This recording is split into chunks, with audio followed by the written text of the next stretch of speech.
Welcome to part number 8 of our run through SteamWorld Heist 2, our very first playthrough of the game, and it is on veteran difficulty. We have completed the first 2 zones of the game, but since then we've done quite a bit of non-linear branching just by way of taking our submarine all over the world map. So here we find ourselves at our rest stop in Frostbite Fields.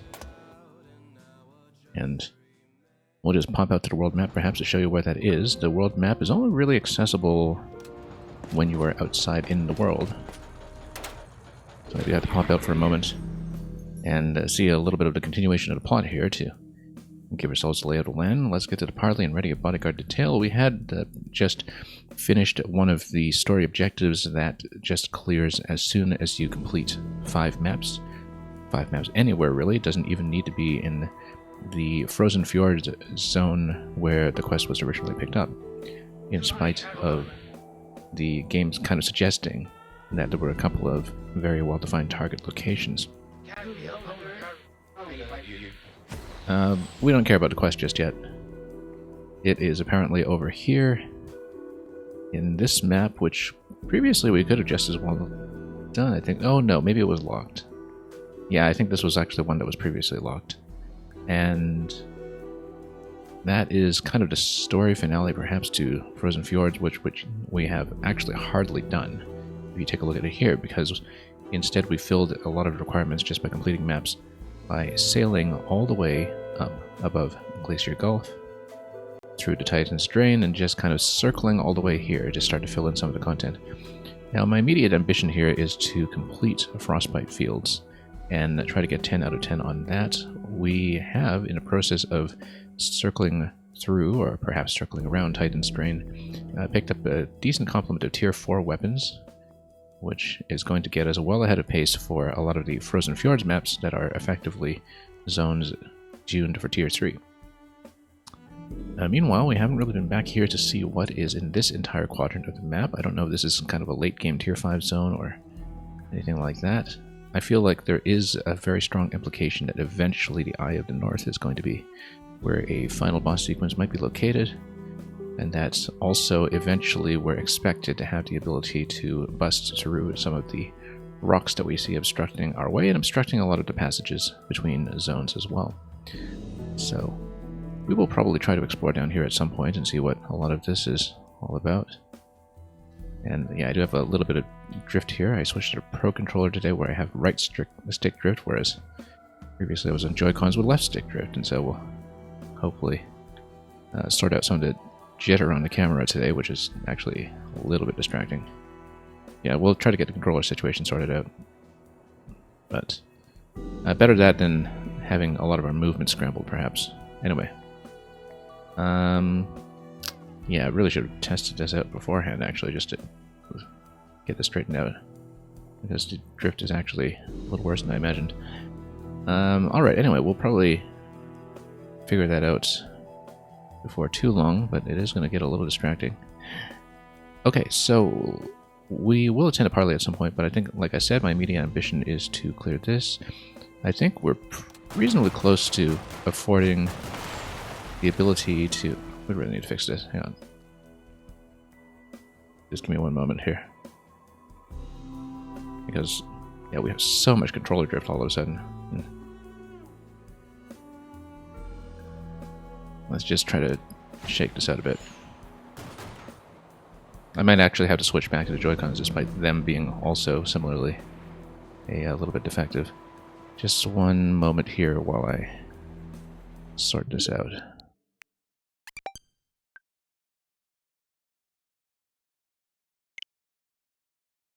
Yeah, it might have been the initial connection as well. Let's just try to reconnect the controller and see if it does any better.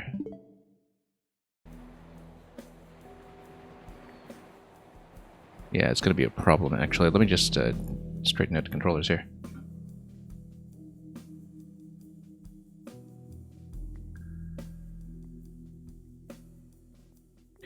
We're in a bit of a situation where every controller I have on the Switch is potentially giving me a couple of problems here. Let me just reassign a little bit. And we'll... Yeah, maybe correcting for left stick drift is less annoying than correcting for camera drift the whole game. Okay, let's try this. So hopefully we won't run our ship head first into any particularly bad trouble. Anyway, with that somewhat sorted out at least, let's see what we're dealing with. So, yeah, we want to take 3 troops into this, which will leave me 3 additional ones remaining. We are fairly close to affording the ability to pick up an additional crew member, which we do have room for at this stage because we unlocked an additional crew slot just by discovering Titan's Drain. And that would allow me to potentially do something like a 3, a 2, and a 2. But likely we'll be doing a 3 and a 3.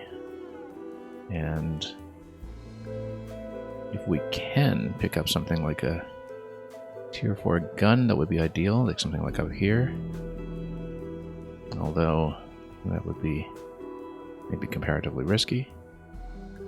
We'll see. It's a new day. We've got a lot to sort out when it comes to the party loadout as well. And we'll just have to see how we proceed. We'll definitely start here, though. This is going to be the first mission of the day. Now, since we are on a new day, some enemies must have returned, including some of the undersea mines that we were dealing with throughout this entire zone. So we will need to be well aware of that.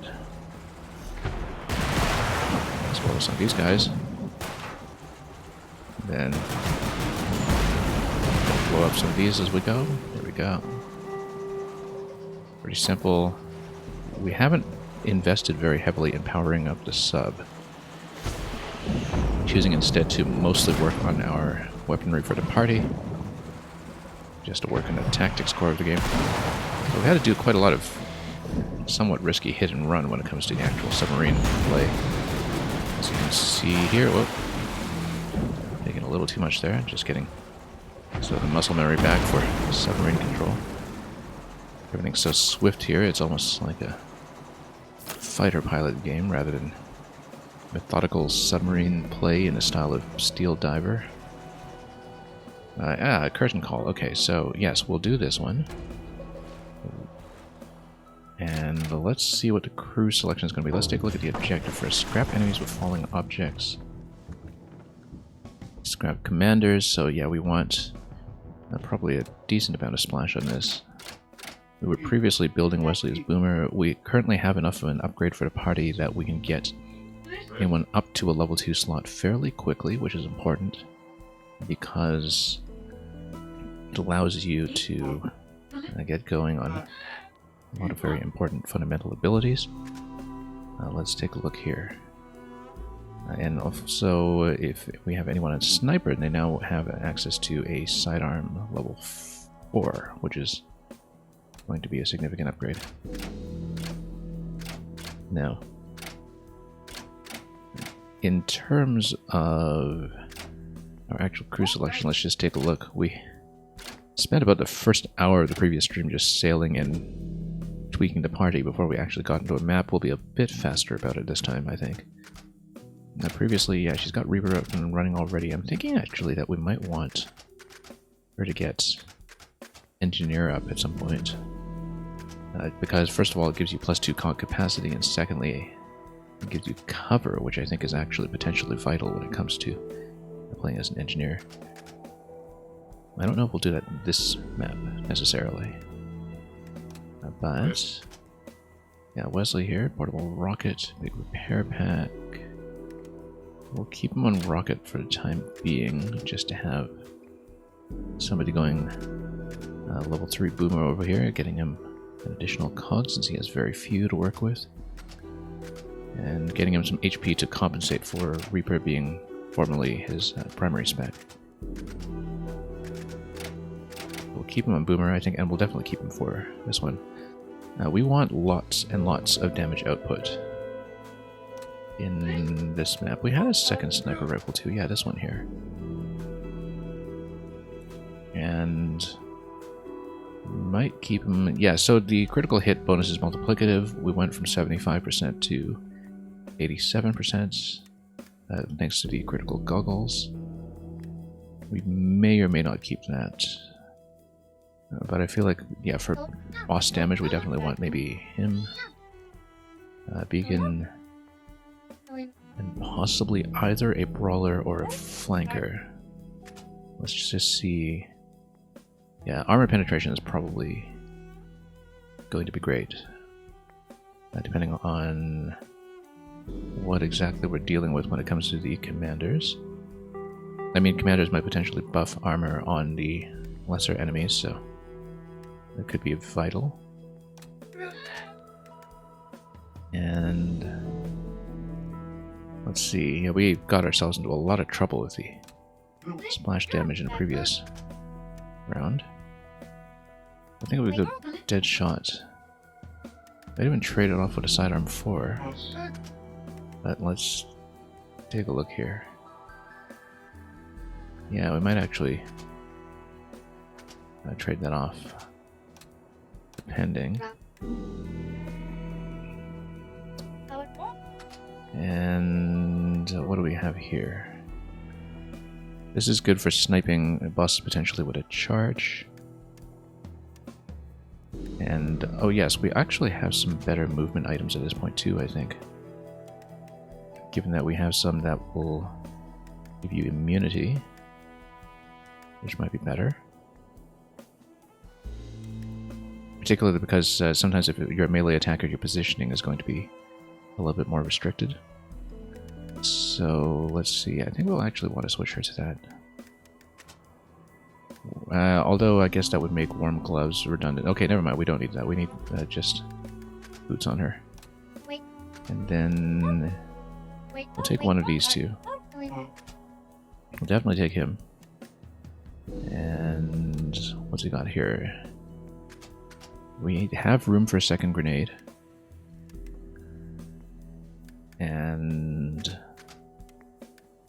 But we don't have a good grenade right now. We're going to save up to buy one. So let's see, probably also some kind of defensive item, like one of these two.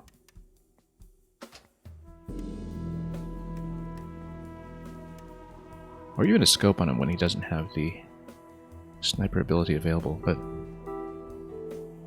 actually that's not even a bad idea. Put a scope on him instead.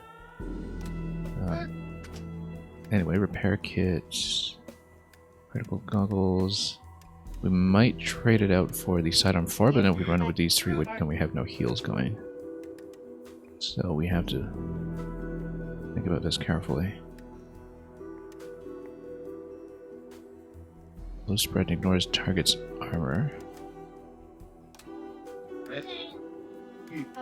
Was there a reason I wanted to get him up to flanker 3? Let me take a look at this. Yeah, it's decent, I guess. Let me see, Brawler 3 on her. We might actually want to get...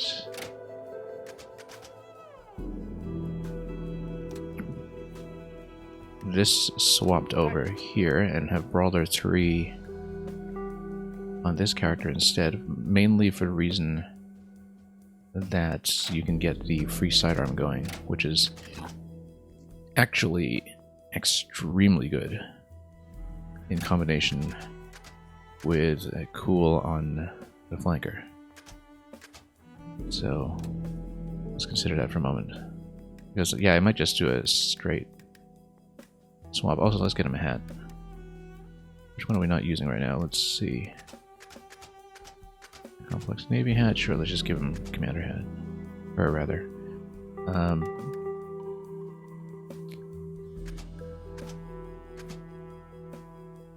So, yeah, no, I think we'll go shotgun, actually, with this. In which case, if you go jetpack instead, we might actually prefer to go with warm boots this time. We don't have any kind of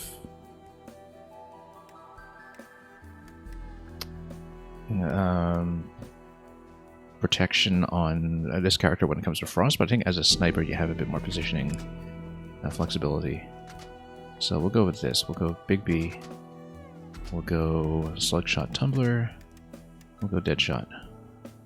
And hopefully that'll work out.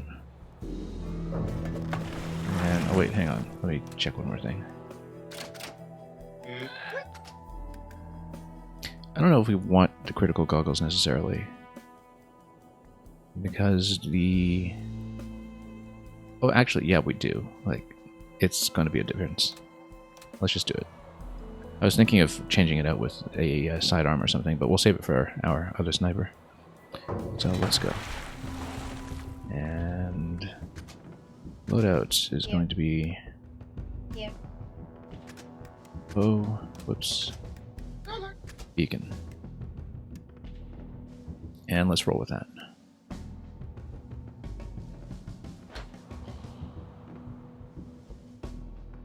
Yeah, there's going to be some kind of anti-commander play, so we'll see what we do. Grand Talent Show. The group here are in the middle of practicing the performances. Save all steambots from the violence and whole sea from the creative endeavors. Okay, Commander's escaping 13, so yeah, we need to be quick about it, and we want to use falling objects if possible. We'll open this door first. And, well, I mean, we can just, you know, come here, shoot, and open as well. We can come here, open. Well, he's got a rocket launcher. We don't want to use him like that. Let's actually position him here. Who dares intrude in our innermost sanctum?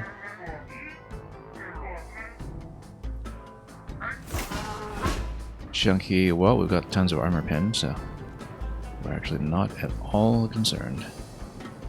We have falling objects here too, which will be great, but this guy's a little out of position for that, so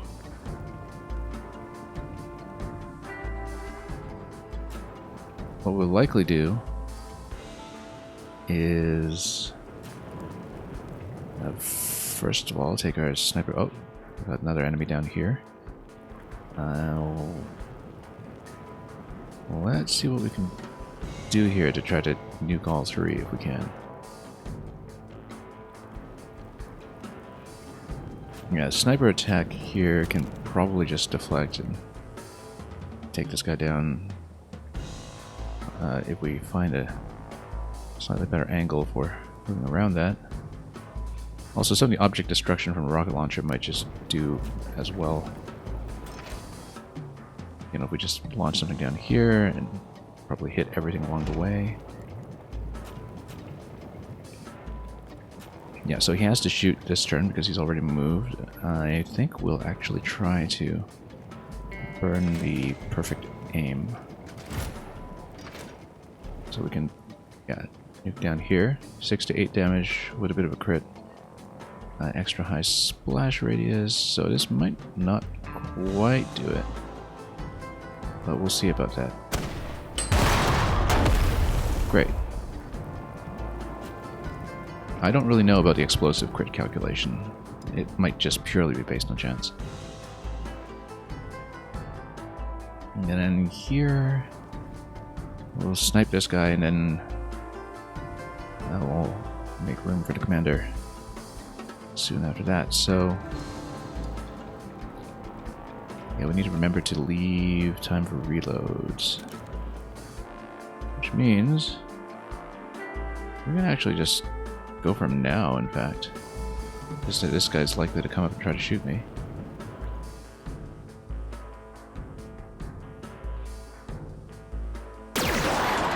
Oh, missed. Okay. That was not great. That's okay, we'll just take out this guy. And continue. We'll have Backbiter. We'll be ignoring armor anyway, so it's not actually that important either way. Well, yeah, I could dock here, or I could prepare at a door. Doesn't have as much spread on this weapon though, does it? Let's just do the safe thing and blow him away. Yeah, so this was going to be a bit of a problem, but luckily they're mostly out of the way.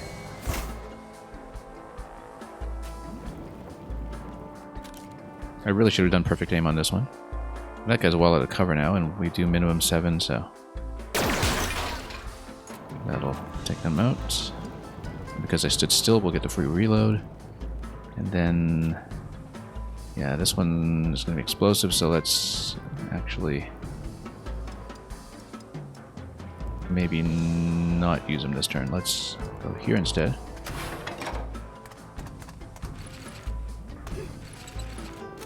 We're not really going to do much in the way of falling objects yet, at least in this part of the map.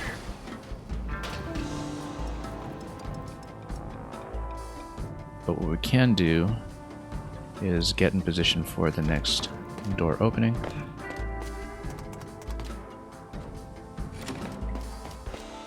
And just escape an 11. Oh, we'll get him.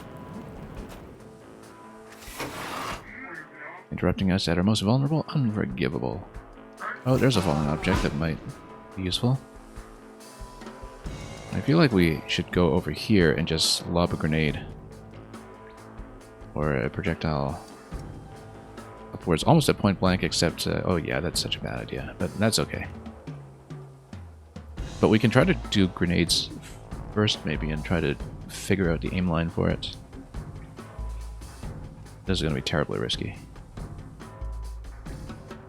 Either that or we could do a rocket deflection, but we don't have a good, perfect aim to sort that out anymore, so we have to basically see if it's possible to lob up here. This is the portable rocket.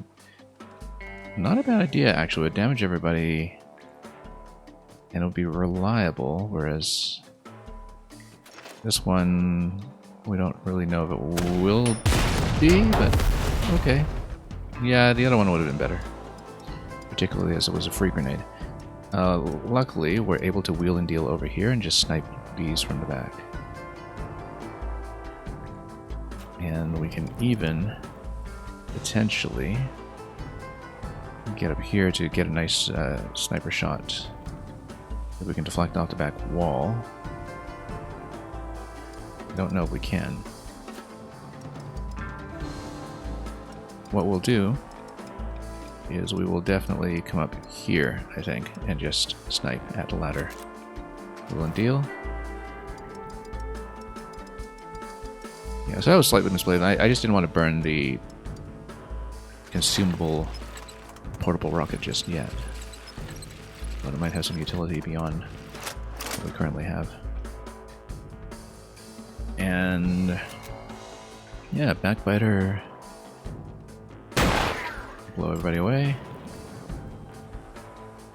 I wonder if she can do some kind of perfect shot from a great distance to try to deflect over here. I think it's going to be a little bit tricky.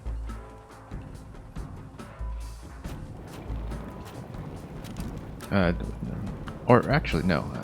Scram gives you the instant teleport. And it's 5-turn cooldown, so yeah, we can just do it, and then do a sniper shot from right here, perhaps. Just, yeah, that's fantastic movement, actually. Terrific for a sniper class. We'll even get the loot this turn. Don't care too much about the alarm just yet. Okay, let's pop this. Hum hum hum. Do re mi fa sol la ti do. What are you doing here? Oh yes, that's right, he's rehearsing. He's got rehearsal. I mean, there is another explosive up here. I think this calls for our actual explosives master.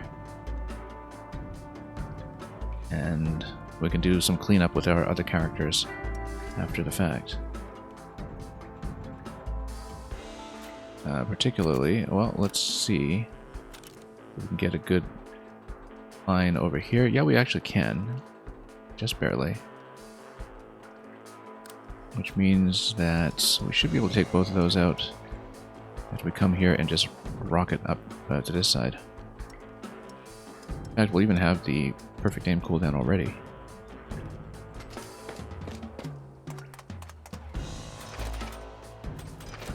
Okay. Boom, boom, boom. We can just fire up here without the perfect aim. Might still be good. I feel like we should actually plan it, though. Yeah, because here, yeah, it's going to come down, it's going to explode. It'll probably get a nice explosion. Both. Great. Does that count as a falling object? Yes, it does. Explosion from a falling object. We already had the free reload from this enemy, which is, or this unit rather, which means that we can just come up here and get a better shot if we need. Also, there's almost certainly some bonus loot back here, which means we should come up here and scrap from the back this way, and even open this door just to see what we're dealing with, as expected. We will, however, be responsible about this and take them both out with one shot, which is even better. It means we can potentially clean up this guy too, or we can explore down here and pop the lower level immediately, which I think as a sniper, better to do it this way, and then we'll duck and cover if need be. Will you not run my lines with me? Together we shall be unstoppable. You have the comedic timing of a toad, but your sense of drama does have something unknown. Anyway, they ruined everything. I wither without praise.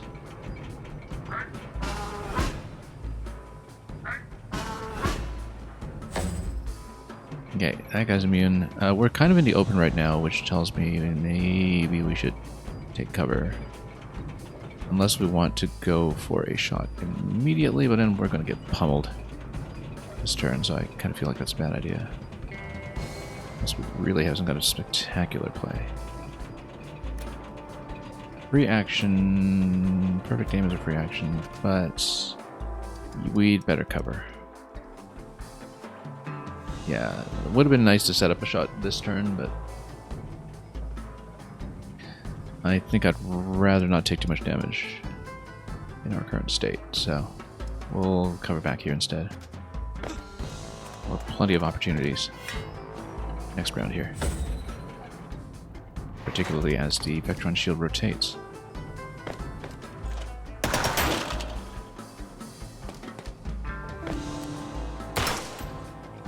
Luckily, they're not great shots. This is insufficient numbers to be a problem. And we'll have our shot ready because I didn't burn the reload. Yeah, I mean, that's the risk of, popping everything up as you go. Okay, so we have a clear sort of explosive opportunity here.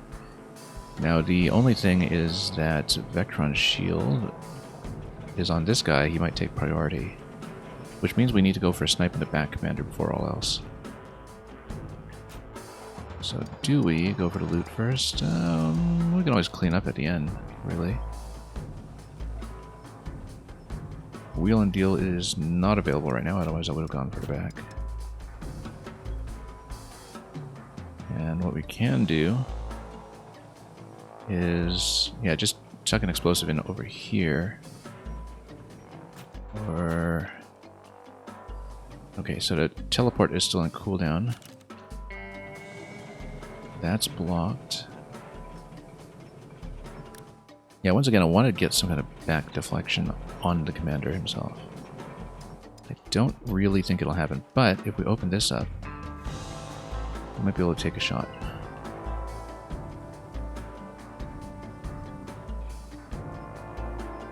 Or at least drop this. The main problem is the Vectron shield will remain up, but if we just kind of destroy everybody anyway, then let's see what we can do. Yeah, open up here.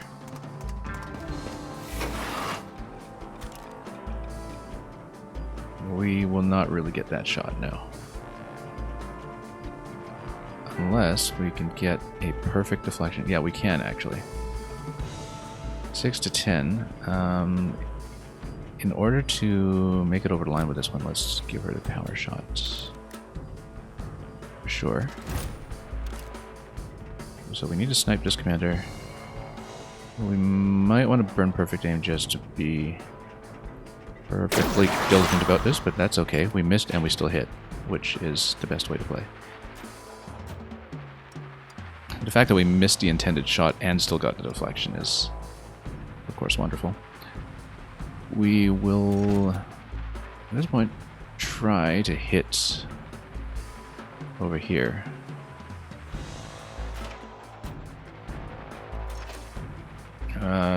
Problem, of course, is potential for a bit of splash here. That's okay, that's what the falling object's for. We can blow up the rest. And we can come back for some of the treasures. Let's just come here and then shoot the object and get credit. We'll go back for the loot.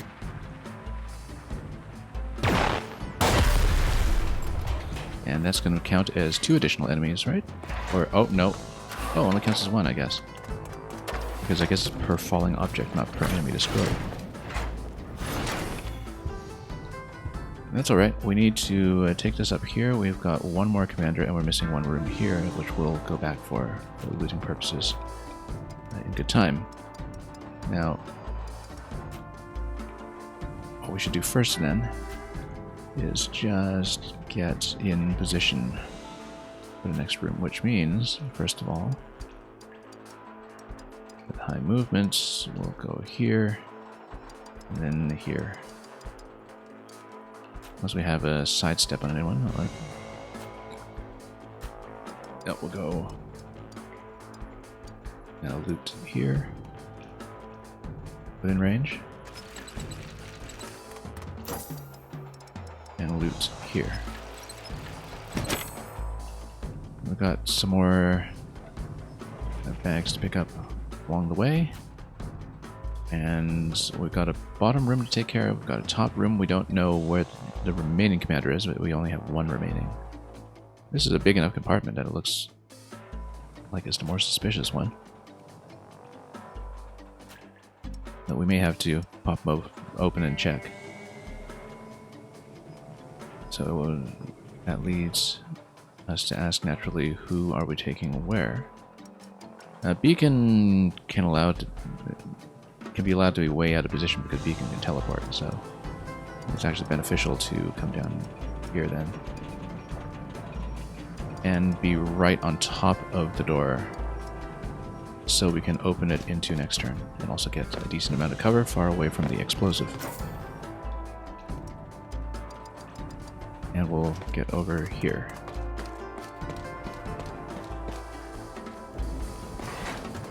We're not worried about the time remaining on the commanders, I think. We're well on track.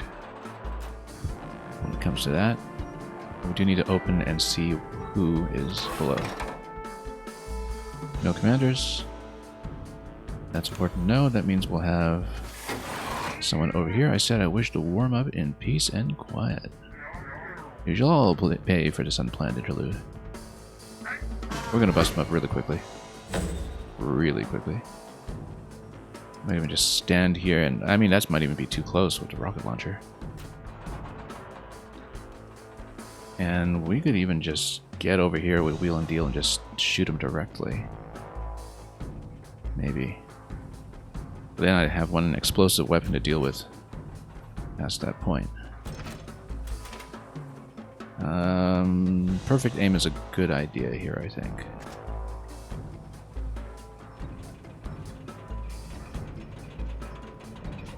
And then we'll come down here and just loot the rest of the map. Now, we do have the opportunity to reposition a little bit. I actually just think that this might be too close. But... wheel and deal will still allow me to do 7 damage on the right. Yeah, we can do it. Okay, let's run. All the way over. Oh, nope, because that is going to get you into a melee problem. So actually, we don't want to do that yet. We want to definitely shoot the commander first, which means perfect aim. And we'll just blow him up this way. Easy.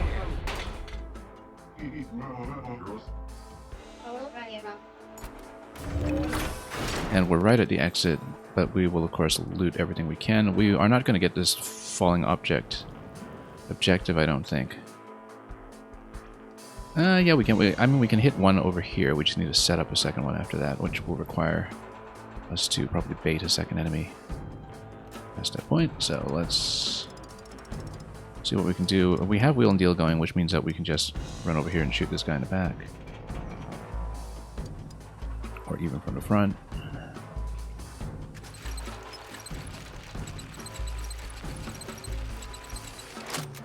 And yeah, alarm time is plentiful at this stage, so here we can just hit the object of our choice. We do need to reload. Oh yeah, we don't have a sidearm or anything. Okay, that's fine then. Then let's see if we can actually get a shot. A reasonable shot like that. Actually, there is a position just barely. Oh, never mind. I was trying to hit the barrel, but sure, we'll hit the enemy. So much for the objective, but that's okay. It doesn't count towards the star count. It's just for the bounty, so I'm not too concerned about the bonus.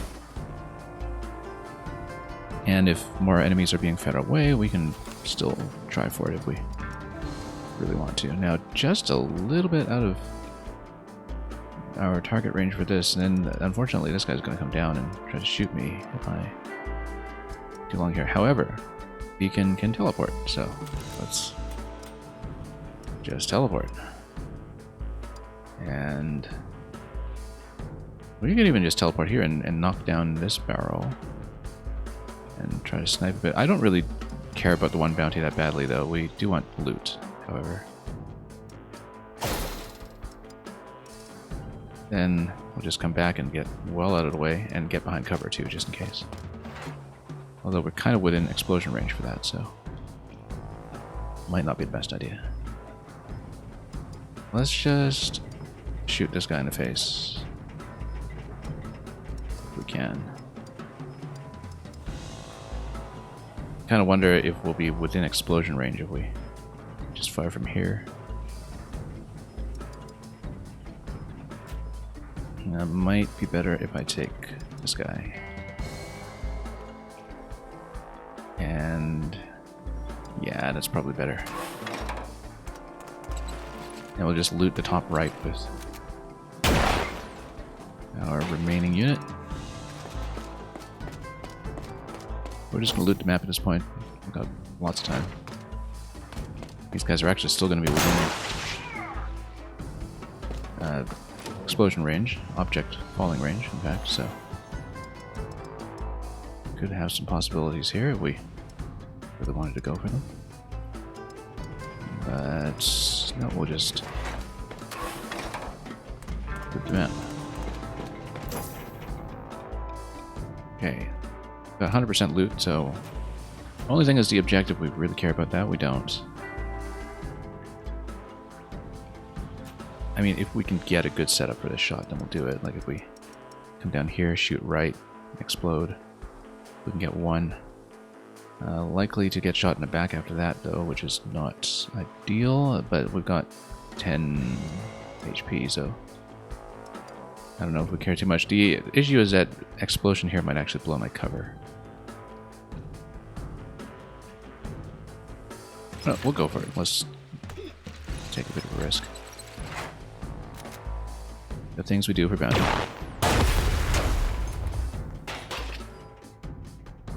Yeah, we just need to do that with one more. So we'll see. We'd have to do it with one of the hard crates, not with an explosive at this point, but we'll get within range to set that up somehow. Possibly just from coming up to... Where's a good cover position? Oh, we'll just come here. And have it ready for next turn if necessary. Yeah, as expected. Hats off to you. And neither of these are well set up right now for the object kill. Yeah, this one's just not really in position for that. So we may have to scrap this ambition a little bit, but... Yeah, on the other hand... Yeah, no, this is going to fall down in the other barrel. I don't really think it'll catch him.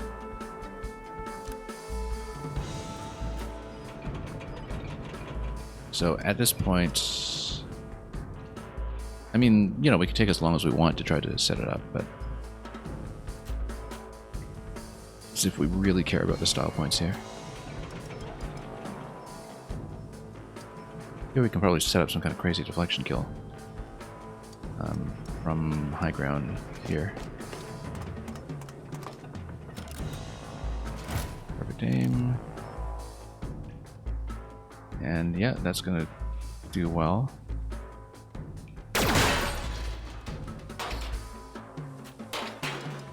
Over here.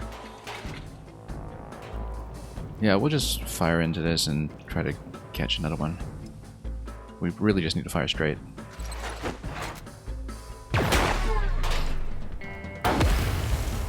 I don't think that would have caught him anyway. Yeah, at this point, I don't think the setup is going to work unless we have someone very conveniently step under a crate next turn. But I guess we'll find out. So, we'll just make sure we defend the point and have some access to everywhere we need to go.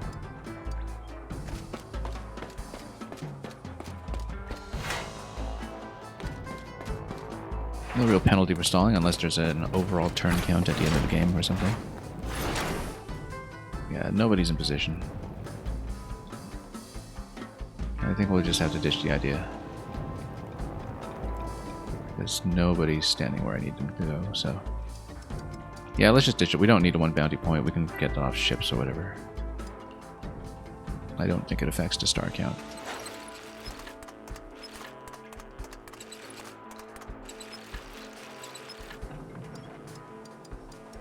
Let's just get the crew together.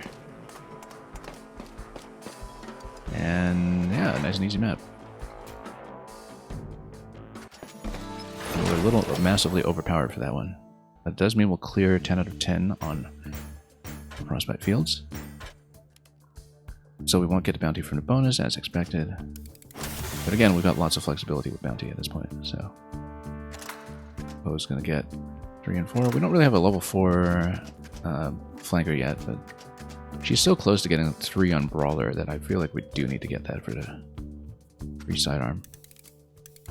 Because it's just so synergistic. Very hard to say no to that. Fragments are great. I totally forgot to spend fragments coming into this map. We have a good surplus for additional class upgrades. SMG Mark III, yeah, Tier 3 isn't that interesting at this point. Given that we're mostly trying to lead Tier 4 weapons.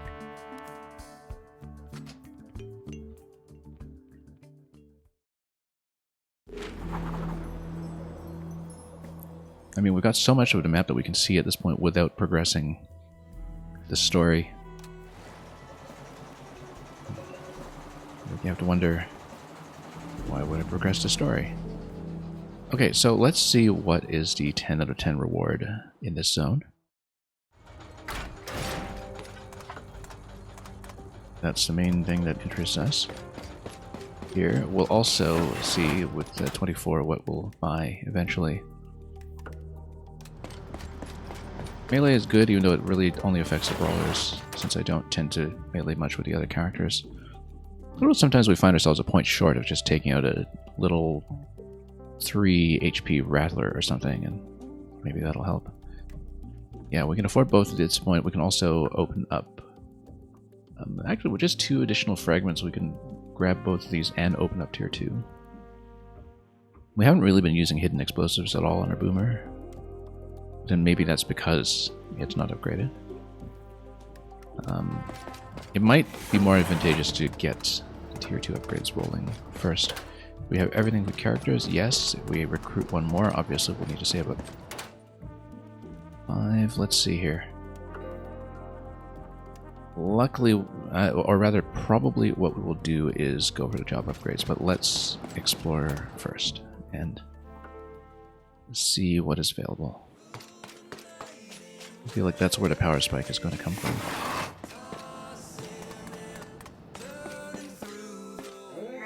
Woe is me, some miscreant has disrupted the grand talent show rehearsal. Don't look at us. His art is no longer sacred. The others will never be ready to perform at the Grand Bot Gala now, because they're dead. Anyway, so much for that guy. Okay, 10 out of 10. What do we got here? More cogs. Plus 2 cogs for a whole crew. That's wonderful. We will gladly take that. Yeah, well worth it to do this. Well worth it. We'll need to remember to reconfigure some of the party, of course, when we do that. Also saves me from immediately getting these upgrades. They're feeling a little less urgent now that we have powered up quite like that. Definitely a bit of an impetus to do a bit more multi-classing as well. I think what we will do is, before we spend the fragments though, let's...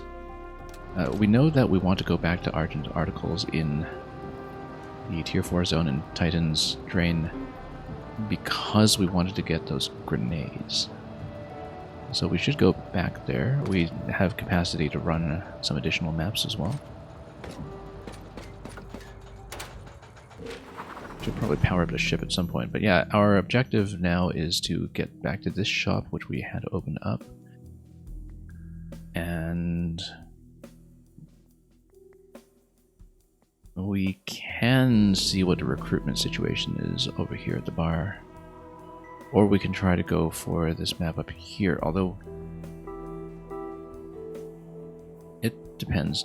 The grenades feel less urgent now that we've used our grenadier on this round anyway. I'm actually kind of tempted to just go back here and explore a bit more and just try to unlock as much as we can for the party. Although we should, of course, clear some maps along the way with the party budget that we have available. Maybe even go for some upgrades at some points. Yeah, I feel like weapons, etc., you know, we want to prioritize this zone because of the possibility of getting more tier 4 bonuses.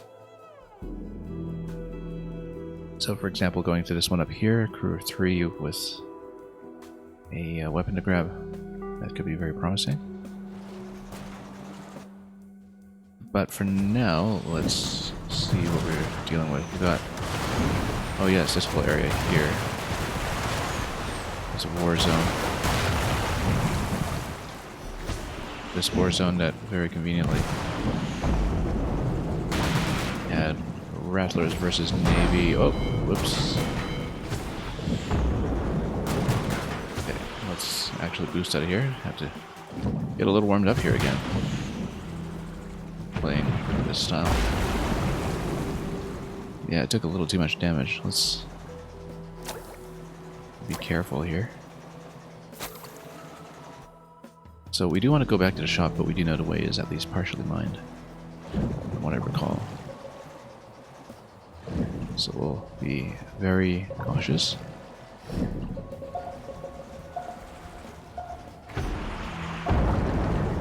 Just reload a torpedo whenever possible. We really do need to upgrade the torpedo at some point too. We'll get there.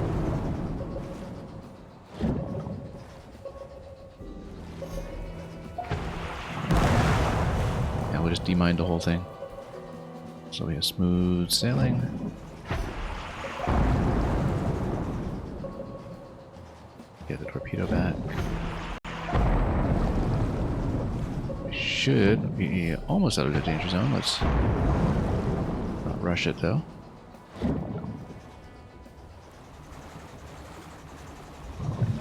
Okay, that's out of the danger zone for now. And let's go shopping.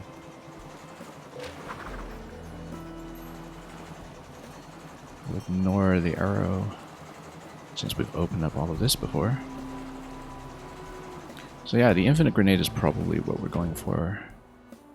There's also this +4 cog item in there somewhere that is probably overkill for the time being. Let's enter. See what we can get. We might even do a bit of a sell-off as well, just to get some weaponry upgraded. Top machine gun. We don't currently have a top weapon. Torpedo damage. For all equipped torpedoes, so we want to go full torpedo. Since we're not really doing machine gun runs here anyway. So yeah, we'll probably do box of grenades and we'll have a little over 200 left. After that, cog chain 2. So we would need 950 total to afford this one. Might actually be good for some of the crew with a low cog budget. Well, I mean, they can actually all hold quite a bit more now. When it comes to... Do we not even... Oh yeah, no, we don't have a secondary class in this beacon, which is why no cogs were being used. So yeah, we actually have much more flexibility on the whole crew now. So yeah, grenades are absolutely the priority. I mean, we could also try to get a party member first, but no, I think we want... Oh, this is a good question. If we go for a party member first, then we can actually get more bounty to cash in for the grenades, since we will be using the grenades next round. So it might actually be useful to go for a recruit first.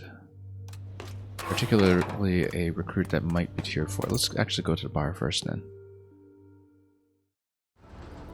Because the theory behind it is that you would be able to pick up enough cash after the next mission and after some bounty that I would then be able to buy the grenade item for when I'm actually going to use it, which is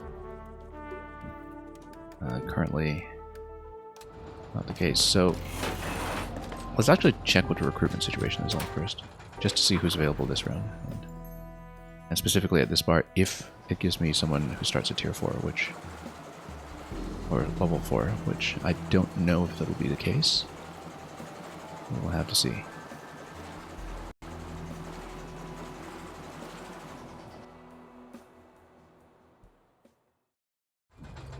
Yeah, let's see who's available.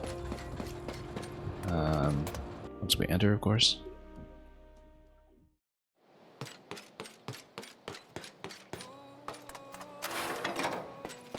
So, yeah, he's still up and running. This guy who's a tank. Yeah, he's Brawler 4. What abs of steel. Grabbing a tier 4 recruit right away might be really quite good. We've got some of this already. We don't have the +4 HP, but sidearm 3. We had sidearm 4 already, so less urgent. These are all just the standard weapons that just give you damage.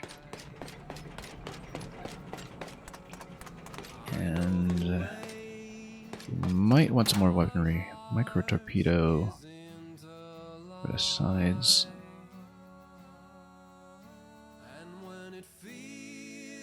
Maybe. Machine gun 3.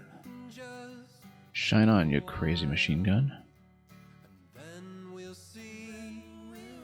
I mean, that's a pretty big upgrade on what the machine gun 1 that we, or 2 that we have now, I think. What have we been using? Yeah, we were using machine gun 2. Yeah, it's about it. Well, I mean, that's if we're going with machine guns, which... Yeah, we still need a top weapon.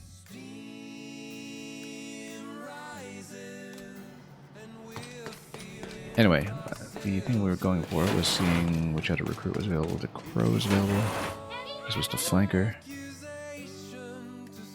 Although frame for high jumps, less useful so far from what I've seen with the jetpack.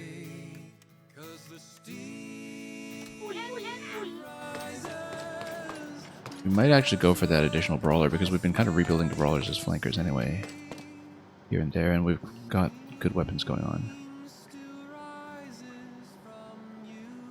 And so yeah, then we could do like maybe a 4-man mission for this round. Or 2 duos, which... let's take a look at the map and plan. Because it'll be either this or the grenade item first. And yeah, I think at this point, you know, a recruit is actually going to be a better long-term investment for maximizing our bounty intake per turn. We will probably go with him. I kind of like that tanking ability. Just as a survival tool.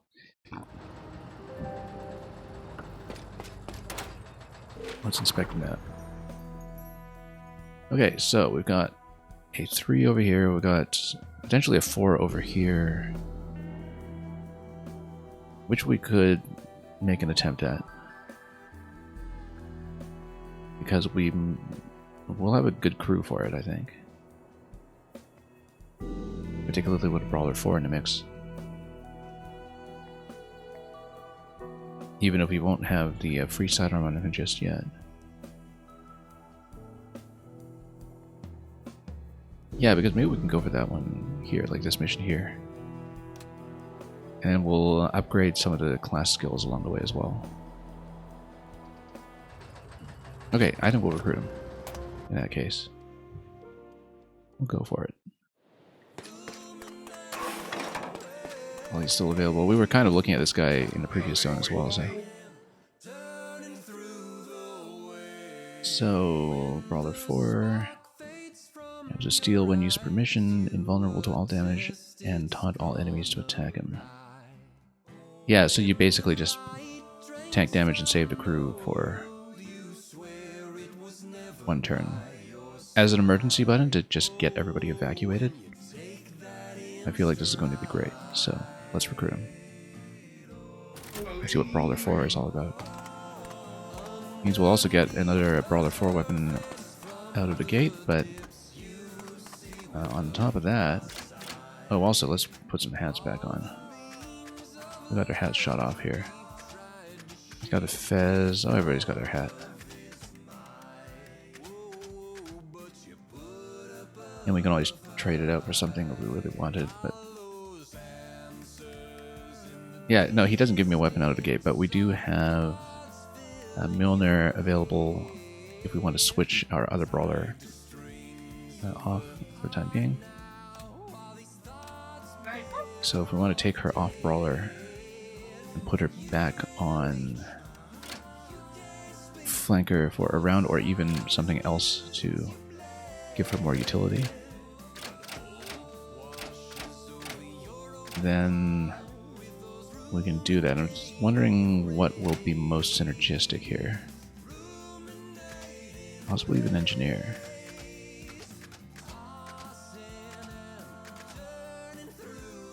Depending.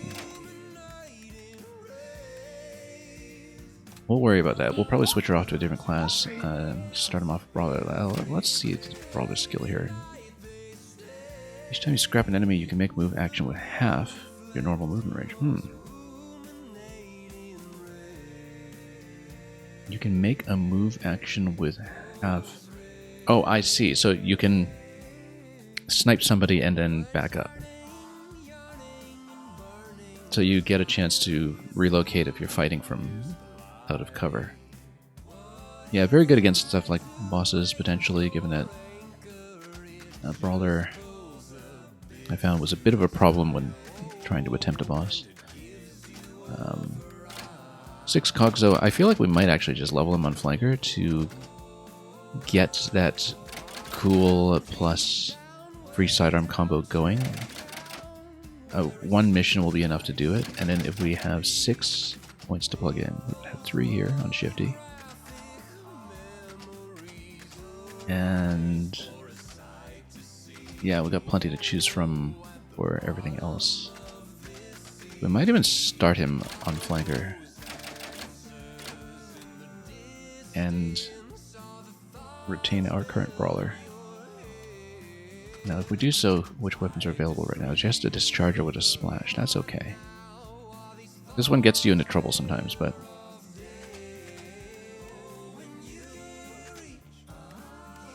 Let's see, because if I'm doing a tier 4 mission, I need to kind of prepare a little bit here. And to see it's viable to attempt a tier 4 right away. Yeah, engineer we only have tier 2. So I'm just looking at our weapon set here to see what's feasible.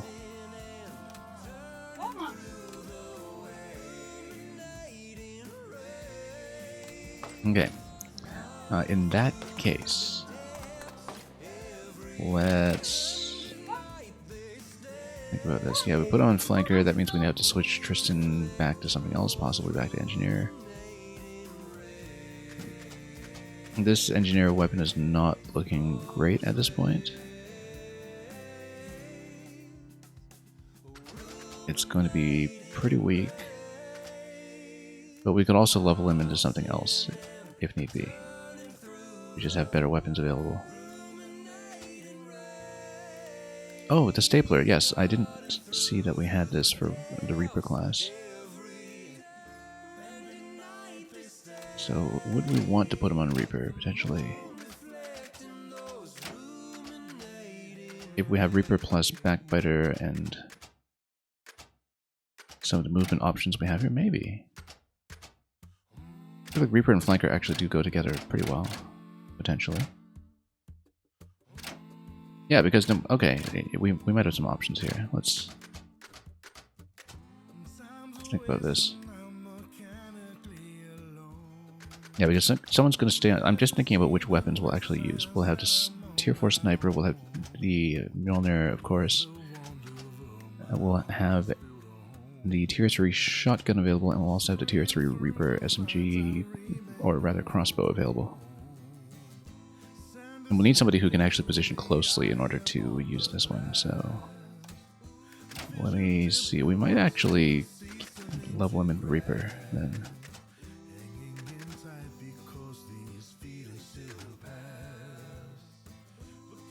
Because he's kind of aura-based anyway. Maybe. I don't feel like... Or we could put him on Sniper, so we can get some of the aim abilities up. And then put her on Reaper again. Although, if we're kind of going under-leveled into something, we probably should keep her on Sniper, because that's where she's doing very well right now in terms of stats and reloading, all that. We'll figure that out, but at least we have enough weapons to account for everything we need, essentially, if we decide to pull shotgun onto him. Yeah, pull the discharger onto him. And then we'll get the brawler skills going with our 6 cogs. And yeah, flanker with this is going to allow you to do retreats, essentially. And then the free sidearm only if we're holding a sidearm, which if we're the flanker, not necessarily the case. Definitely guts. And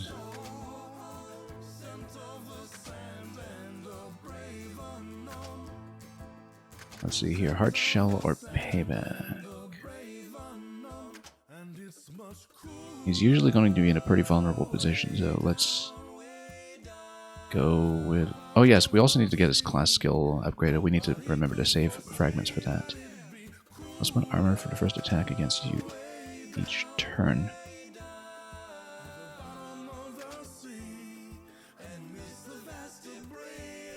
Yeah, we better go defensive against him right now until we really kind of get him up and running. And we'll think about the items in a bit. Like, this is good. Jetpack with that might be good.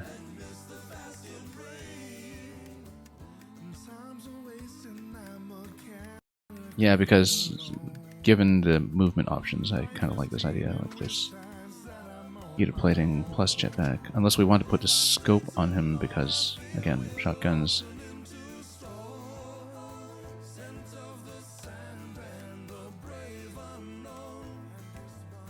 Yeah, actually, yeah, let's just go to the scope.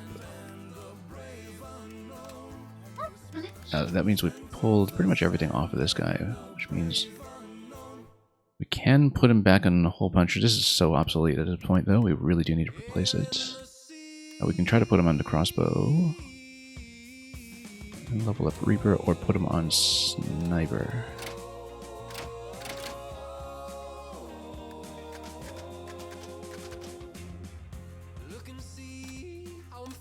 Let's see. He's already got level 4.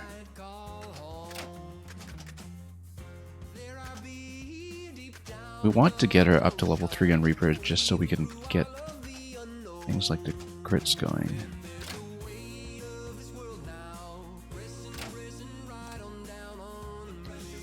So we might actually switch her over to the crossbow.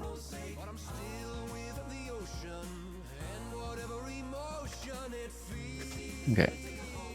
And we'll have to change out some of this stuff, obviously.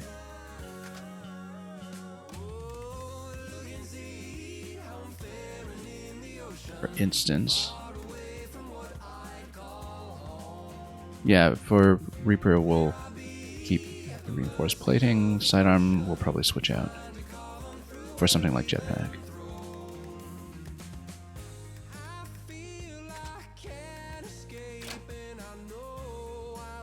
No deflection on a stapler, but it does mean that we have our 6 points that we'll use. Definitely perfect aim. Probably just go for aim, actually. I'd say definitely surgical. So put this on for crit damage, and yes, we should go with a smoke bomb because Reaper is typically pretty exposed.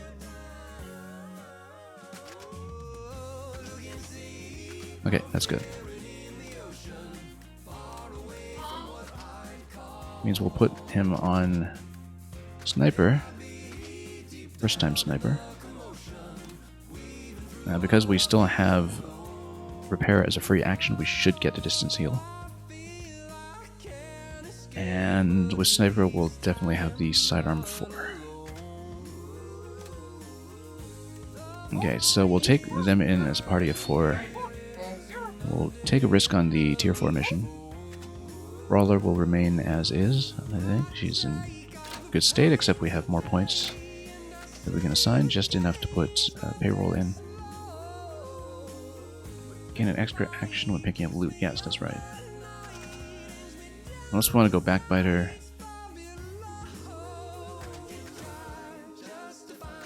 If we go Backbiter, we'll probably take Sidestep off. Oh, Backbiter and Sidestep synergize very well. And she does have a bit of a movement bonus.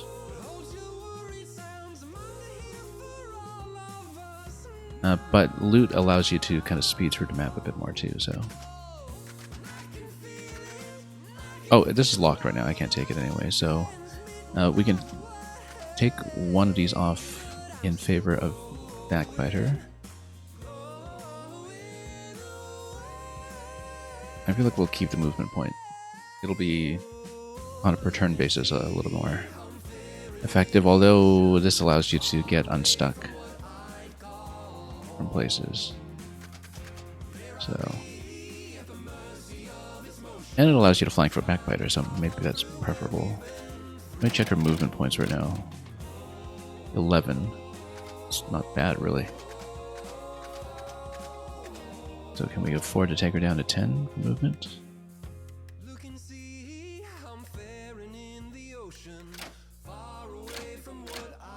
Yeah, I mean, it's just that, you know, sidestep is so situational that we might want a bit more consistency. We'll do it this way, and if we feel like we're missing sidestep, we'll switch around. Okay, so I think we more or less have the configuration we want for the next party, other than spending fragments into sub, which we'll do. And we'll risk some kind of big mission for it, possibly. So we're going to go improve job upgrades. Oh, no, we definitely want the character upgrade first. Let's just make sure we budget for that. Absolutely want this. Absolutely. Do we buy it? Yes, okay.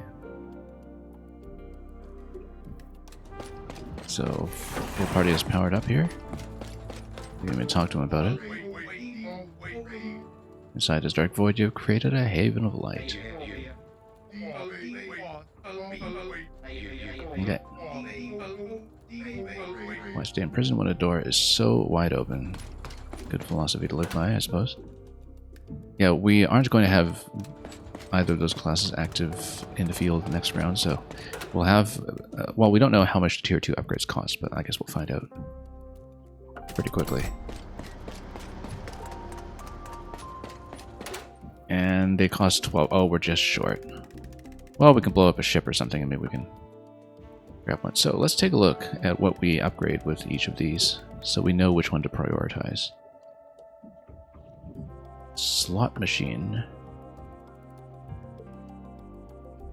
Reduces cog cost to 0. Oh yes, that's right. This is for anybody you're building as the boomer. Basically anybody who has leveled as the boomer would automatically get that slot.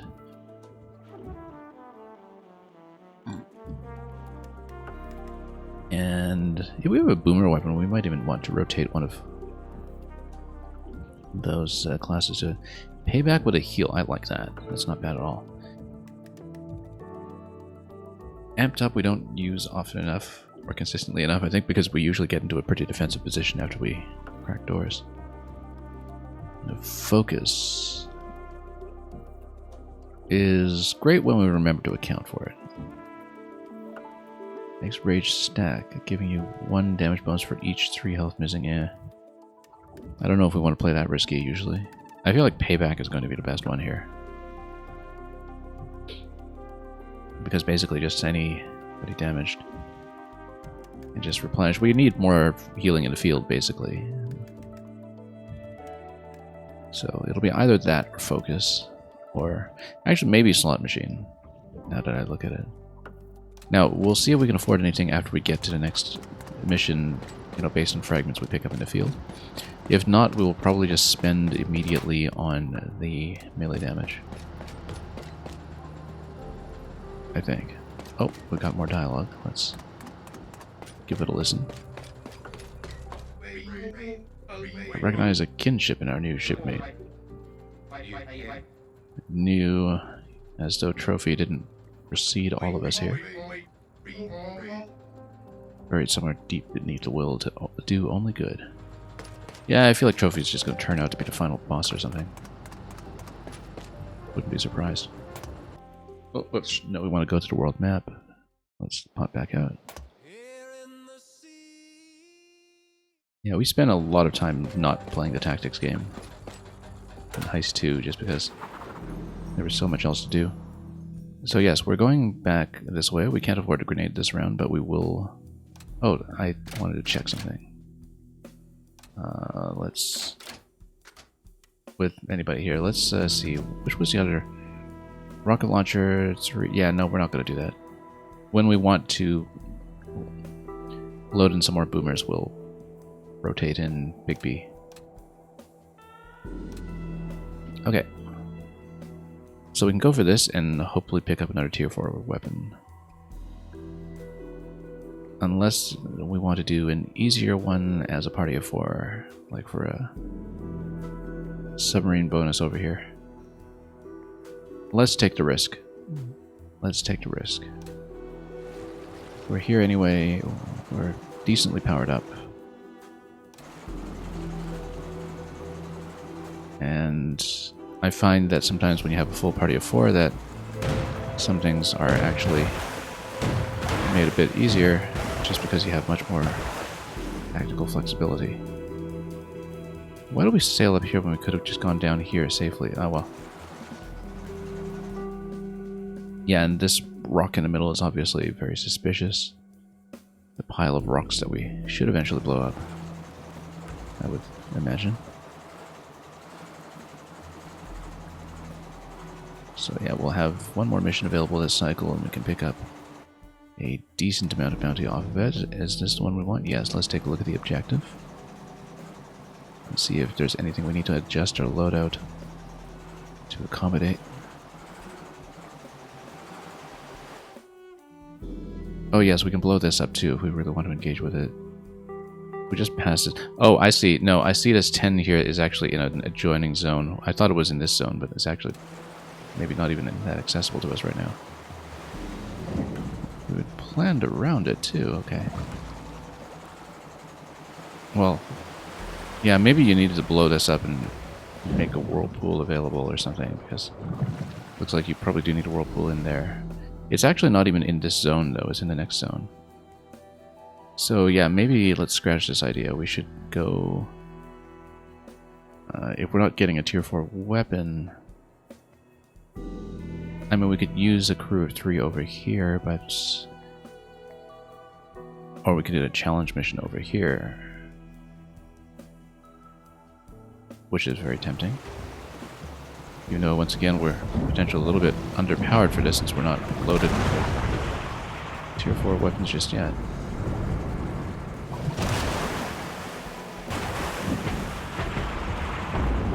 Okay. Let's just try to get rid of the enemy sub first. Oh, got pummeled here. We want to torpedo up and we want to prioritize the sub. Where's the sub? There we go. There we go. Okay, now we snipe this guy the way that we usually do. We'll get a fragment off him.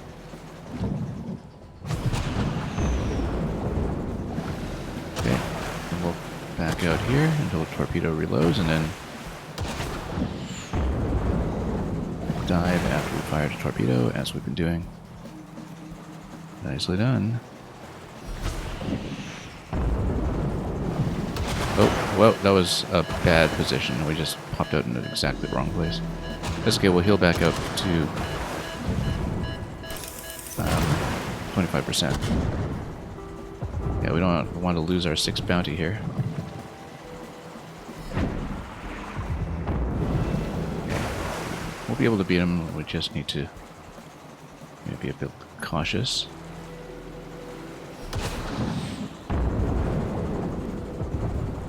Not run into projectiles just as they're coming in.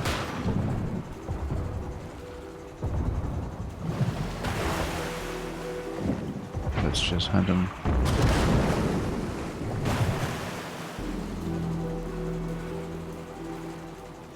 I guess it should be her actually when we're talking about ships, but you know. Let's hunt her down.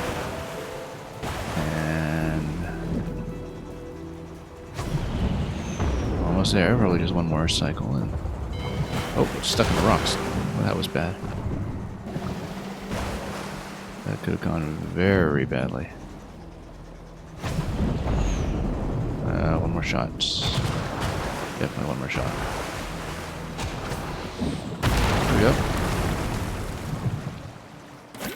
Oh, and we didn't even get a fragment off of that, but we got some bounty. That's okay.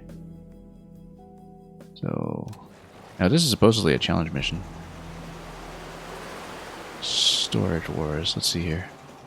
What's the objective? I want to grab all swag. This hub is important enough that Tempest Morgan has put 3 of her most trusted believers in charge of it. I don't know if we're in a good position to take on something that big, but we might be.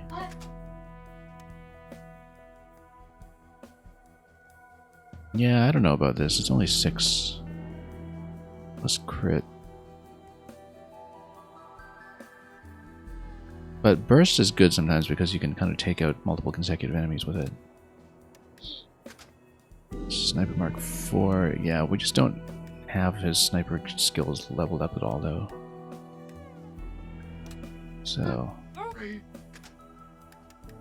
might be a little concerning. Has some splash here at least. You know what? We'll try it. Worst thing that can happen is we just lose miserably and limp out of here with no crew.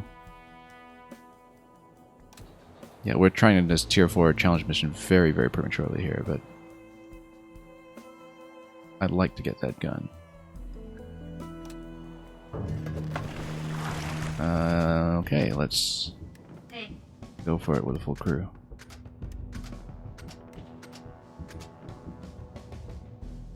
Yeah, the issue is that we don't have them really leveled up. Maybe we should go with experienced classes, but nah. Trust the weapons. Also, why is this saying up? Oh, because do we still have cogs that we can assign? Yeah, I guess we do. Hang on. How do we not assign those? Yeah, good thing we caught this in time. Oh, probably because I did a last-minute change in class. Yeah, because we started to reassign after flanker, but we didn't reassign from sniper here. Okay, so let's do this. Do we have any cooldown abilities that we need to be aware of here? Let's see. Anyway, we definitely want build cover. Great for snipers, actually. Made in a protocol, yes. And 4 points left to go. Greased up is generally pretty good.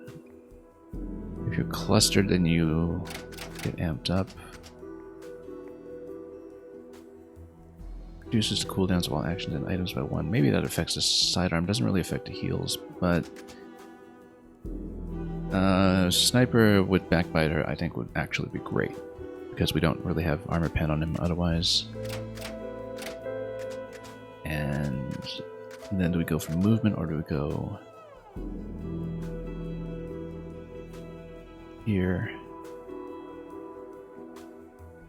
Always win aura 2. Aura extension might actually be good here specifically just for... Well, all it would do is the area repair, though. It doesn't really affect anything else currently.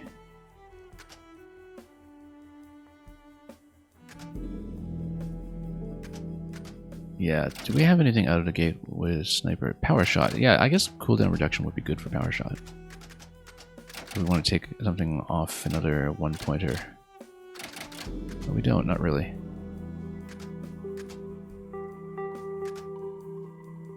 In that case, let's go greased up.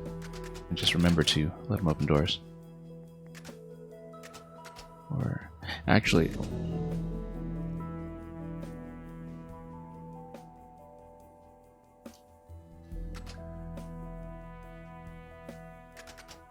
Considering sidestep here.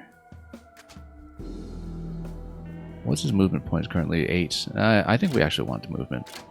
What do we have on him? Yeah, we don't actually have any movement buffs on him otherwise, so let's go with movement. He's otherwise going to be a little bit weak. Oh yes, and we wanted to go back into the ship, the sub rather, to see if we'd like to get an upgrade. So yeah, I guess spending on the tier 2 was not actually that useful at the moment. Oh, greased up actually.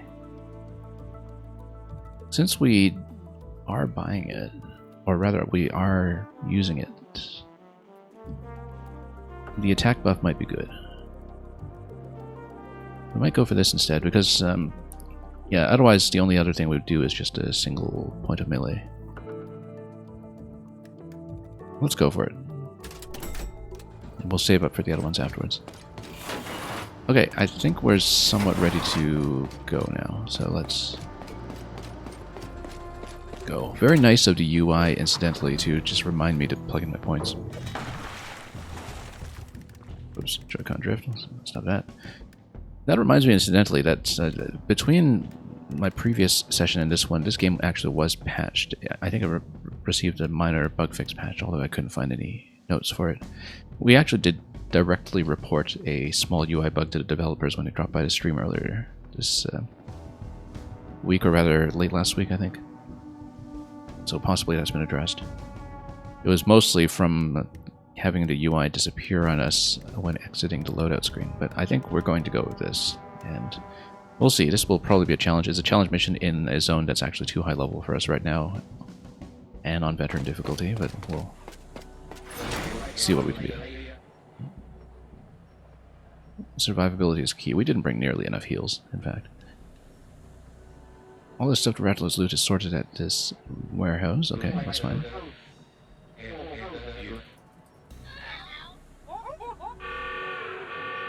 Yeah, minor loot bags are less of a priority. We have to remember that. We do need to take out the bosses as quickly as we can.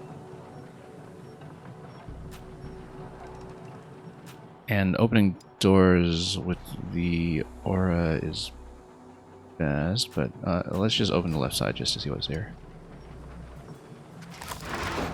Ice. I need to remember who's actually ice immune in my setup here. Okay, not immune.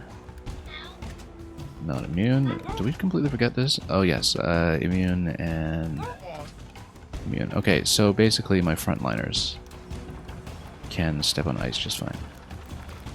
This big guy here, I feel like we can just clobber him. Because Chimney, you can do 10 to 11. 11 with back attack. We just need to move up front slightly. Clobber him here, and then... Actually, there's an explosion that's possible with the ice barrel as well, which... If we go for that shot... Then we can go in and clobber with her. And that might be better. Like if we just... Go for a sniper shot, like right here. And just go for the barrel of laughs. We might want to get into a better position for this. Like get over here. Try to deflect. We'll try to kill everything, obviously, but... Just trying to see how we can set it up to take out this guy right away. This isn't even one of the 4 bosses, it's just one of the really big enemies in this zone. We'd know if we saw a commander. Okay. We can always make the ice explode a bit too. I feel like the ice barrels are probably the way to go though, so let's see. Crossbow doesn't give you a deflection, but might give you a drop shot of some sort. Oh, we need to really address some of this controller drift. Burst fire, stun gun, perfect aim.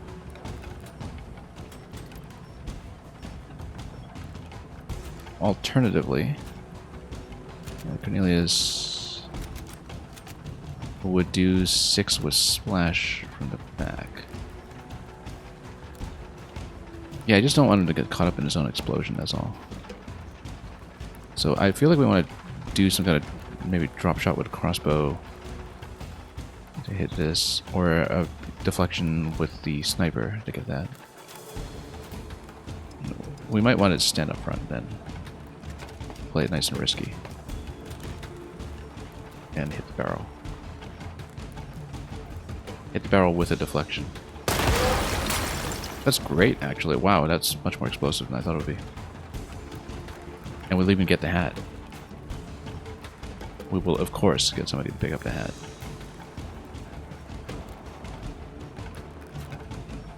So, yeah, flanker is actually best position to loot the hat. I guess he can just grab this, and he's immune, I think.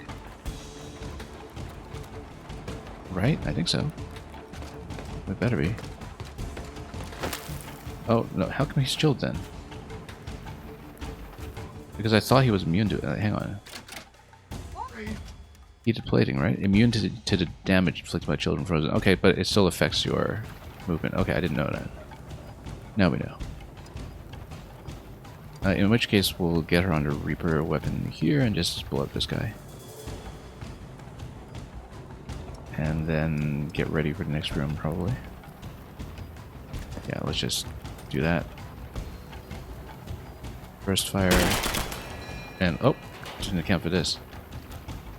But we have 2 shots because she's a Reaper, so good. Now, do we want to move the crew together, or do we want to crack open doors this coming turn? We'd better decide. I think we'd better move with the crew together until we kind of know what the opposition is like, so... Yeah, we might just be a little bit slow relative to the alarm compared to splitting up. But given that this is somewhat high-level opposition, we shouldn't take chances. We're going to do plenty of penetrating damage against some of the bots that we have here. Here's the 4 bot. Once again, we can do an explosion on the ice barrel, and that's probably one of the better ways to do this.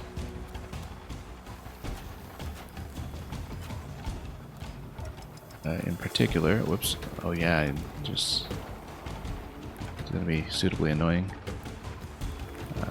If he's trying to get some kind of deflection, I have to stand him here. Probably.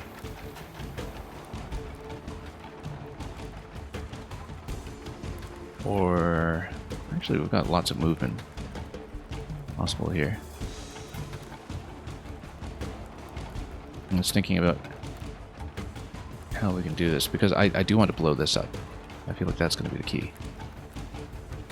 But we need to stand... Oh, we need someone to stand here and then shoot this way. Reaper might actually be good here because then she can shoot once this way, once this way. But we don't have a good position to stand for that, so we need somebody to take this out first. Actually, yeah, let's... Oh, never mind. Not enough movement.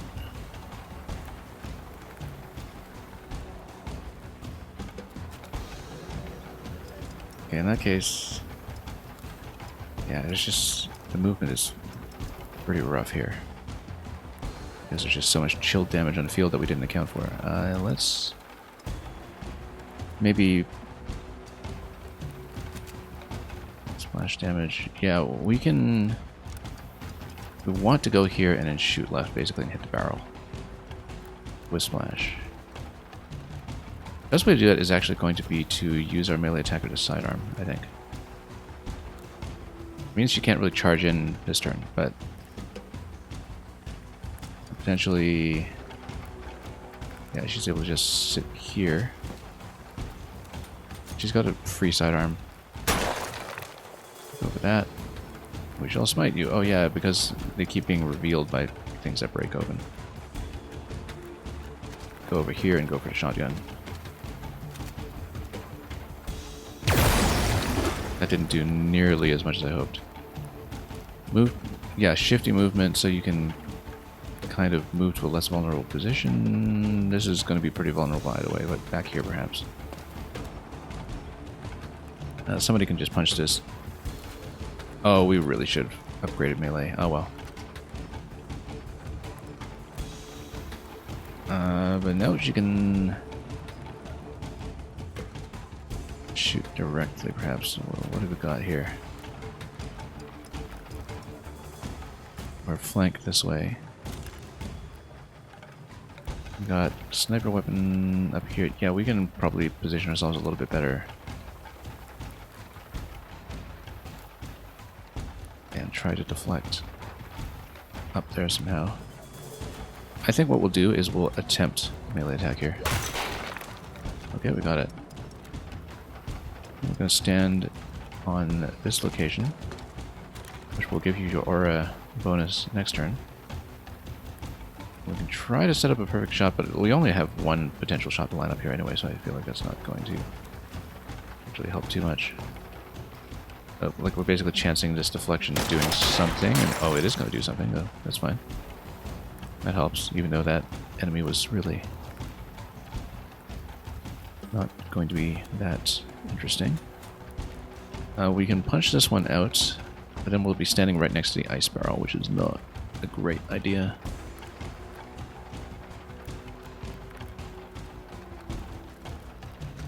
So yeah, charge is possible, but I think we'll just stand here, or maybe stand here, and then be prepared for doors. Actually, no, we'll keep her here, undercover, and hope that works for the best. Let's see, we don't know enough about the ice blocks and explosion effect. Oh, totem. Oh, and it's a revenge totem too. That's great. And she's going to shoot through the corner too, which is awful. Okay, we can do a bit of burst damage from up here using the shotgun. Just fire from above, and then that'll knock out both. Just make sure we have the right guy here. Because then once we... Yeah, we'll stand here too, so we have access to the steps next turn. Then we can bring her down and then punch from behind. That may actually do it, but... Let's try it. Yeah, he's... Poor aim from being frozen. Also, so many enemies on the field. But that's okay. The shifty movement gets him out. Then we can do some kind of sniping, possibly from this position. And just kind of stuff everybody out here. I feel like we definitely need... Oh, no, we're wrong character, wrong character. Sigh. That's okay, we'll get 2 shots with perfect aim. Maybe. Oh no, except she doesn't get a deflection anymore. Okay, that's fine. However, with perfect aim, she can still hit. And hit 2 enemies, probably. Oh, and she's not going to get a kill. Is she? She does get a kill shot, and she does get rage. Okay, great. Now the burst fire attack is going to probably kill. Now, yeah, everything's going to penetrate here, which is good. I just took the wrong character in. It's just awful. Yeah, we wanted to kind of do a drop shot against this guy. We wish we could intercept both, but I don't think it's going to happen. The bone does not rust. We can do some kind of crazy sniper deflection on the rest, I'm sure, but... Or even go... How come she doesn't have the sidearm available? Oh, disallowed in melee, okay. And then let's get her sniper. Reload. And then do some kind of back deflection here. We actually do want perfect shot this time. Oh, he doesn't have perfect shot. He hasn't leveled that up yet. We'll do a back wall deflection through this enemy. And that takes them all out. Great. That was really effective, actually. Almost surprisingly so. Now, it does mean we only have 1 move available, and it's going to be against this guy who's in the bottom. So we do have to probably take him out with a charge. And he's going to hit back, but...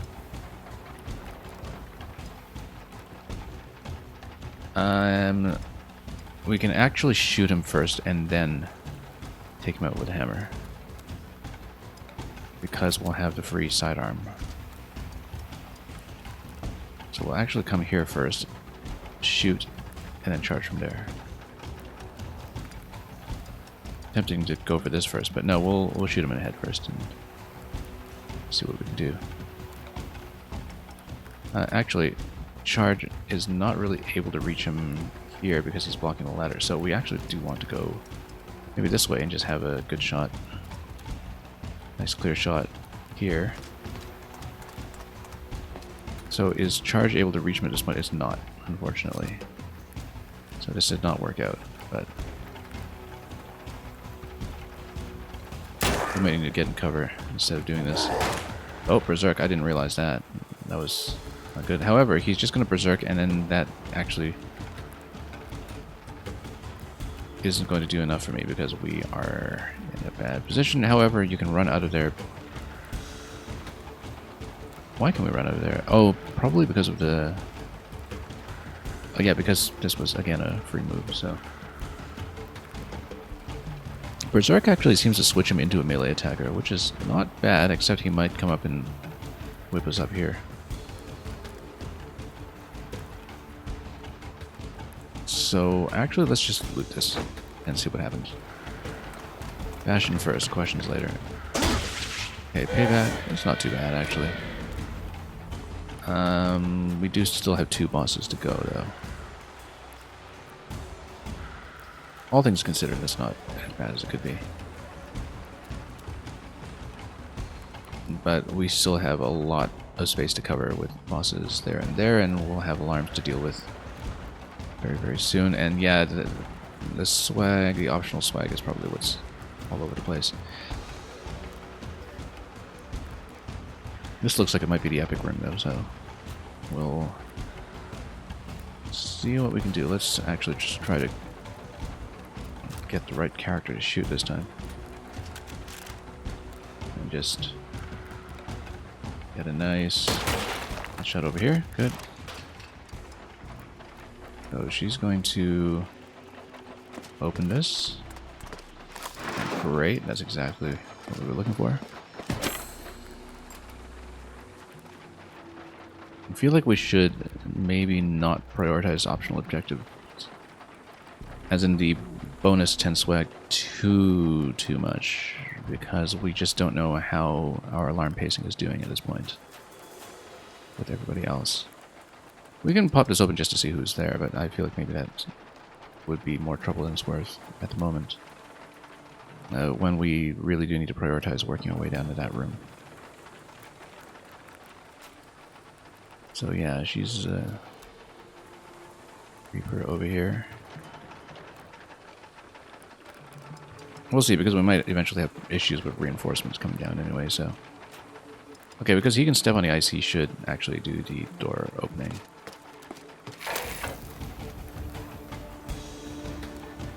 That's not too bad, actually, because Wheel and Deal can just take out a bunch at once. And actually, no, she can take out a bunch at once, because she can just sit here and shoot, as long as we take out one of them.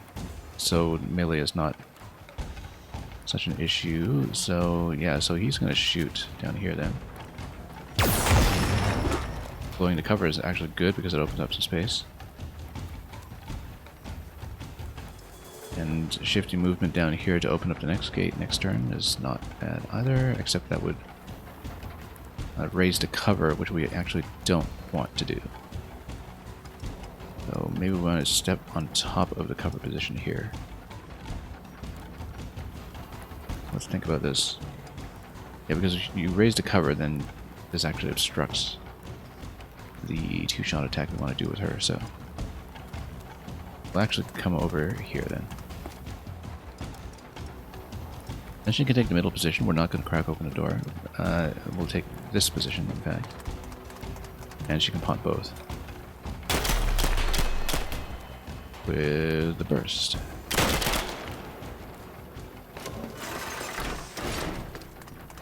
Oh, reinforcements. That was unexpected.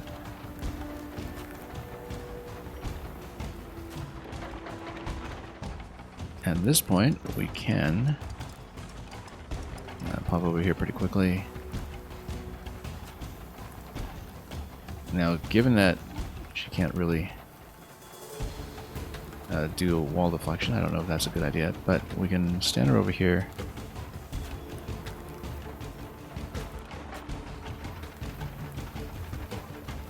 Or possibly even crack open a door and then shoot, like if we kind of go down here and then shoot up using a sniper weapon.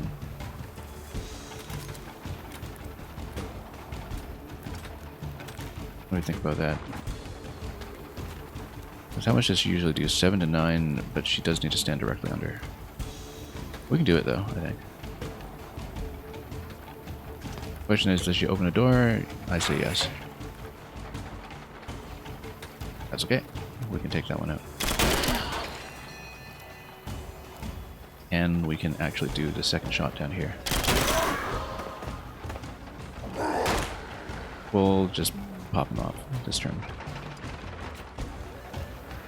And then we might even be able to open up a passage down here. We'll see. This might be a bad idea. Let's crack it open. Okay. That's fine, actually, because we have the sidearm available. We might get a little bit mobbed up here, but it's actually fine. We'll set up a shot against him next turn. We'll probably head down first and punch this guy. We actually don't want to spend charge on that. We want to save it for bosses. So what can you do here? Yeah, okay, that's going to be a sniper attack. Oh, you know what? That's potentially really good, because when we can come down here and just maybe do a big sniper shot across.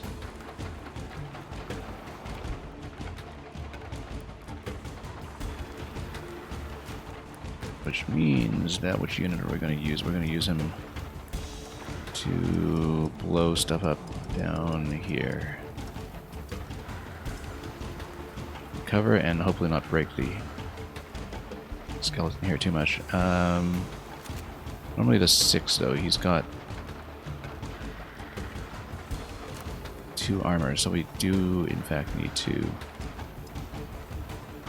probably pop him instead. 69, backbiter. Yeah, we need to take cover and do a back deflection probably. Like step here, and get ready for a boss next turn. Never mind cover, we'll just try to improve our position here.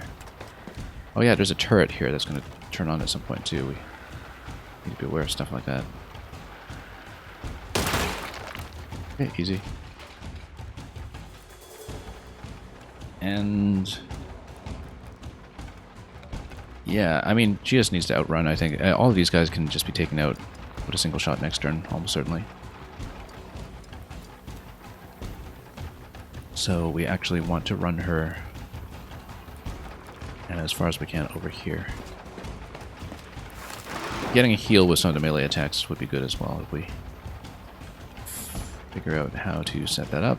What we'll do instead is we'll park Cornelius down here and grab the hat, which is essential.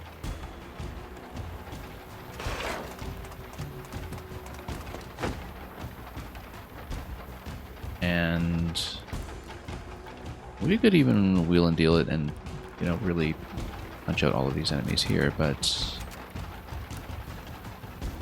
I think it'll be better to just stand in this position, let everybody come in, and blow them all up.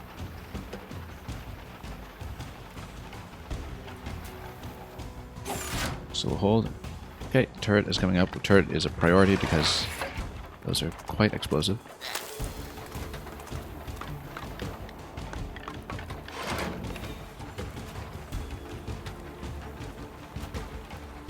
That's something that can be done with her attack, I think. Cornelius here can stand by the barrel and just fire left, perhaps. Yeah, I do want her to do melee as much as possible here, perhaps. Or she can pop those two.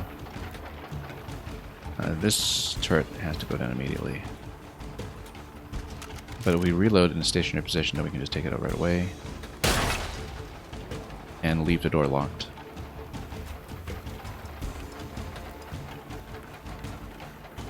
And let me just check his stats here.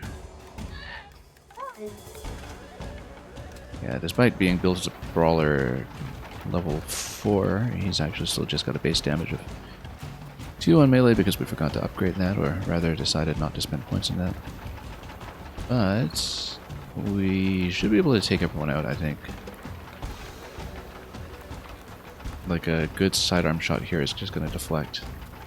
Although it won't get you to heal, that's the only thing. Yeah, actually she could just shoot this way. Try to deflect through 2. It just means that she won't get a second shot after that, but that's okay. We'll run her over here. Oh, except crossbow doesn't deflect. Okay, never mind. Maybe we can get some kind of drop shot on the other one. Let's, perfect aim just to see if we can do it. It actually won't, I think. It might even hit the barrel.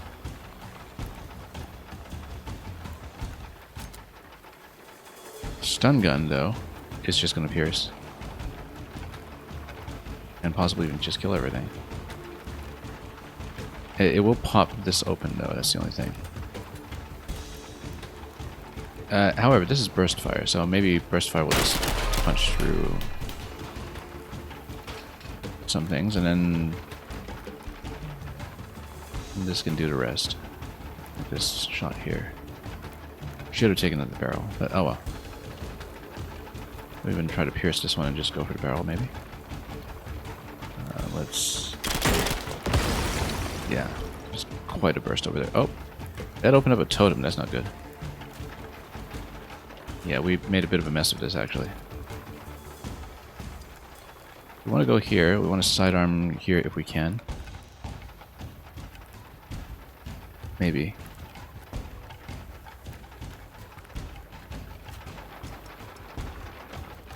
Okay, we did mess this up a little bit. Let's,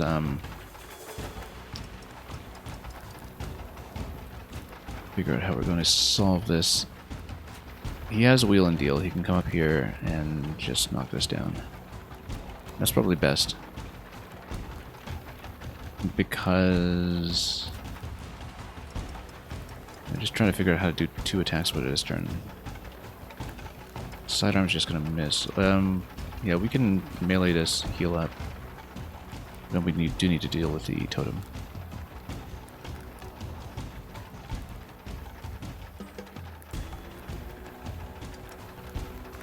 Or maybe just come up here. Yeah, no, we should actually just melee this guy and heal up.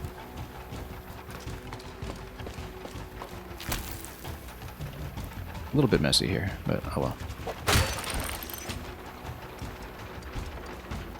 Originally I was just going to shoot everything down here, but no, we have to take out the totem. And we'll even grab the hat. That's beneficial.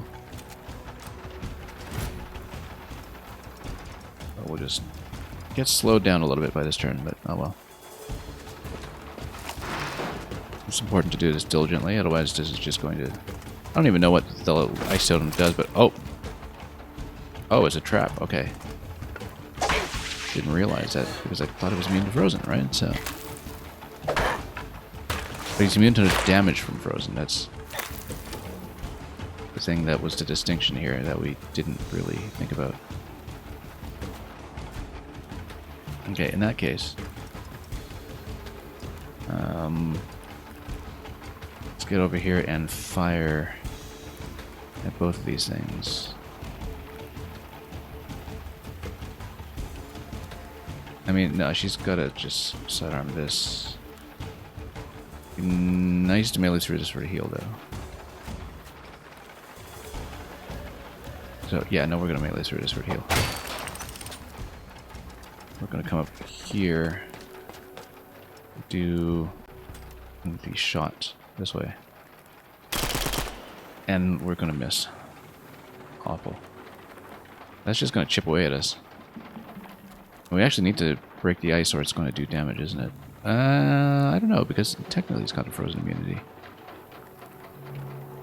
Now we're just way out of position with everybody. Do we want to pop the door, then, just to start sniping? Tempting, because we can build some cover.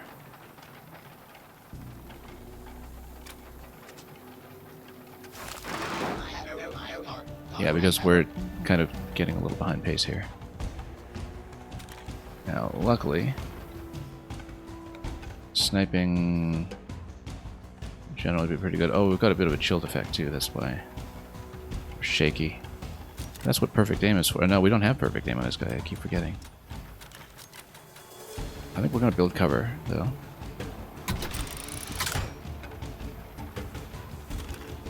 And then this way, yeah, this is not going to be great. Ideally, we get some kind of deflection down on him, but this is really not great at all. Okay, we'll take the shot. That's fine. Slow progress. Yeah, that's a very explosive turret. We just need to get out of its way. Yeah, I just didn't realize we'd get frozen by that trap there, because I guess we were already chilled ahead of time, which is the distinction that it's important here. So let's do this. And then break the ice. And then reload, and then yeah, we need a good shot here somehow. Or, well, yeah, we've already reloaded, so we can't just do too much here. We could potentially do some kind of back deflection. It's going to open up some bones, though, we don't want to do too much of that. Trying to do some kind of big ricochet down here, perhaps. Nope, doesn't work.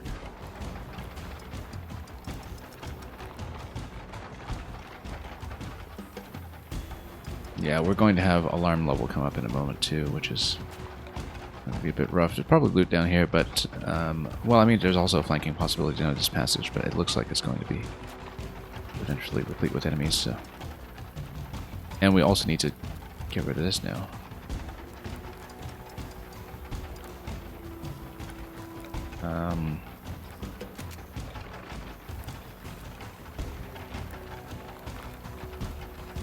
Yeah, so let's get over here and then release our friend.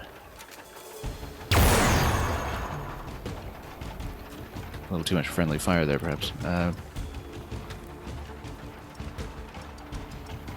We'll get over here, and then, yeah, we want to get ready for some kind of big charge attack on the next turn. So let's actually go to this location. Hopefully not get hit by the explosive turret. Oh, didn't see all these guys coming in. That's okay. We can get a good linear shot on them, I think, and they'll not be too bad.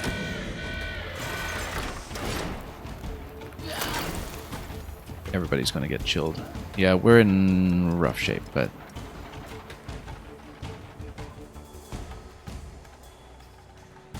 $13 damage here. Do I have somebody who can war cry for her or something? Let's see, because we do need to do the manual reload once all. Then yeah, coming down here at all is pretty dangerous. Oh, we do have sidearm 4 though, which we should have used this turn actually instead of burning a point on a reload. We can punch. That's going to do 11. That's not enough, really, but it does 11, and she does the extra damage at the end of the turn, right? So that's good. It's just that she might get hit by the turret afterwards and take quite a bit of punishment. But we might just want to do the range heal on her this turn instead, then. Or try to line up a good shot on the turret here. Probably not going to happen. We just need to reposition my sniper, I think. Anyway, here, he can take up both easily. Wheel and deal's not up yet. That's fine. We'll just take up both. Probably should have gone on the other side of cover here, but that's okay. Good enough. This is such a big map, we keep forgetting that we have to deal with so many more units. Shifty movements. Yeah, as long as we're out of the way of the projectile, I'm actually not too concerned, I think. This guy's going to come down and try to hit. We'll just keep going. You over here. Whoops. Perfect aim, war cry, smoke bomb. We should actually be able to do this. A critical hit over here with rage will do 8. And then we just need to hit them both. Once again, we can't do the ricochet, so we have to be rather precise about what we're firing. If she comes out here, we will go perfect aim this turn, just to be clear. And then, yeah, this will actually pierce through both of them, which is great. And this is actually not going to be quite a headshot. So it's actually going to be a little bit off, I think. Which is not good. Can we shoot him from down here? Yeah, I actually think we might die here this turn.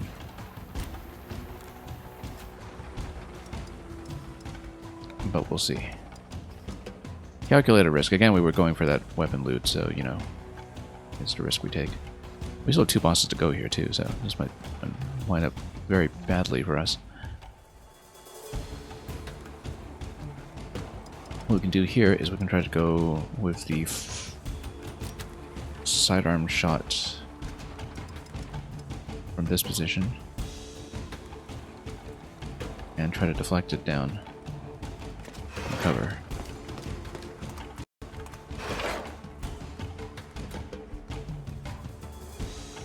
Or no, charge is going to snipe us, as I said, but we're just going to get the cannon in the face, which is what we're concerned about.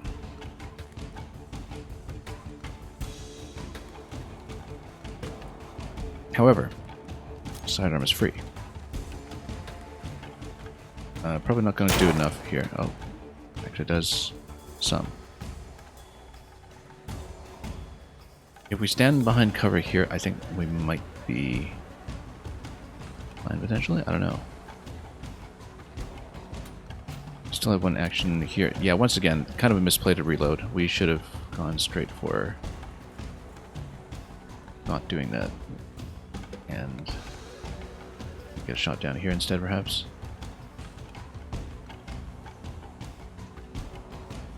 Or trying to shoot down here. Oh, that's a possibility. If we can hit a turret with it.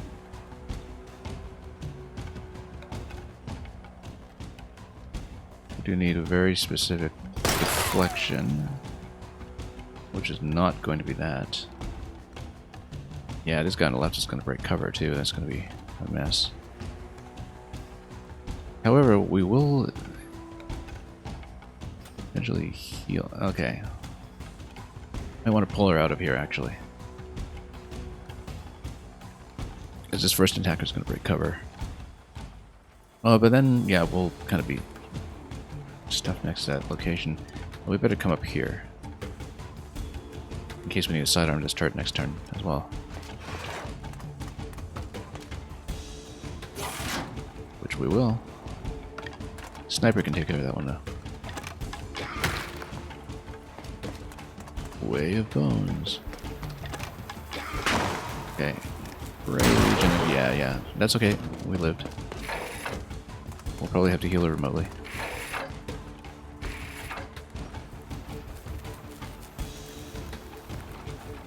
We need to not hit the totem with the burst. Very important. Because the revenge on that is actually going to be quite bad. I'll even go stun gun just to avoid that. Even if we're not using it as a stun. Because, yeah, the burst would just kill me with return damage. That's a lot better. This we just need to leave alive. We can't deal with it. And we'll move her forward.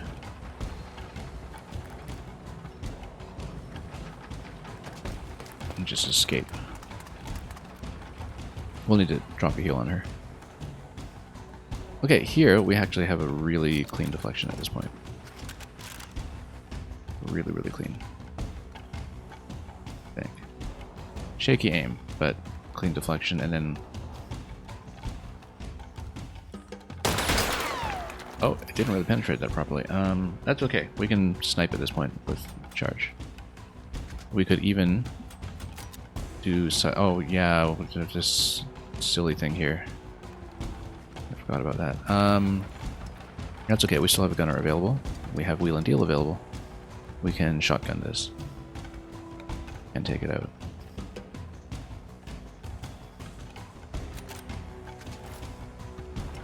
And we must.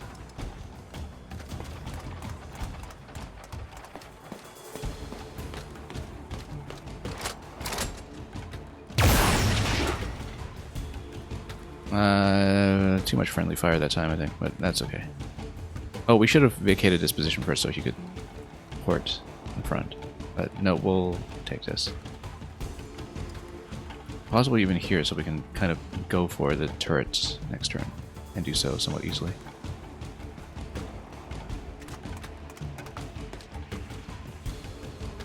Okay, so she's going to go sidearm down here just to get a bit of initial damage, and then we'll see if we can just go for a standard attack instead of spending the charge. And then she can heal up from there.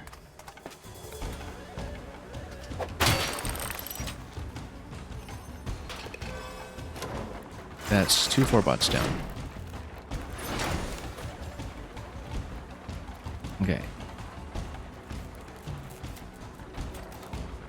7 to 9 with a critical hit. I mean, technically you could try to go for it. Or go stun gun again, but... what we can do is, if we're not sure, we can smoke bomb out of that, but I feel like we want to save that. We'll just have to remember to heal her, I think. Let's see. Yeah, we'll actually group together to do group heal in just a moment. That's the best idea. Because then we can get all of them back into shape. We're going to stand her over... yeah, we do need to work towards top right there, so we don't want to spend too long. We could even just run away from this turret, actually, but... I mean, there's lots of loot that we're basically not picking up and not doing the optional rooms, but I feel like we want to prioritize objective at this point, just to not open up too much of a mess while we're playing from behind, essentially. We will just be very, very short on treasure. In some ways, given how much space we're not revealing. So yeah, we can actually reveal this in case we need to continue past it. And sidearm from here. Yeah, nobody down here actually. It is a reinforcement point. It's important to know, in fact, in case reinforcements do come up. So we can see them. But sidearm will just take that. We remember. At last he shall have his revenge. So yeah, we're going to just open up this compartment. We're going to be very incomplete about this map. Necessarily. And, oh yeah, what would we say about trying to group together and heal? Well, we'll have to do that next turn. No, won't we? Yeah, because we want to bunch everybody up for the group heal shortly.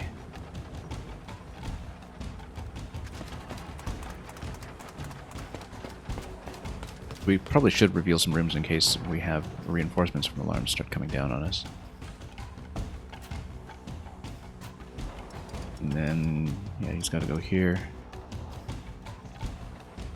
The door opening buff will still be a thing. Actually, no, we definitely need to have a turn for a reload. You know, getting rid of this guy would have just allowed me to reload. Could have just considered that.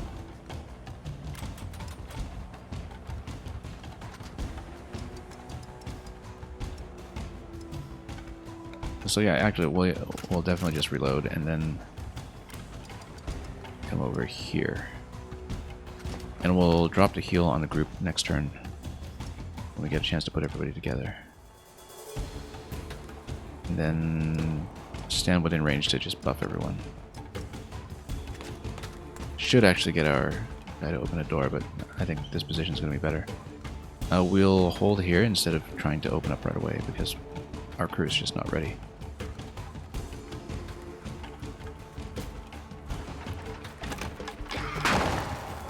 Okay, at least it's just revenge totem and not some kind of remote damage from lightning or something silly.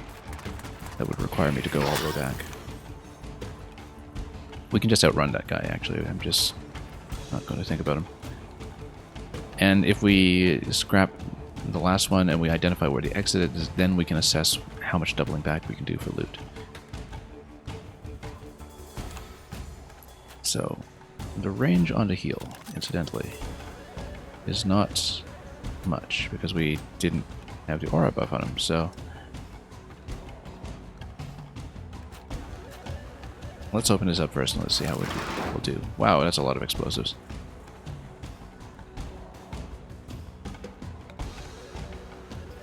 Okay, in that case, didn't we have that ability on her where she can loot and then continue? Let me just check this to be sure, so we don't guess. Or was that something that was an upgrade we did not get? I think that's an upgrade that we didn't actually pick up yet. Yeah, I don't remember where we even saw that. Okay, anyway, never mind that. Explosives galore. We maybe shouldn't sit here, but actually no, a good burst attack up front can just get rid of everybody. Even the crossbow might do it, in fact. We just need to be extra careful with all these explosives. Because we can get a nice straight shot with her. Except the crossbow does a bit of a drop shot, that's the only thing. So maybe we do want Cornelius here to stand up front, and then... oh yeah, here's the problem, is that he's just too tall. He's tall enough that things will not blow up properly. Alright, let's just blow up the back then.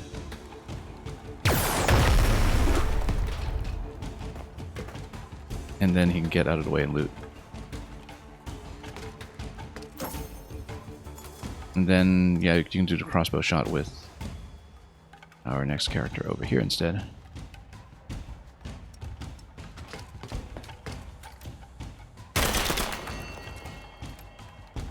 And stand... yeah, let's not fire at anything else here. Cancel out of the ongoing. Once again, yeah, we're not really standing in an appropriate position for group heals. We can stand here and drop one heal, it's just that we won't heal our other guy yet.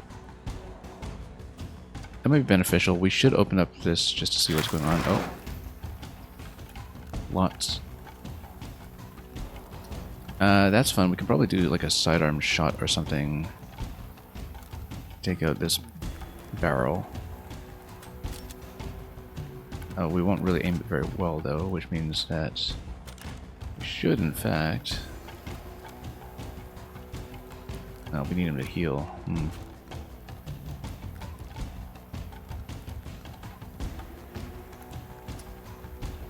I think we're actually going to come up here and heal up. We'll see. We might have some flanking issues after that, but we can try to take the sidearm shot first, just in case we can hit the barrel. I'm trying to angle it to hit the barrel. We'll miss, but it's okay.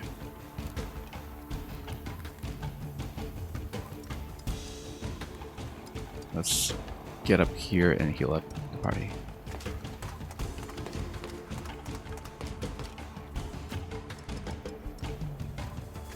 Okay, here. Maintenance protocol. Much, much better.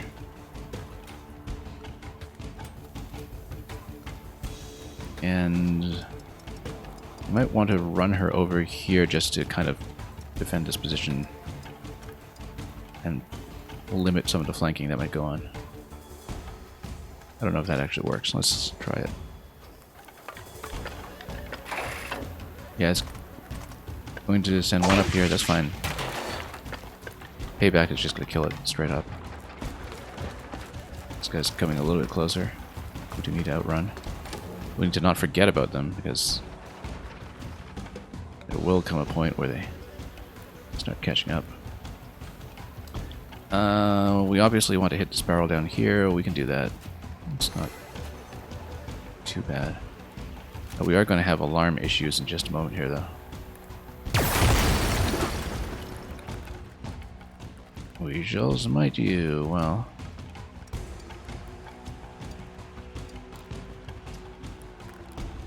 Oh yes, you can then continue to pop forward, which we will do.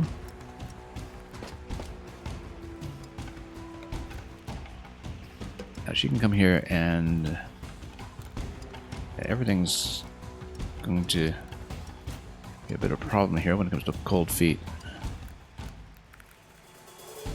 What she can do is try to get a sidearm shot and then snipe the other one in melee and pick up the bag.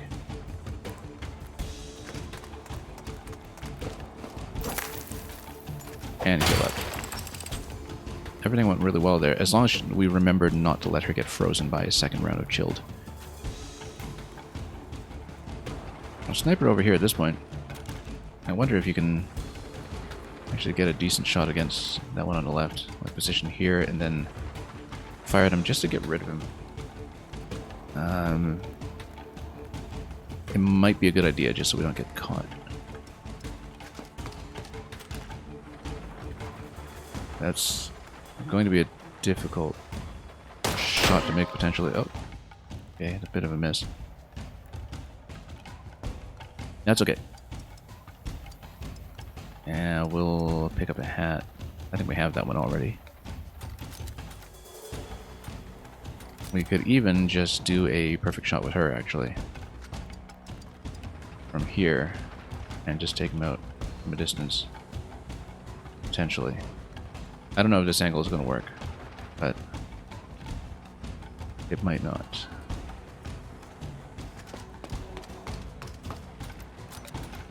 Perfect aim, and then... Oh, no, it's not going to work. That's not great. Burn to perfect aim. Stun gun, however. Okay, we'll do that. Should have saved it as a stun, but you know what? A win is a win.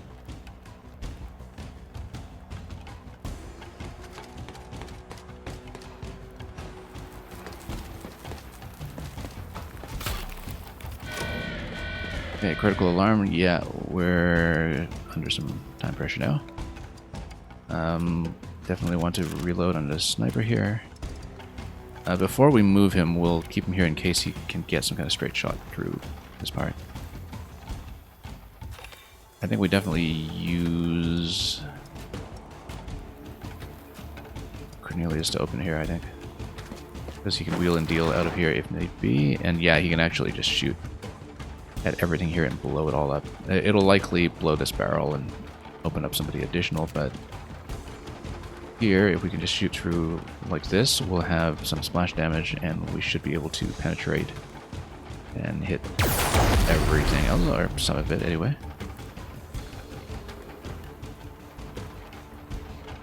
Wonder if we should bother to get behind cover here. Even though this will open anyhow, but yeah, let's do it. Okay, at this point, we'll probably do a decent shot from this location. Try for it anyway. Try not to just blow up the barrel. Never mind, that's okay. That's fine, actually. We'll just keep on going. Sidearm will actually just take care of this one just fine.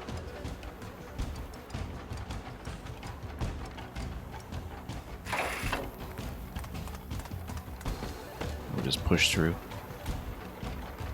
We're not going to spend a charge on this guy, but...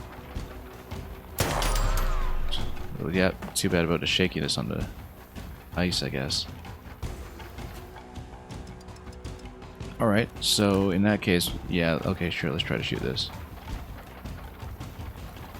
Well, I mean, he's just going to come back in here and whack somebody, but he'll probably whack this one in the back. We should actually just repair her prematurely.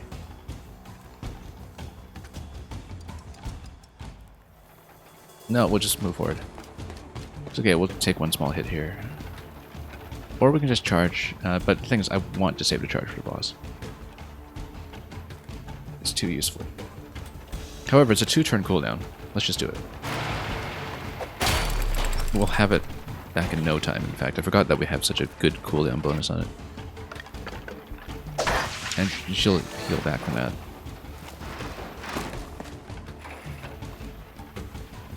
And we'll even be able to reveal the next room right away. Okay, these guys... yeah, that's fine. We'll be able to take them all out. First of all, 6 to 9 here.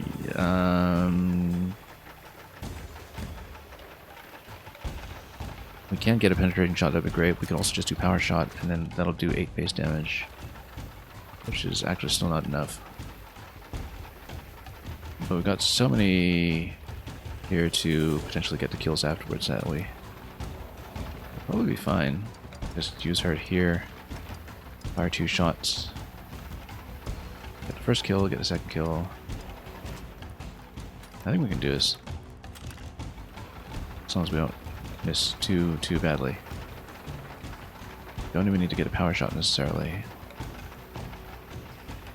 Yeah, with no backbiter, this is only going to do 8. We have to keep that in mind. 8 minus 2, but that's okay because a penetrating shot after that will take care of it. So we'll actually just fire like this. And then she's going to come here. And do that. And then she's going to get a second shot over here. Hopefully with a crit. Not quite, but it'll loosen up the hat. And we should actually get her to just punch, because then that will heal up.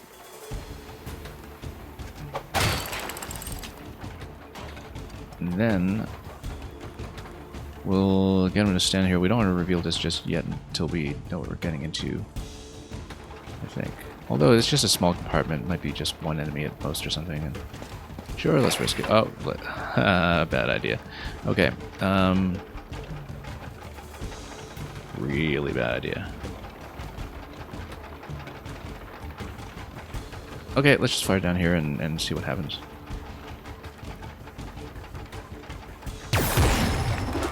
Blow some things up. That was an awful idea, actually. So, we can come here and just loot this. No, because then she's going to get smacked. So, but then we don't want to get trapped here by being shot in the feet or something either. I think we need to stay.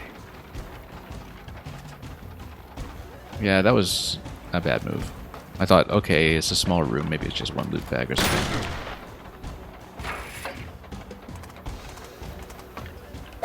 But yeah, he's actually gonna get whacked. Like crazy. Not hobbled, thankfully. Which means we can probably do a decent number of shots with the crossbow down here. Oh, we got somebody coming. Okay, no, that's my sniper. We can contain this, it's just that we are going to have problems with my current level of health going into the next room. But yeah, if we take out the first one here, we can get some penetrating shots or something down. In fact, the burst fire should be able to take out several of these at once. On our splashy shotgun. Oh, except we need to get rid of this one on the left. And that's fine, we'll just reload and take this guy out.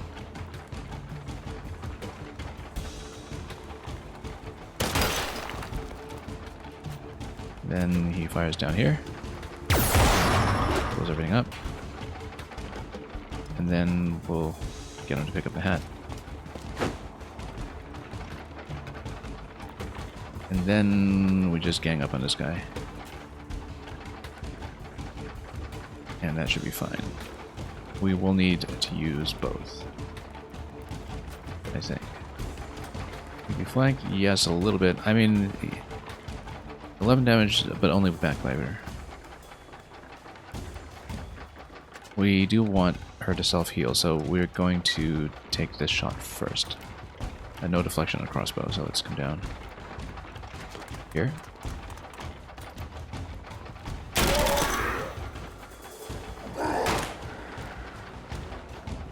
And finish him off.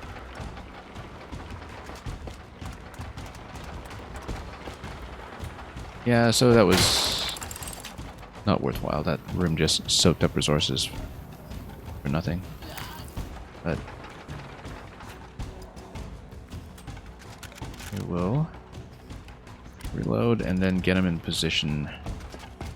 That's not in position at all. I was going to try to get in position for the next door opening. I don't know if we want to do it this turn necessarily,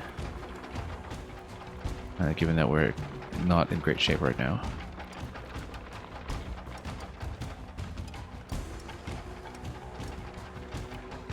Yeah, we might want to save one turn first before we really get anybody to boost up there. But we can also just kind of retreat behind cover maybe after the reveal. 467, 468, 469.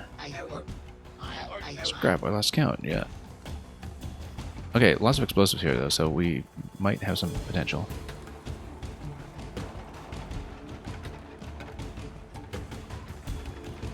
Also, Cornelius can finally use the Abs of Steel, perhaps, and yeah, the thing is that he's in a very defended position right now, which means that...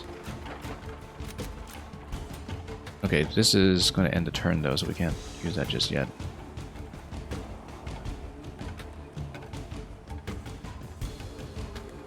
Yeah, because we can kind of hit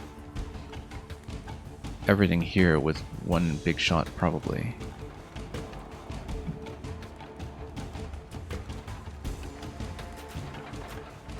But yeah, because she can fire up above. I'm trying to think about how we're going to do this. This is...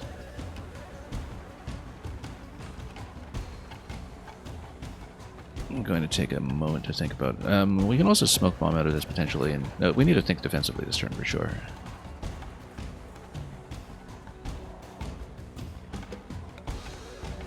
Because if she's able to... Let's see here. You know, smoke bomb into 2 here, and then reveal over here. You can actually go here and then sidearm everybody. Possibly even get out. I actually like this idea, that we just pop up and then make tons of stuff explode.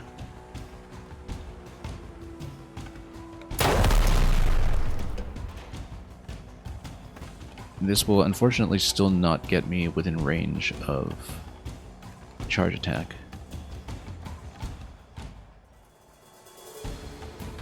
But it would allow me to pull back out. And pull back out in such a way that we can have a defensive aura. Perhaps. We need to think about where we want the defensive aura to be. Like if we want a smoke bomb.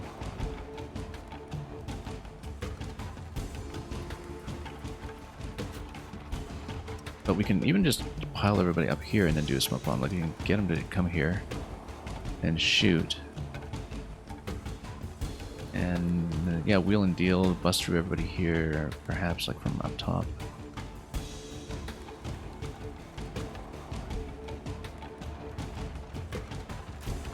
Do I still have any points? Yeah, that's the thing. We really should have healed up on Cornelius. Because there is going to be a potential problem here with him getting whacked. But if we come up here, if we blow up the projectile guy, then maybe we're potentially safe. Let's just go wheel and deal. I'm trying to get an angle that'll allow me to blow up as much as we can up here.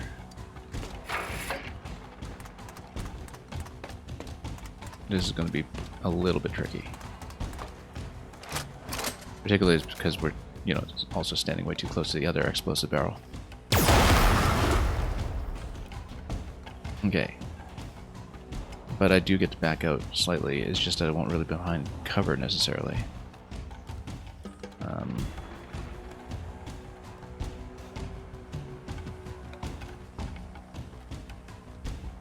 Yeah, unfortunately this guy's still...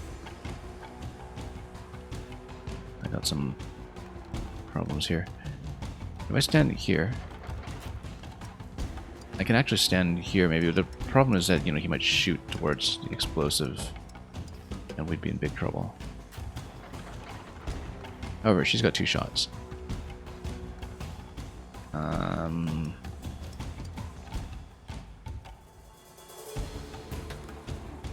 One shot here.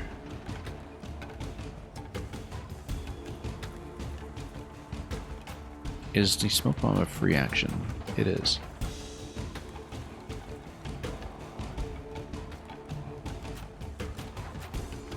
Because then maybe we can obstruct here somehow.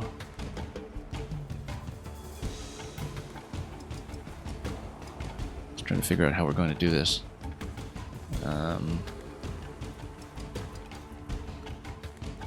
Yeah, we do want to save the charge as much as we can.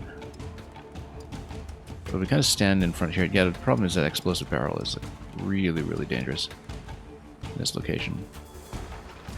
Just trying to figure out how the smoke bomb is going to work. Like if we... Maybe smoke bomb here. No. I just need to pull out or something. But it's better than I thought I would this turn, but we'll probably take a casualty. Like, I feel like he's going to die for sure. Because, you know, even just one melee attacker plus 1 projectile, possibly if something hits the explosive, like that's the worst case. You can't just tuck in front of him or something.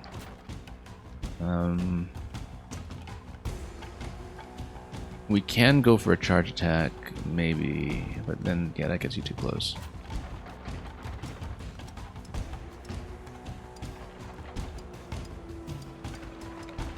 She can't really get in a good position for smoke bomb anyway. Like, she only really has 1 move available at the moment, so I think we just need to kind of pull her out, not next to this. Pull her out behind cover here, or somewhere moderately defensive. Might want to risk it, depending on how much of a blast we get off of that weapon. This could go badly. And yeah, I feel like we definitely need to maybe snipe one here. The problem is that, you know, if the AI knows what it's doing, it's going to hit the barrel and just blow us all up.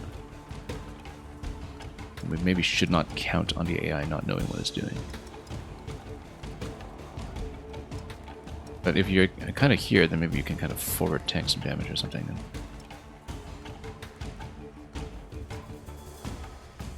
Yeah, because this barrel is like a massive issue at the moment.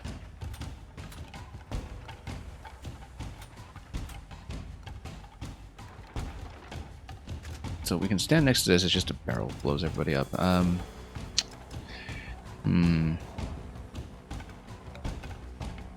Or we can just try to tank the shot up here. I feel like we will do it this way. We'll try to draw some fire so basically we don't get blown up by the barrel. The barrel exploding is the worst thing that can happen right now. Yeah, I feel like he's going to get shot. Okay, good. That actually worked out. That's exactly what I wanted to have happen.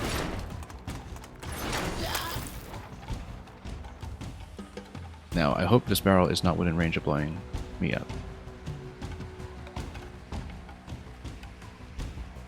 Because, first of all, we can have a free action to heal this guy. Secondly, he's able to hit both enemies here with one shot.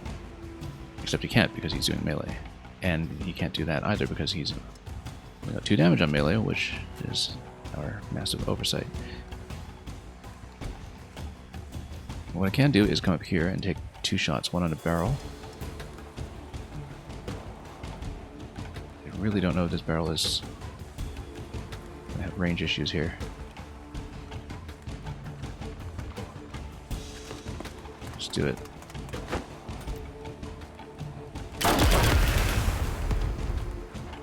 Okay. We may be able to pull this off.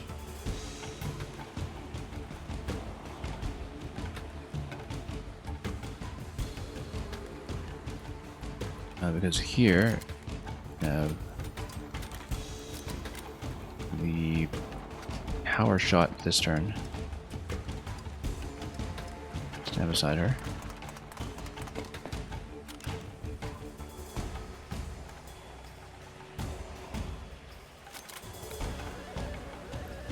Power shot for sure. I'm just going to try to take him down as quickly as possible. And then if we come down here with him and just try to prevent a melee attack from becoming an issue, we do charge attack over here.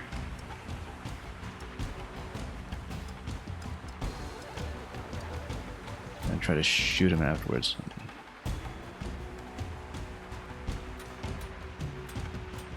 Yeah, too bad that we can't actually have the sidearm and a charge attack, because I feel like we can do that. We make one move, we fire the sidearm, then we do a charge attack into him. We're always able to do that, in fact. So we're going to do it. We're going to go sidearm. We're going to go charge. Then, with him, we can actually just do a shot that will be a penetrating shot. And it should hit both. I think. We'll go down here. And then should fire at both. Great. Okay, then we probably shouldn't mess around with the loot too much. But while we're able to defend this position, we can crack open some doors and see what's possible. But we're not going to play too risky here, I don't think. What we can do is... Yeah, he's just on his ongoing action. I'll just pop him over here so we can check the door. We'll check doors quickly. Loot, get out.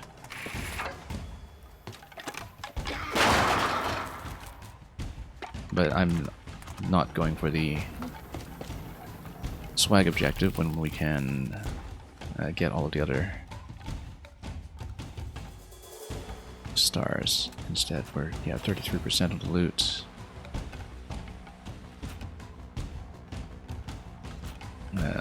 Again, we can just do free sidearm here to get rid of this guy.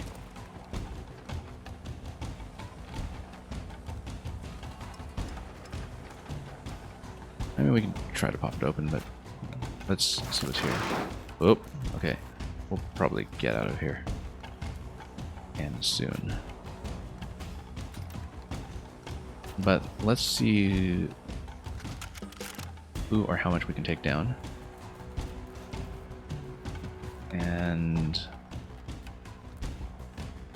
you know, the better we do, the better. So,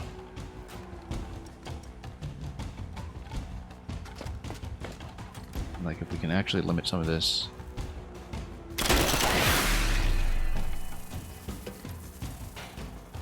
And then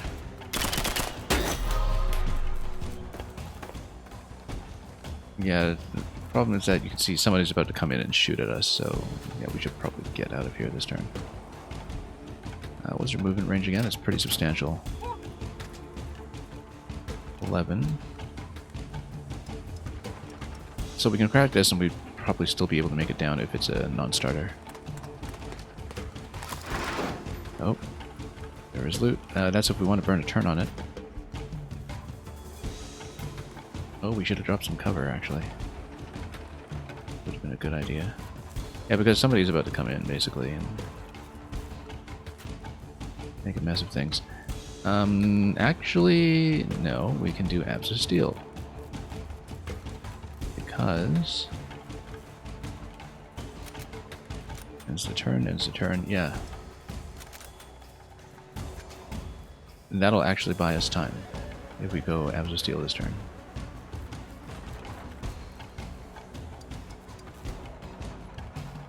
And then we'll be able to retreat back. I hope. Yeah, because that will actually be completely defended. And that means we can get at least one loot bag.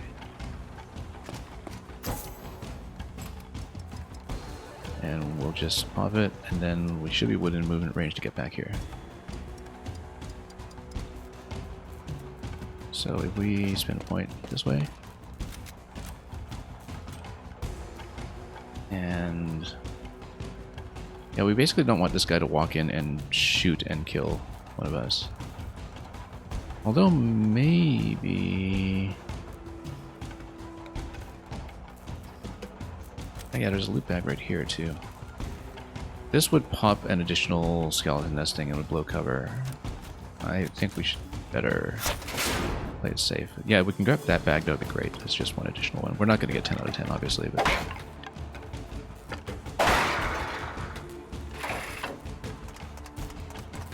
yeah, because at least we prevent ourselves from taking any more unnecessary damage.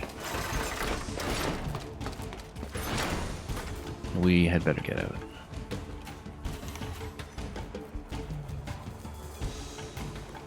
But the idea is that if you're able to get here, then, you know, you go 1, 2, 3, 4, 5, 6, 7, 8, maybe? I don't know. How many movement points do they have? Let's see. 9. We better calculate this accurately. 1, 2, 3, 4, 5, 6, 7, 8, 9. Nah, just a little bit short. I mean, if he's got wheel and deal or something, but that's on cooldown. So I think we're just getting out of here. I don't think we're going to contain all of this. But, not for lack of trying. Let's see what we can do. Oh, almost. We can actually go perfect shot on her. And just try to drop shot both of these guys. Maybe.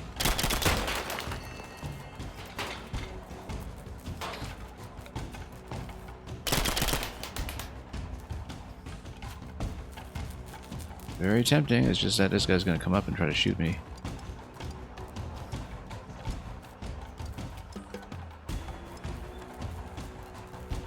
Yeah, because then we can shoot him in the face, right? Like 6 damage, except that's gonna be 1 short. So, yeah, just a little bit short, I'm afraid. There's a lot of splash, but he isn't a backbiter or anything. Yeah, I don't think we're really gonna be able to do this one. However, he's able to port back after a shot. That's still not good enough, though. We are still going to be down by tempo.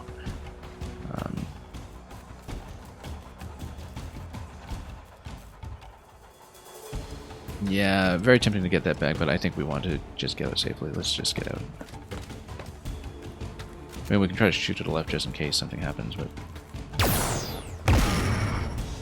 almost.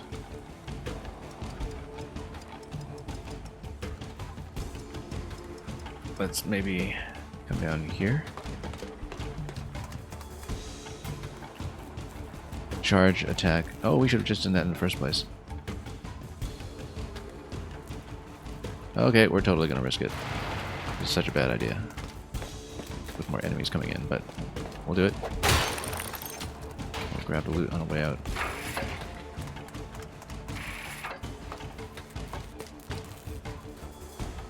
Yeah, nobody's going to hit me, actually. We'll just go with this, and then do we have enough movement afterwards? We don't know. Only if we smash this barrel, which maybe we can actually do. That was a really bad idea. But it actually gets us out. That was so much friendly fire. Yeah, we shouldn't have done that with an explosive weapon. That was terrible. But Now we got it. We got 6 out of 10 bags, which, given how many rooms we skipped, I mean, you know, we were not going to get 10. So this was just, you know, for any additional cash at this point. So I think we should just wait out of this one. We should still get full stars for it, with no casualties.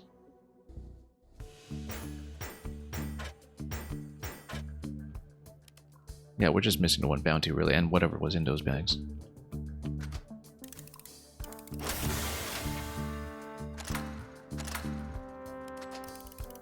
And the quick level on the sniper class will be very nice to have. Backbiter and nimble feet. Okay. Then Flanker 2 for cool, and then we can switch them back to Brawler with the free sidearm and a reduced charge. So, pretty happy with how that one went, even if it was not complete objective-wise. We got 3 hats. And we got the laser pointer. Rare boomer rocket launcher. I mean, we have one rare rocket already. But this one, yeah, full aim line with a reduced splash radius, so it's actually like a precision rocket launcher, and that could be interesting if we're leveling up some boomers. Which we want to do because we want to get everybody their extra utility slot. So, critical rounds, yeah, that's very nice. We'll really start stacking that up again once we start opening up some additional slots with the boomer. We can really stack some crit. Okay, so that went decently, and we have now expended our troop allocation for this day of play, so we should head back to the inn here. Realistically, I don't know how many more maps will actually get done today. I mean, this was a challenge map for this zone, so that went well, but let's see. Oh, these are shallows. We can't dive here. It's too bad because I was looking for some way to get over here, but it seems like we have to wrap around a different zone. Look all the way down here. So we might just explore the boat a bit more. We're kind of putting off the storyline. And we have 18 bounty. Do we want to risk a little bit more with some ship combat? Probably not, but if we have 18, let's plan ahead for what we want. Torpedo 2 is a good idea, it's just that we don't have 2 points left over to spend afterwards. Cash is good because we can buy those infinite grenades we were talking about, which was originally the plan anyway. We're doing, you know, maybe a 12 and 6, or even just a full 18 on the 350 over there. Yeah, more ship gear is pretty good though. I like the torpedo, for sure, if we can pick up an extra fragment or two to really clean up our numbers here when it comes to not spending wastefully.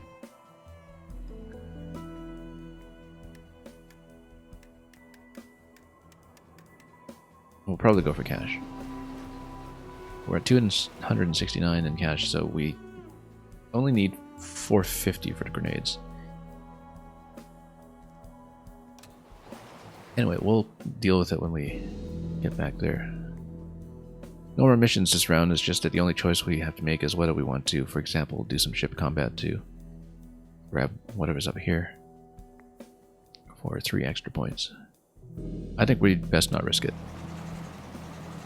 Ship's looking a bit fragile right now.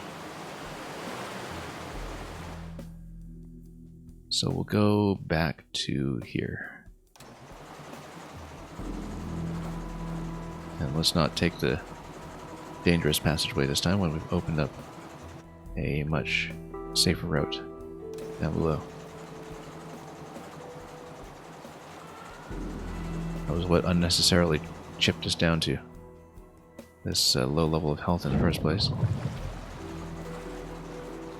Down to that 25% mark. Yeah, we'll come back here when we have the means. Like I said, don't know how much we'll do with maps today. I might really just want to explore more of the map instead of doing missions. Just to see what we can get up to. We might want to upgrade a ship for that, but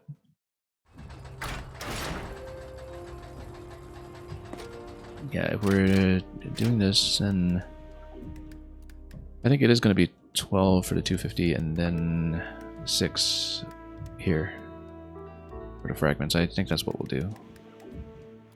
I'm just considering this carefully in case there's a better total here.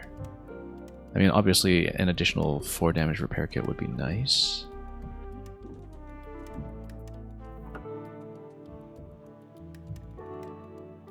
And torpedo 2 would be nice. That doesn't quite add up the way we want. We still don't have a top weapon too.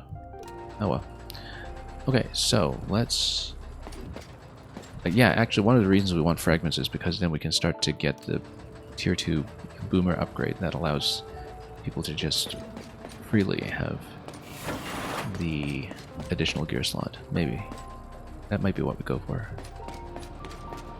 But let's load up at the bar first and decide from there.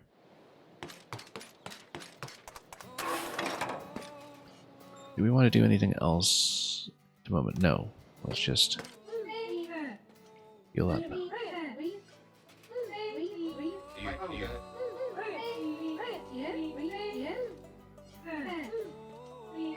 Well, we're not going to let ourselves get looted too often here. At least the Rattler's Big Dreadnought is out of Titan's Drain for the parley over in Frozen Fjord. Sure, let's talk about it.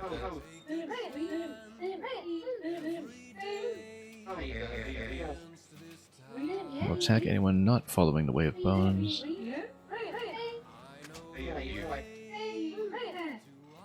And yeah, the Dreadnought. Safe behind the walls when I see it all, yeah.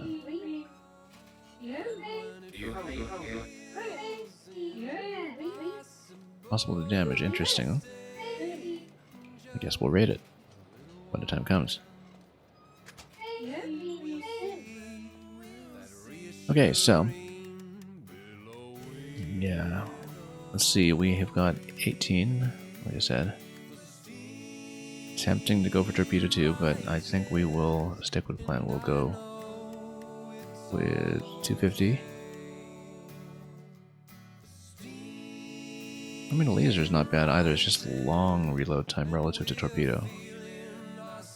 And with no splash too, we don't have that kind of precision. I like our current combat method just fine. Go 12, we'll go 6.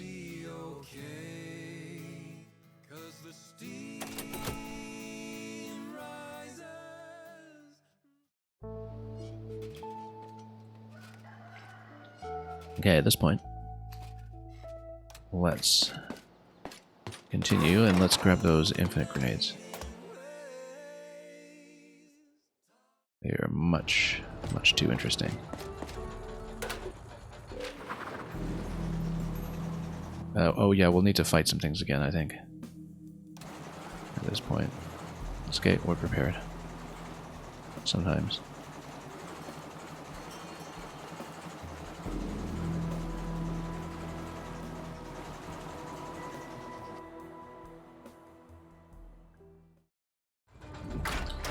Okay, so let's buy it.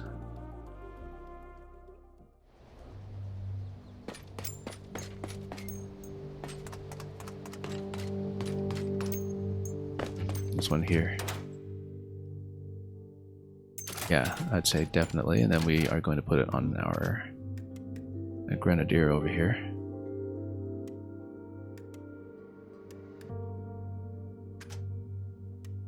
Yeah, Big B was actually only tier 3, which is interesting, because we've Basically got a better launcher at this point with the laser pointer, even though it's, of course, less splashy. It's 5 plus 1, and this one is just a straight 6. With a much bigger explosion. So the main difference is that just gives you the aim line.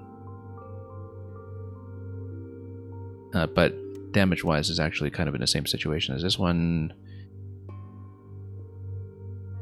If we're talking about comparing the direct hits, this has got a bigger splash. So for practical purposes, you know, this is a splasher weapon. This is probably better for whoever we want to use to level up Boomer in the background.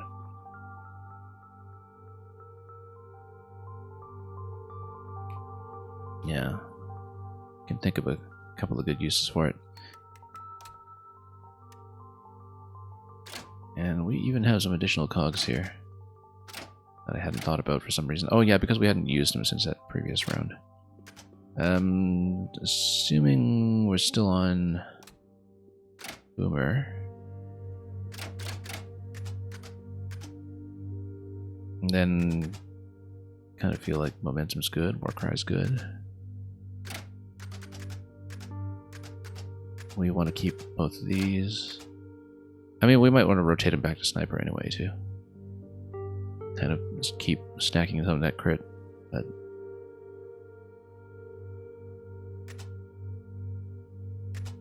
yeah, Rage is not bad either.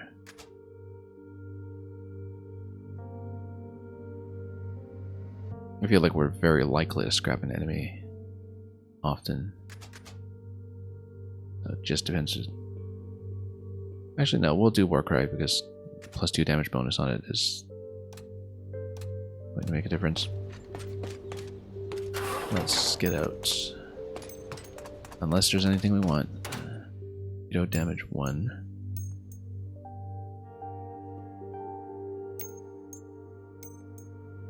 Maybe. We can hold out for something better, I think. Let's just back to cash.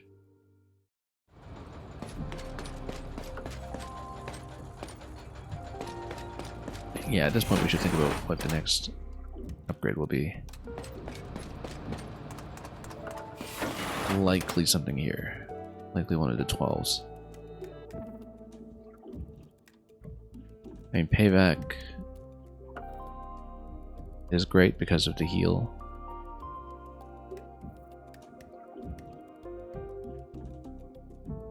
Focus mostly just affects the snipers. Because we usually don't sit that still.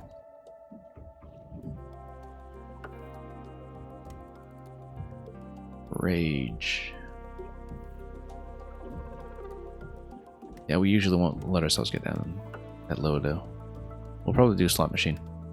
But let's save up until we have a better idea of how we want to build into the next map we do.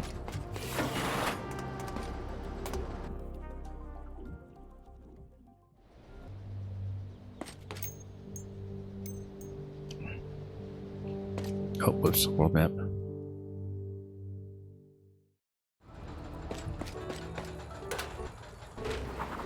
So at this point I think I would like to mostly prioritize some ocean exploration. Obviously there's a big part of Glacier Gulf that we didn't see here because we were getting pummeled, but we can try to explore there just to see what's possible.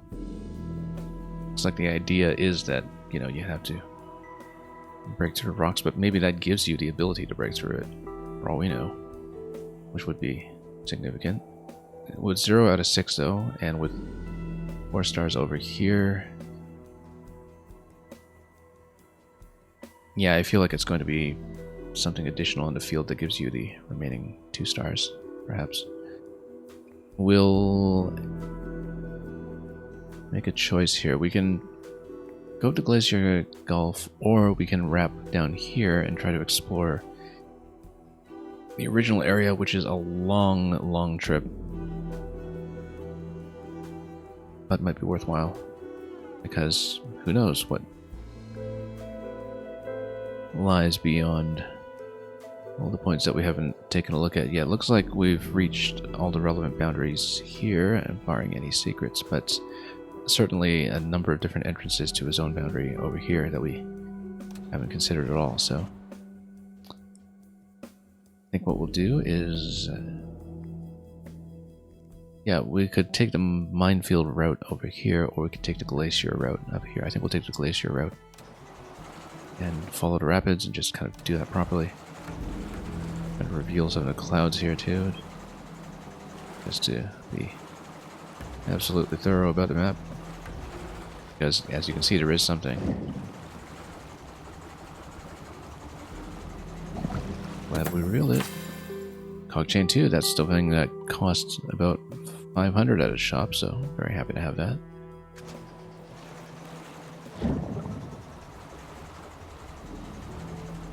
For anyone who needs it. That's why we should actually reveal clouds on the map whenever we can. So you never know what's within range. Now we'll wrap around this side. Maybe, actually, yeah, that gets into some combat in minefields. Maybe we shouldn't mess around with that too much for now, but...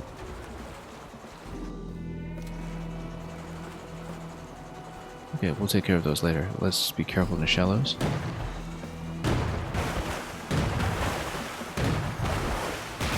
We do want to stay alive as much as possible here, because we are going to get through a pretty dangerous patch if we want to take the zigzag through the rapids up top.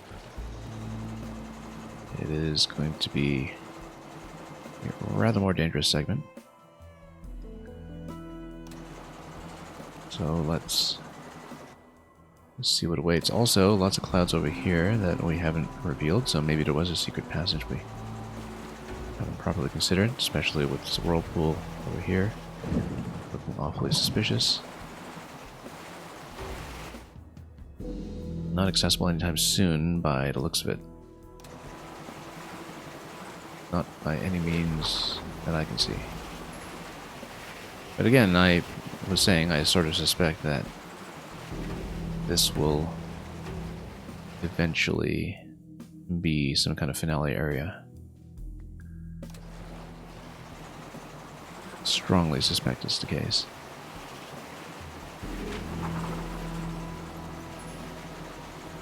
Just looks too conspicuous. So yeah, let's just explore some more. And see what we can do. No minefield over here, so that's fine. We'll just make our way up.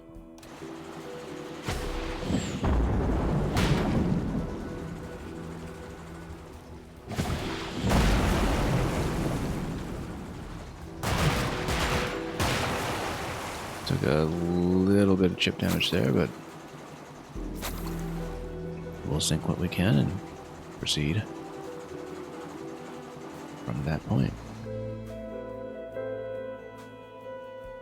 Yeah, a lot of conspicuous rock passages that really look like they ought to be destructible.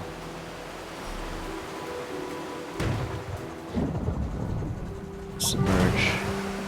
We have to watch out for when we are in the shallows. That was what got me in trouble previously, especially in these passages.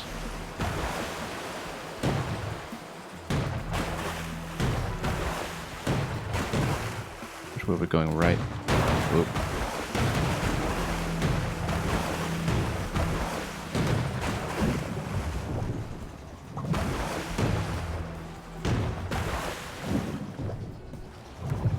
Frozen solid. Oh, it's a solid mission.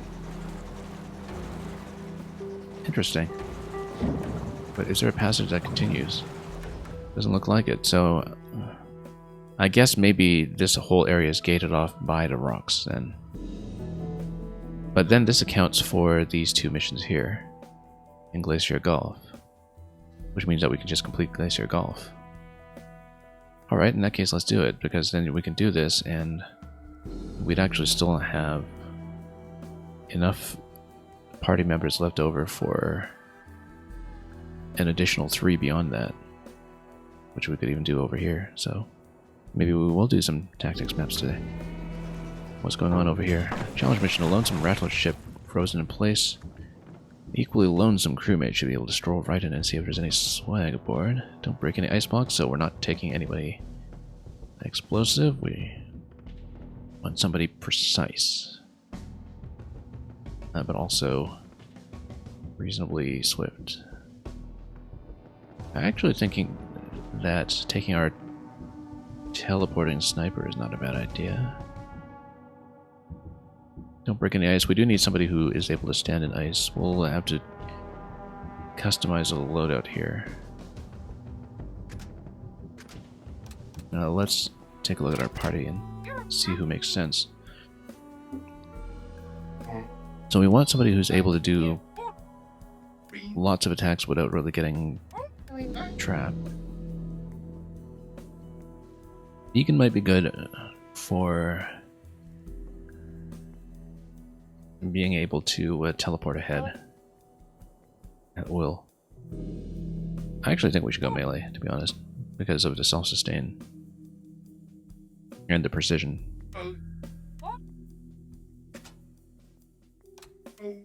And Cornelius does have the free sidearm at this point, so let me take a look at this.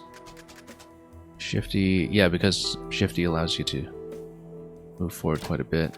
I think we are actually going to put melee on Cornelius and run him from there. Immunity to damage inflicted by children frozen. Yeah, that's again damage immunity, not effect immunity, but we'll probably want some kind of big healing pack on him on top of that. We want movement though. I feel like that might even be more important than HP. Probably a similar setup to what she has here with both warm gloves. Yeah, well, warm gloves for sure, and then probably yeah, warm gloves and boots like that. There won't be a heal, but then you have to self-heal on the melee, and maybe that'll just have to do. And he's got the kind of immunity ability as well, so yeah, I think we should take him in solo. And that would make a certain amount of sense. In which case, let's put a hammer on him. Yeah, we got one good hammer.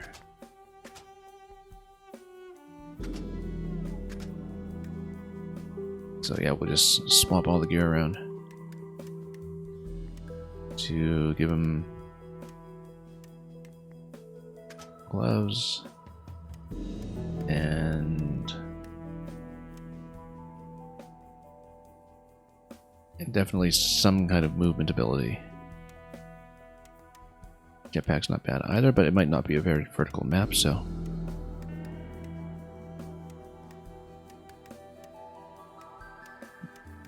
yeah, gonna feel a bit exposed without a repair pack, but let's see, what were we even looking at? If you have warm gloves, then you need speed boots. And then that'll just be how he does it. Let's get some cogs in. We've got more than enough to plug in a lot of this stuff. Cool for sure.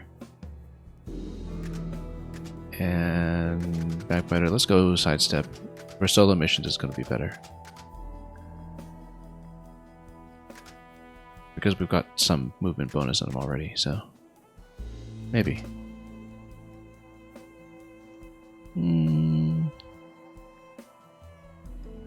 Perhaps. Yeah, because we don't want him to get trapped, basically. But actually, how many movement points does he have? 10. The extra one could make a big difference. But this isn't based on time pressure, right? So it's less critical. It's mostly about getting into position to take out enemies. So let's start it. And let's run him.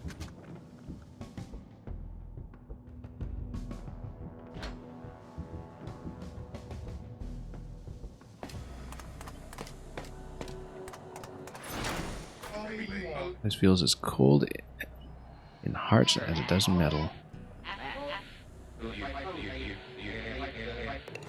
Yeah, we won't get frozen. We're okay.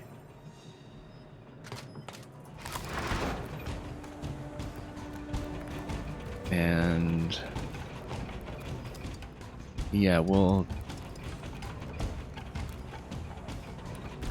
Oh yeah, the thing is we don't have tit for tat on him. Tit for tat was actually quite good on Chimney. Even though it was just, I think, 2 damage.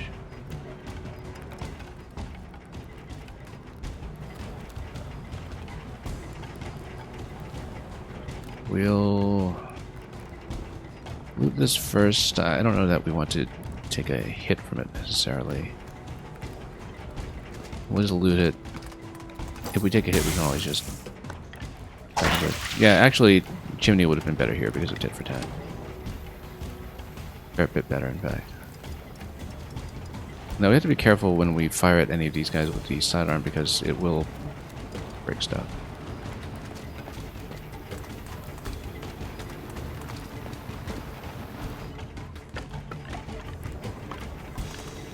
So we do want to go melee whenever possible. Come here.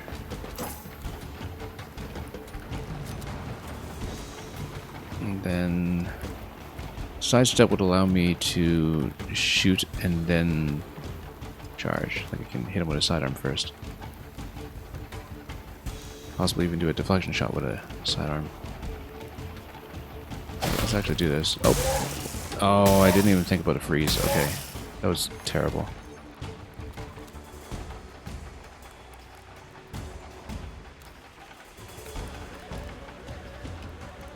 But interesting.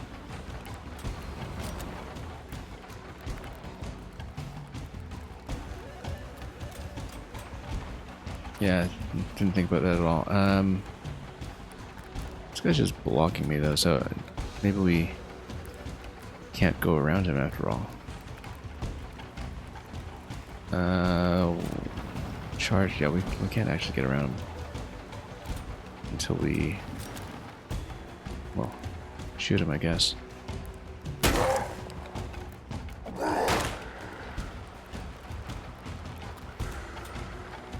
Here, oh, how come he doesn't have the cooldown reduction on it? Did we not plug that in properly? Let's see.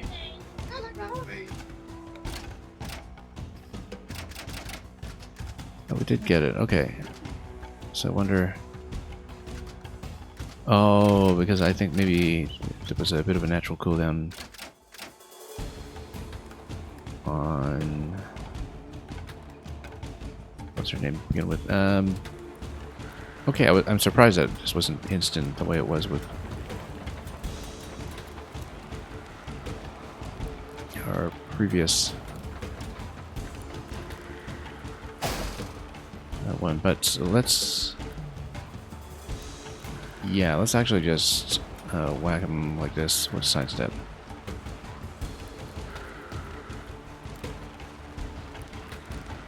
That's probably best. And then the shifty movement, we can just go right away. Oh, he'll try to break the ice though, so okay, never mind. But we don't fail the condition as long as we don't break any of the ice blocks. This is actually entirely a condition for our opponent to obey. Little steamboat with warm boat delivered right to McClamps. This is an area where the jetpack would have been useful.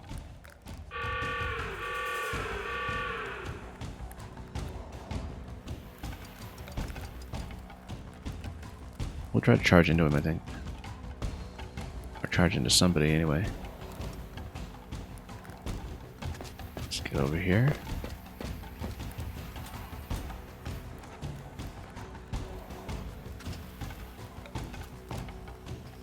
Yeah, this is locked up. That's okay, we've got 11 turns. 2-turn cooldown and a charge, we'll definitely do it. Oh, frozen. Never mind. Interesting. Oh yeah, because it just burns every turn that you're frozen. Okay, then let's get over here and whack the other guy.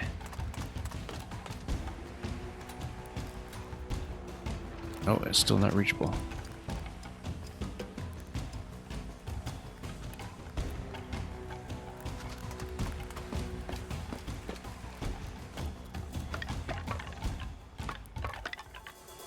Didn't entirely understand how this works here. Oh, and he's not in a position where I can charge into him anymore, unfortunately. We'll just need to fight this out, I suppose, because he's blocking a step. Unless, of course, we can take the aura movement here. No, we'll just shoot him like this. He switches to Berserk. Yeah, I thought we'd have a lesser cooldown on this for some reason, but we might have misunderstood. We're just going to freeze in this position. He's not going to come down. Not very effectively.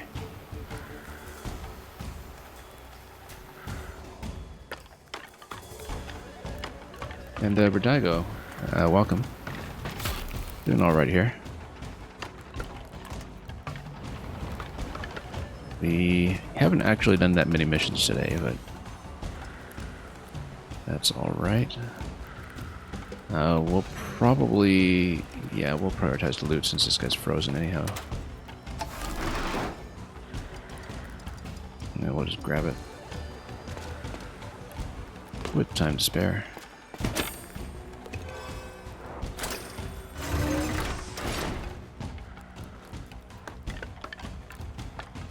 Actually a fairly easy map. As long as we're watching our feet, not getting frozen for too long. 67 bags here, so yeah, we'll just grab this one and then go. We're just able to exit this turn, actually. We have 100%. Easy.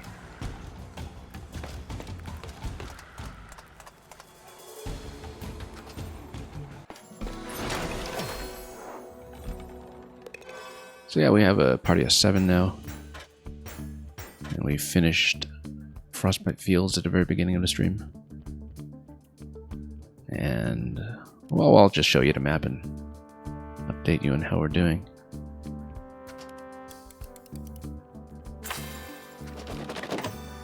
Titanium alloy. Shiny and built to endure. Tier 6 here. Yeah, very good for some of the frontliners, perhaps.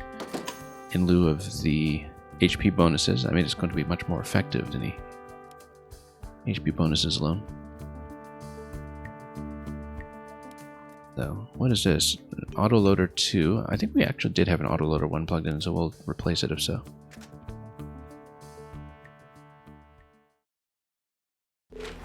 Okay. Yeah, basically any kind of frontliner who's going to be very exposed will benefit from that quite a bit.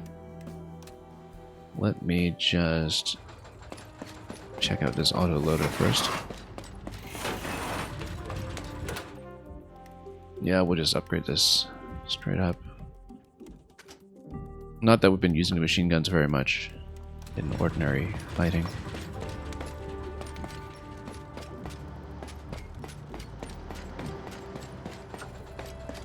But maybe we'll just finish the other glacier map. And proceed. Let's just get back out to the map.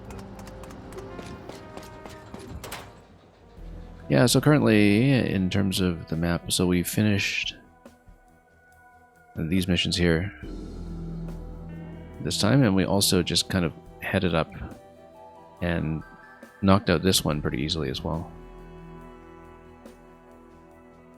Just to see if I could get a decent tier 4 weapon out of it. We have enough party budget here to do this one and possibly even double back to this. I don't know if we'll do both this sitting necessarily, but we'll definitely get through at least one. And we're putting off the main quest. Of course, we've actually hardly even looked at Frozen Fjords and we'll be well overpowered by the time we go back, I'm sure. You forgot which classes gain armor upon attack and its stacks.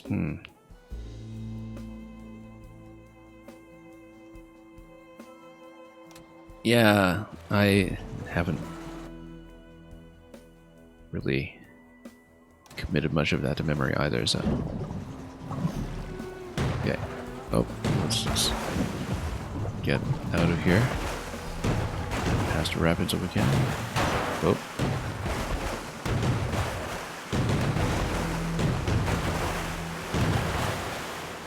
Let me make sure I know where I'm going. Up here. Okay, we'll do the other mission. Should have a decent crew remaining after that.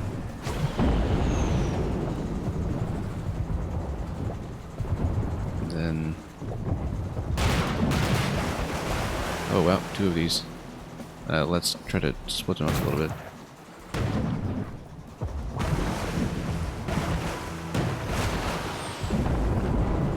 And try to pick them off one at a time. Join or sink? I don't think so. Not today. Yeah, we're not really going for a machine gun strategy as such. We're heavy on torpedoes. We really could have used a 25% boost on torpedoes actually just for anti-sub purposes. Without it, let's just take these ones out.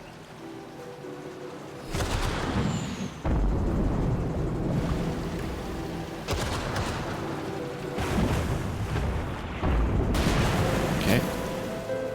And then, yeah, we'll just pick them off.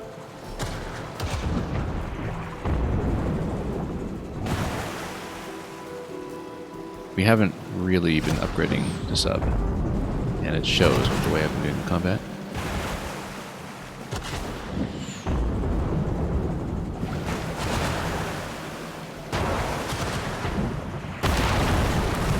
Okay, grab this. Well, might as well pick out the other one too. Since we're here. We'd use the fragments.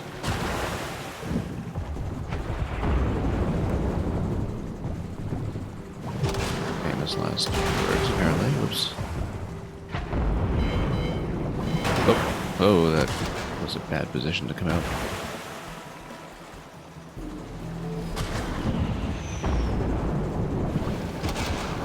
Yeah, we're not going to do too much of a close approach with machine guns. Just a little riskier than I'd like.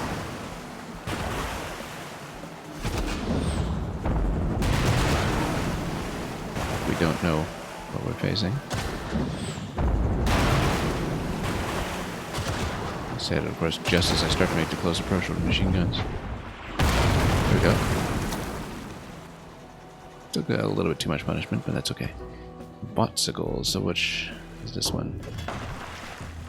Lots more rattlers, probably lots more ice. Gravity, epic, swag, and time, and break all ice blocks. Okay, so this time we'll be going explosives. Which means we'll get to try out this loadout here with Wesley. And yeah, you're saying kind of played the same in that you risked it all sub-wise when you were exploring. Yeah, I haven't had too much trouble. Sometimes I just need to be cautious. But we've had a couple of close calls, and I did lose a sub once yesterday when I was playing. But, you know, part of it is that we just haven't bothered to upgrade the weapons or anything. So anyway, we're going to go for this like massive explosion strategy with him, perhaps, and maybe even just go double boomer to level somebody else up. Because we have a second boomer weapon now. And we could really use the additional slot for some of these abilities. Fortify, adjacent covers, etc. Maybe, we'll see. I mean, we've got lots of explosive weapons. We just need to assign them.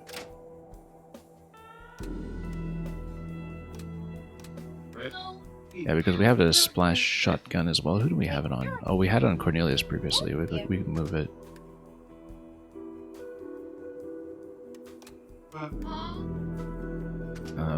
Might actually want to get back to Tristan here now that we've leveled him up. We're not going to keep on sniper. We don't have a better engineer weapon just yet, but actually we probably want additional med kits on him or something, so we'll put him on boomer.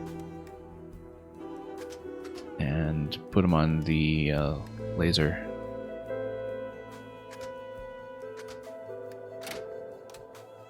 And we'll move some of this around in a moment. So yeah, he's got nothing else right now. But we've got lots to work with. Definitely perfect aim. If we can. Oh. Equip sniper weapons or use cogs. We are trying to use cogs. Did we just over-assign them? Yeah, we did. Oh, I thought we had more to work with than that. But that's because we already have too much of this. Okay, yeah, that's right. We don't need this so much if we're going boomer. We do want some of this stuff. And we might even drop the cover this time. As useful as it is.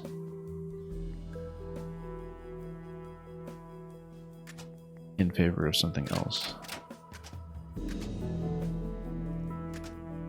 Do we care about the cooldown? That's one thing I'm considering here. I guess if we have perfect aim, then yeah, we do care about the cooldown. We'll go for that. Because then we can... Oh, we've got a full aim line on this thing anyway, though. You don't need perfect aim. If we do, we can actually swap this with the other weapon. So yeah, we actually don't need to assist the aim so much. I mean, it was stabilized aim, and that might be significant if we are thinking about all the ice effects that we're potentially dealing with.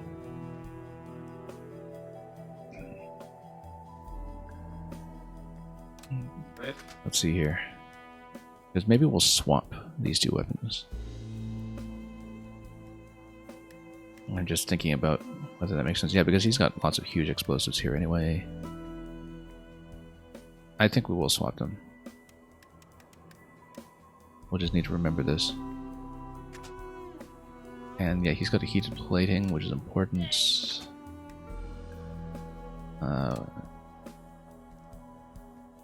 Let's put him back on grenade launcher, and let's reassign. And yeah, do we care about the cover? Maybe. We definitely want all that.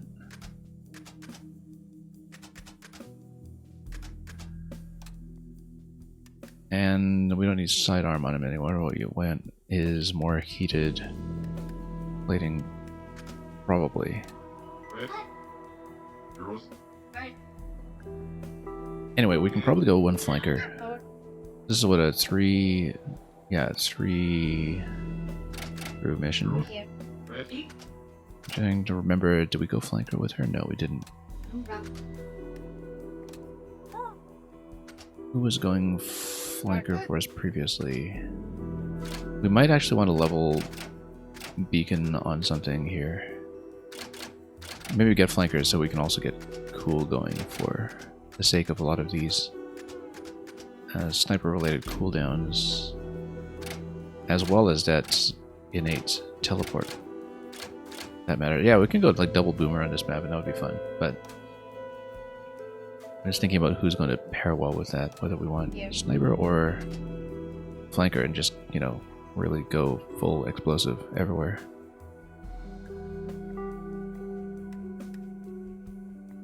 Or go Reaper and have some of the multiple shots available.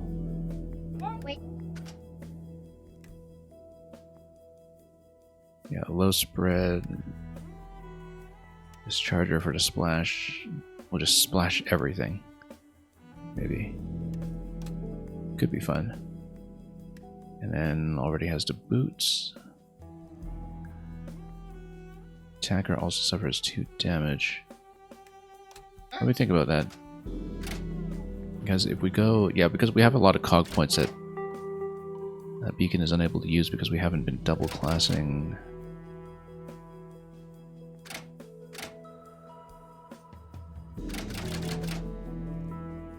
Just considering this carefully. Won't have backbite or anything, but we would have a pretty explosive weapon and wheel and deal for some repositioning on top of the repositioning we get. We'd also get more aim. You know, I like this idea. Let's switch motor to flanker for just this round. We're gonna go discharger. I haven't seen this map. I just assumed that going full explosive is going to be at least fun. We absolutely need to have some kind of warmth going on here.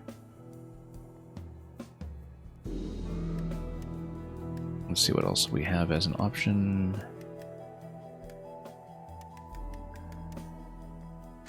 Yeah, we'll go warm boots. Repair 2 might be a good idea here. Let's see. Surgical strike. So we've got how many points? 6 points. Okay. So I mean, we could waste a point, or we can.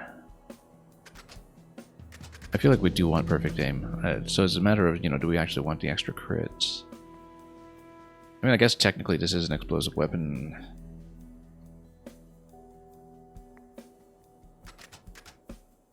And so the crit chance might be good. We have the aim line, though. Let's aim sway. Yeah, sure. Let's do this. So yeah, this will be interesting, I think, at the very least. Just checking that we have what we need here.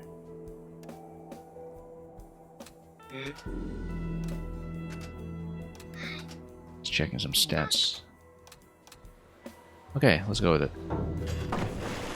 Get the epic swag in time. Yeah, we have a teleport and beacon, so we actually potentially have a run of the map. Let's go like this. Oh, last thing. Let's check if there's anything I wanted to upgrade in the sub before we do that.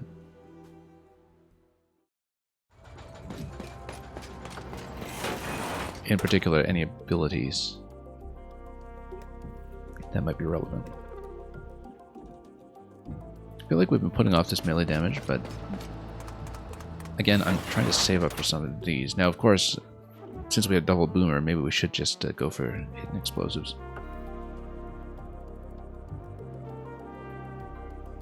Particularly because with lots of ice everywhere, detonating cover might actually be useful.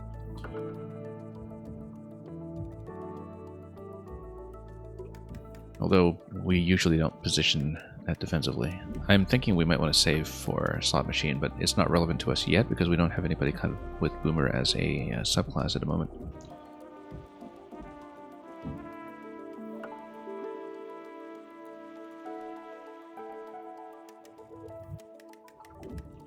Yeah, I think maybe we'll hang on to some of that currency until we actually need it. It might be useful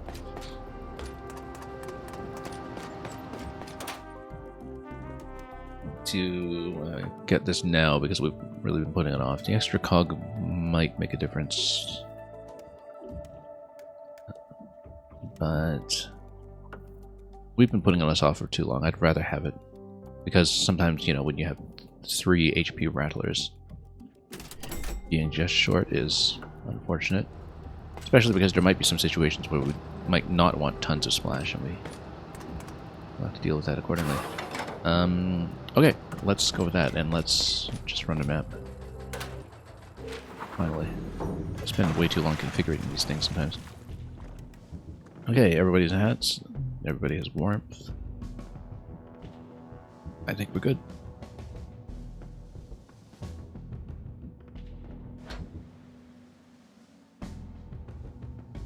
Let's blow everything up. Oh, okay. Yeah, it's got lots of these barrels too, which means that the more we blow up, the more skeletons we have to deal with. That's okay. We'll have lots of splash.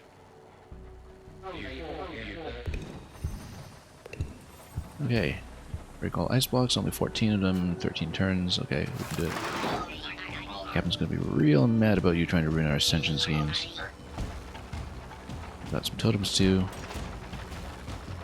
This is more precise than we need, but guess what? We've got even more firepower, so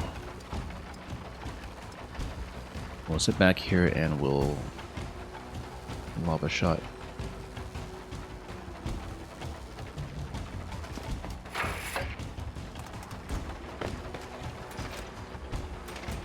Extra high splash radius, yeah. We'll do it. We might even want to go perfect aim just to be sure we know what we're doing. With 2-turn cooldown, I feel like it's a good idea. Yeah, we can actually just take out all of this stuff.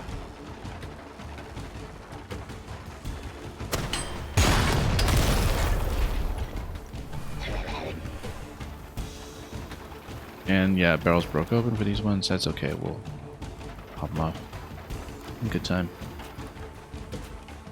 Alright, how far can we go here? Pretty far, and we can actually maybe even get a good diagonal shot down here to take out all that stuff. Let's actually just go up here.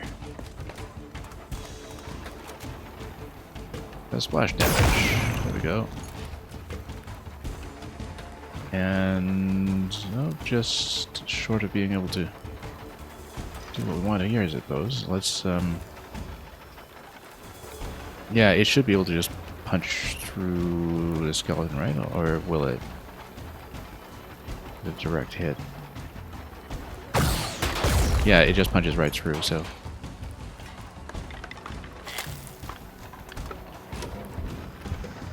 Okay, great. Because now, with the melee bonus, we can also just punch through all of these guys, too. And it'll work just fine.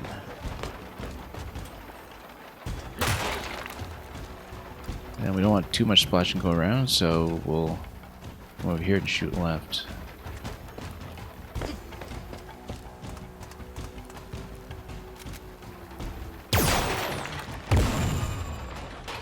Okay, anything left here that we need to break? No, not really. We'll put them together so we get the...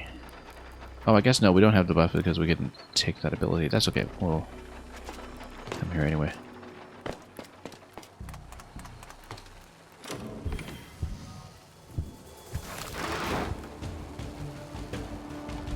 Okay, great, we can do it.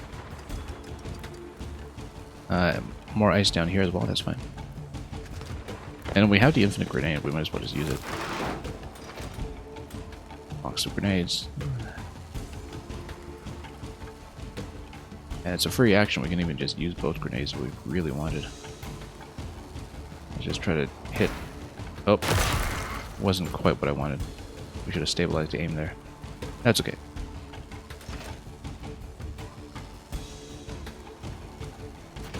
Let's just fire up here first, perhaps. Back, we'll have perfect aim again. Let's take out this whole cluster.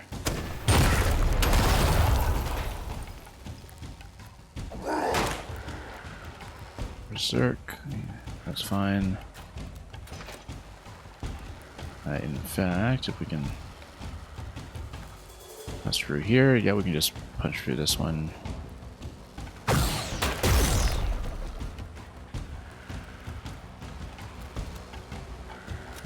Beacon is going to do what? 7 damage. That's with focus, though. We don't have a power shot on it, but we can splash some more, I suppose.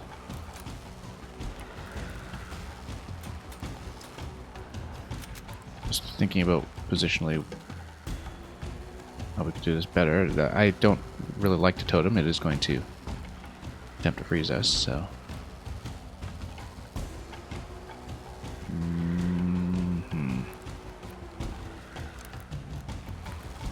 Might be better to wheel and deal and come back here and try to pop some things. We'll probably get shot though. But that might actually be fine. We can wheel and deal. We can also just go scram. Wheel and deal is a free action though. It gives me the additional hit. The idea is that we'll actually go all the way. Oh, that did not work the way I wanted. Because I wanted to go back here.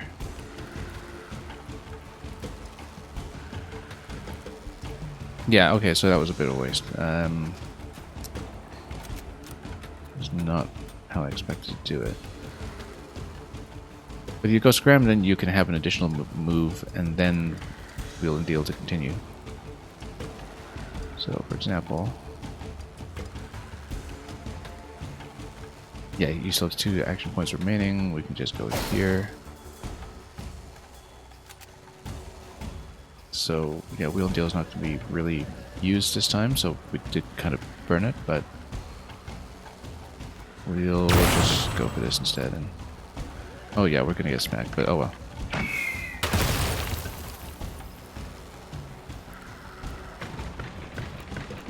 How bad of a hit is this? Okay, a little bad. Wheel and deal is amazing, yeah. I do love playing for speed whenever I play tactics games like this. In some ways. Okay, we just need to back up out of this and shoot, I think. And we'll be okay.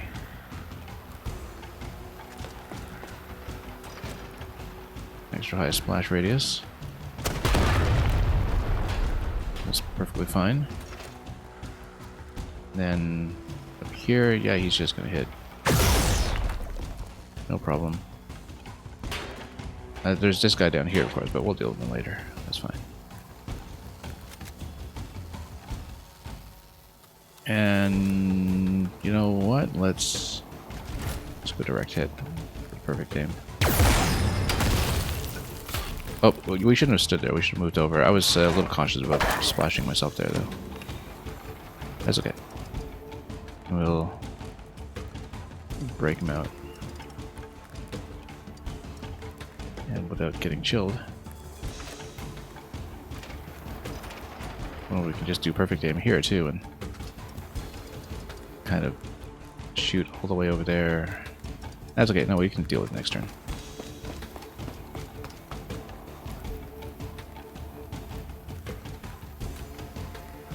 Ends this crewmate's turn. Yeah, we better move out first. And then fire.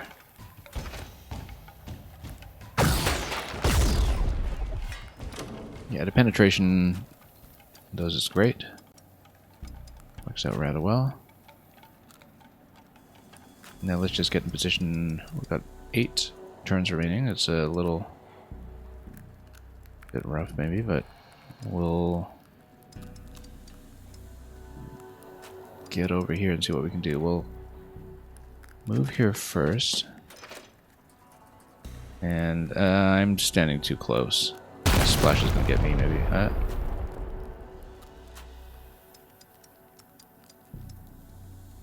And let's just continue this way. We'll put him here. And maybe move accordingly.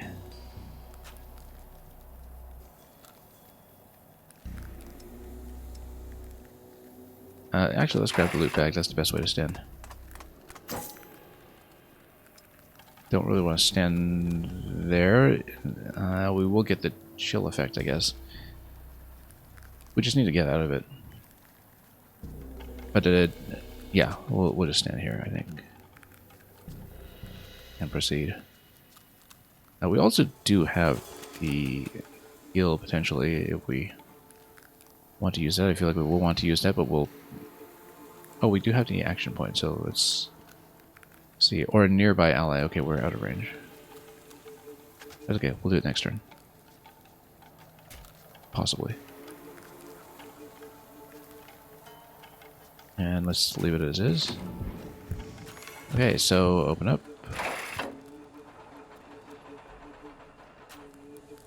Alright. Then we can just get ready for the next move after that.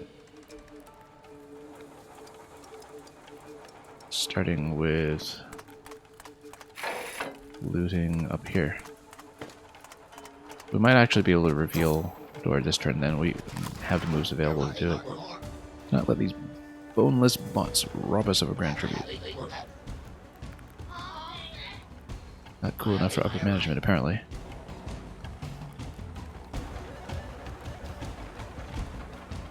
Okay, we can probably wheel and deal and then get behind cover and then blow stuff up, but let's try to get in position first for some additional firepower. Look, what she's going to do here is come up here, get behind cover, and then blow up all of this. Or some of this. Yeah, let's do it.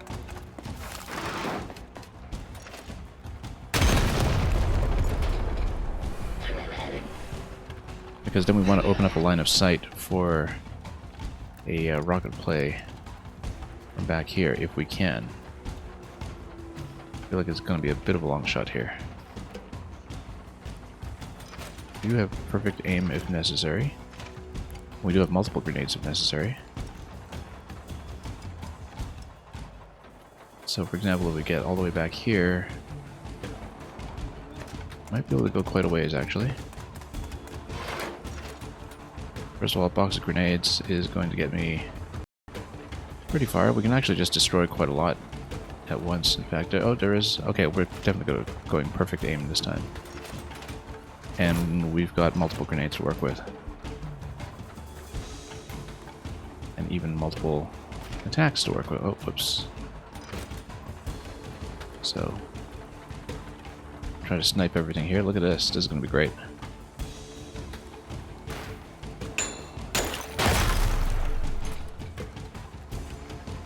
We shall smite you. And you know what? We've got a portable rocket. We'll just do another one.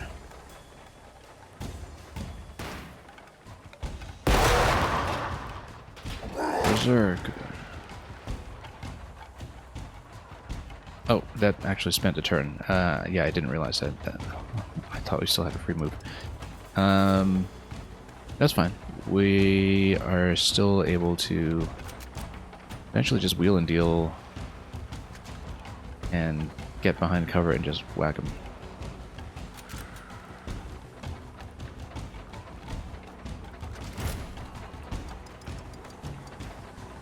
Let's go over here.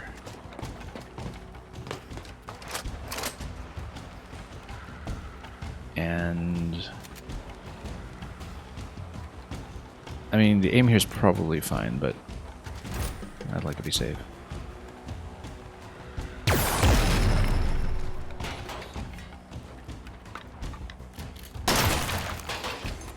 That's fine.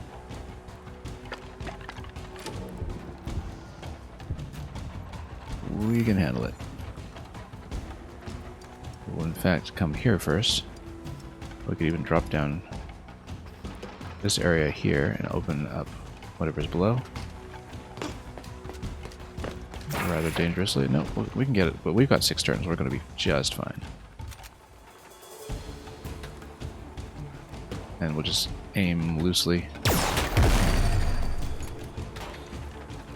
Blow up more blocks, that's fine.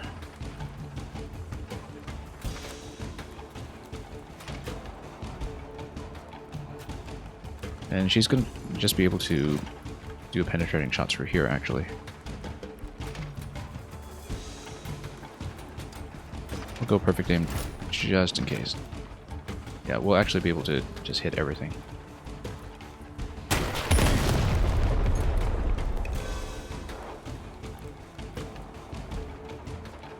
And then we just get him to blow up as much as we can. Probably moving down here or moving into cover. Oh, not quite what I was looking for here.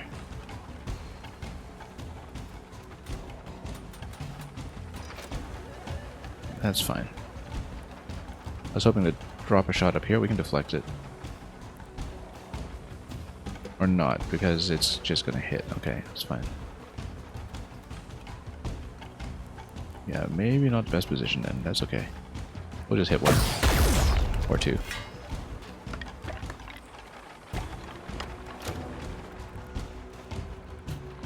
Okay, not bad at all. Worked out rather well. I mean, yeah, she can just blow this up.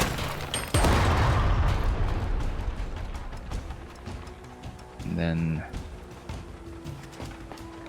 just flank from over here.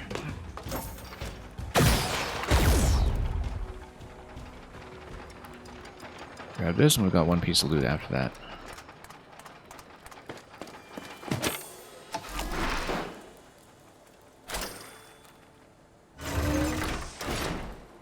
We might do one more map to finish the day cycle, but we'll figure it out. Alarm active 5. We have really no trouble, especially once we grab the other loot bag, which we will in just a moment.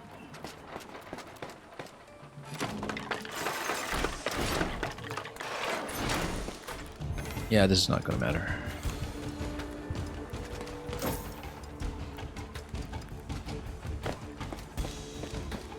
We have 100%. Yes, we do. All objectives complete.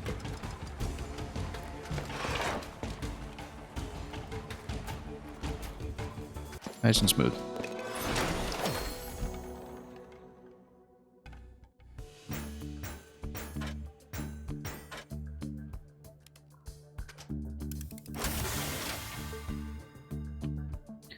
And, yeah. More slot machines, that's what we're going for with rotating the boomer weapons. Boom boom. And then a lot of little minor bonuses here and there. Starting to get more backbiter going on multiple classes.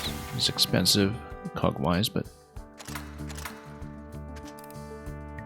I think cool is the thing we're actually going for there. Handgun Mark IV, that's quite good actually because we are still on tier 2 when it comes to engineer handguns, and we've been waiting for an excuse to get engineers going again. So 6 shot damage with a double shot. Yeah, that's fine. And what else do we have here? Didn't even realize this was a tier 4 map actually. Thought it was tier 3.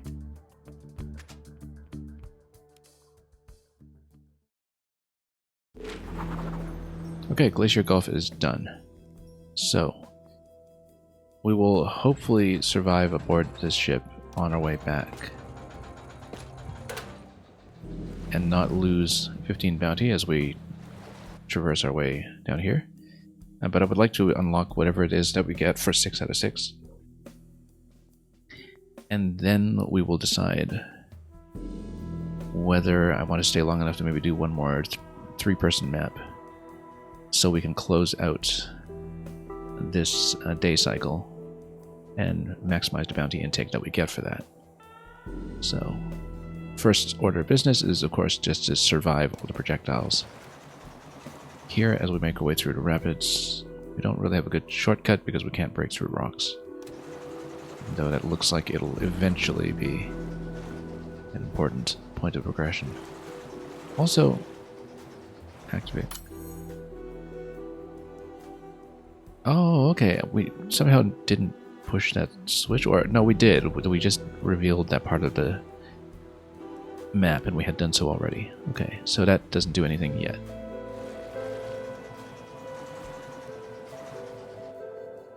So yeah, we do need to cycle around here and hopefully live to tell the tale.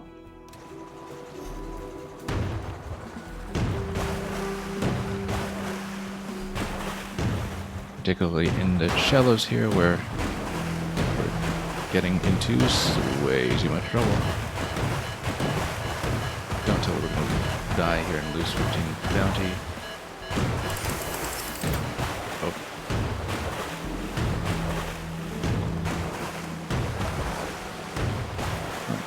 Get out. That's way too risky. That's okay, we healed back up to 25%. So.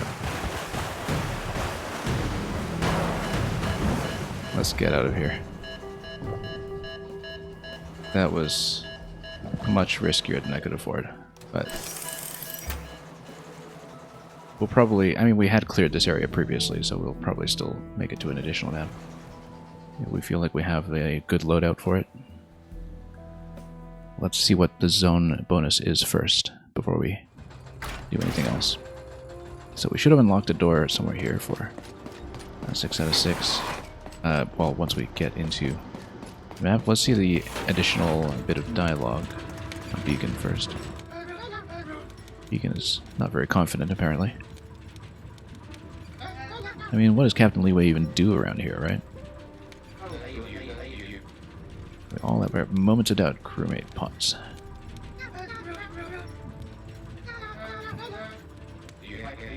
And I mean, I guess Beacon just naturally feels a bit shaky.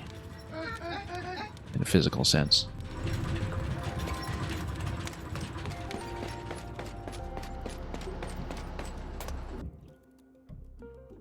We're still trying to amass bounty, so I'm not resting up just yet. Because if we do the next mission cleanly, we would actually be able to get up to 24 for the tri-shooter. Which would be triple shot on the engineer handgun. And yeah, we'll see if we can get up to that, since engineer weapons have been a little bit laggard.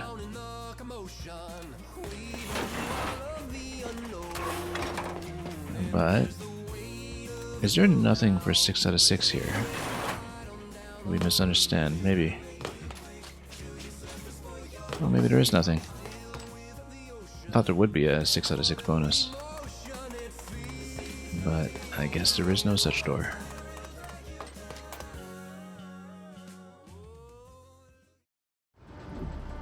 Alright, we better figure out the loadout for the next mission. Let's just read the description of it first. Before we do anything.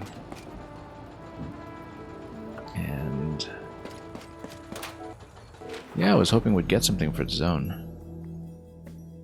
But I guess not.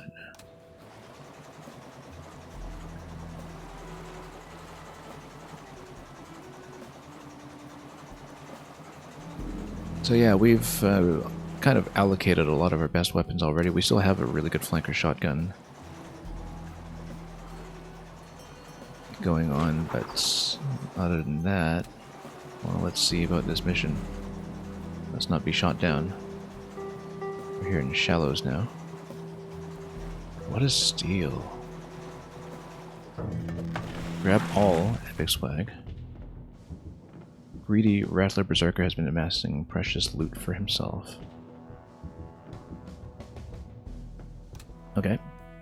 Let's see about the crew here. I could have sworn we saw some kind of bonus earlier that allowed Chimney to loot and then continue moving, but I don't remember what item that even was or where we saw it. I'm trying to decide if we want to keep her on Brawler. If we do, I mean, she will have the free action on the sidearm, which is beneficial. This will obviously not be quite as good as the Mjolnir here. Oh, actually, it's almost equivalent. It just doesn't have the additional aura damage. So yeah, we'll probably put her on this. We'll see our loadout in just a moment. We probably want to stick with well-developed classes at this point. Stapler, I don't know if I was entirely happy with it, because, again, yeah, crossbows, I find a lack of deflection a little bit tricky to play with sometimes. Now, we'll almost certainly keep... Oh, that's right, we wanted to rotate Poe under Brawler. So we might actually swap the two. Because we have Flanker for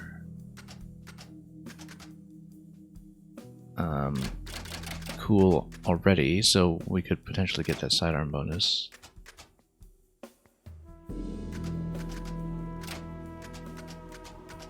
So we might actually swap them in that case.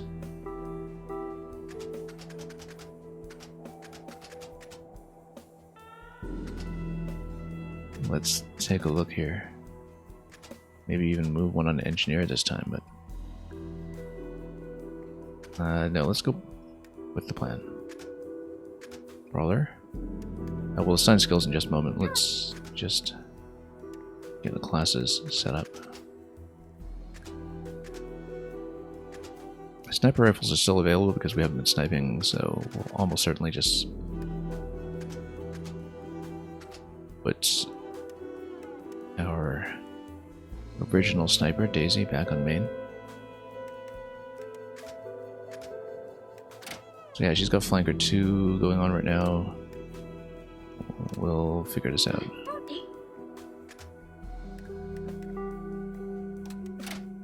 Yeah, but she had Reaper up to 2. We do want Reaper up to 3 eventually, but I feel like for this mission, if we don't know what we're doing, we'd better go with something that we know. Because we're already moving so many classes around.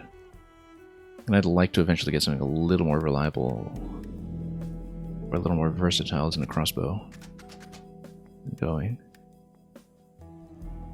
So yeah, we'll go for that shot.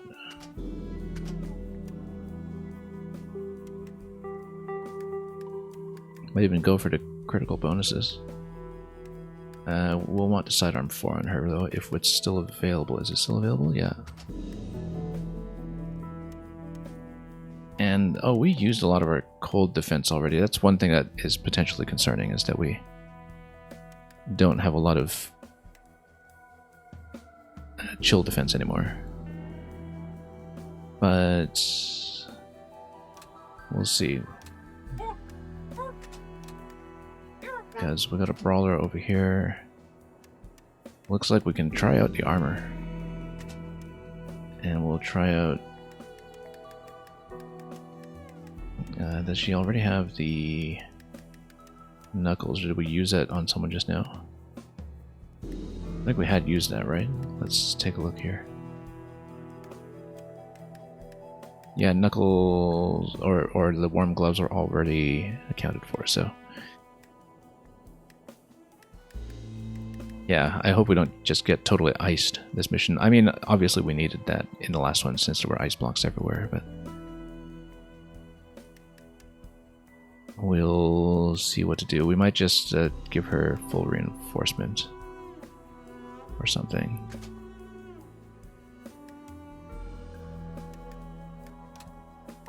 And as for our flanker, I think she's got like 14 and 2. She's in good shape.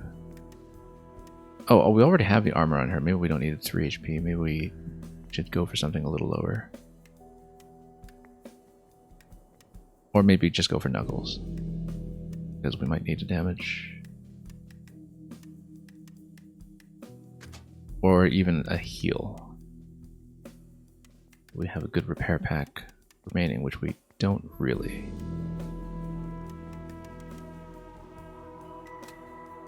And we'll consider this.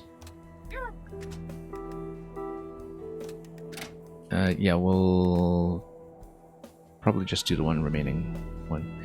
Rodalgo Payday. Let's see if we... Or Payroll rather. Yes, that's on Flanker 3. I was wondering where we saw that. Wait. Right. Actually, I think she might have that. She's got Flanker 3. So if this is such a loot-heavy mission, we probably will take this. Samfizz, welcome. Probably just doing one more map before we go today, but welcome in. Yeah, she's on Brawler. We definitely take Cool.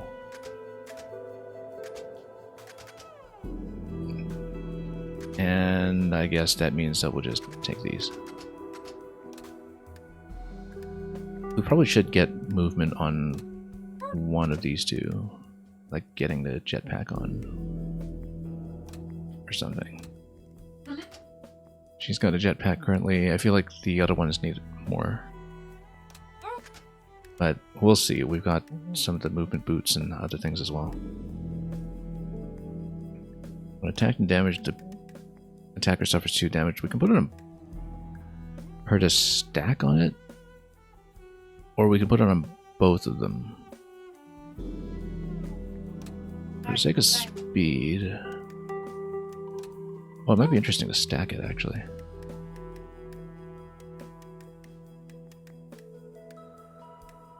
let me see here. Because then we can put this on. Oh yeah, we actually do want a scope though because she's got shotgun.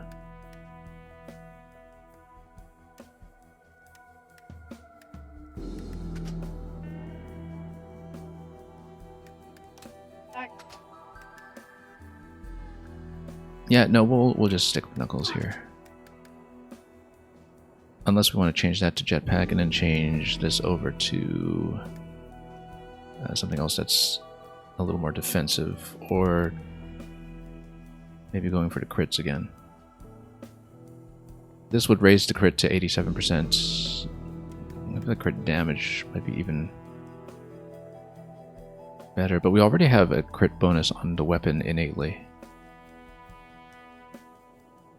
So crit chance is actually going to be better in some ways. So jetpack's still available. Do we prefer damage over movement? I mean, she's got tons of movement already, but we don't know how the map's going to go. This melee, we'll go jetpack. It'll be fun. Okay, now let's actually plug in cogs. So we've got a budget of 6 for Reaper. I mean, that just means we take it all.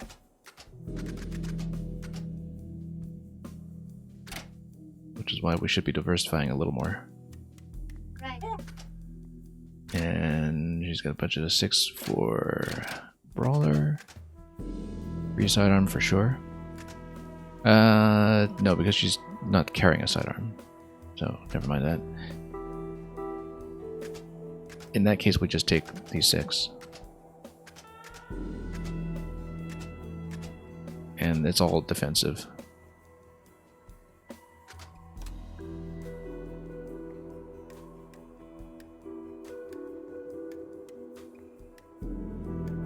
Yeah, I like having the scope on the shotgun though. And I kind of like having the plus 3 HP on her. I'm just considering this. We don't really have heals, but we'll deal with it. Okay, anything else here? I think we're good. Okay, let's do it. Just Bunzo, welcome.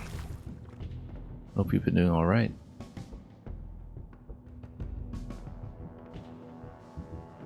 And okay, let's load them up.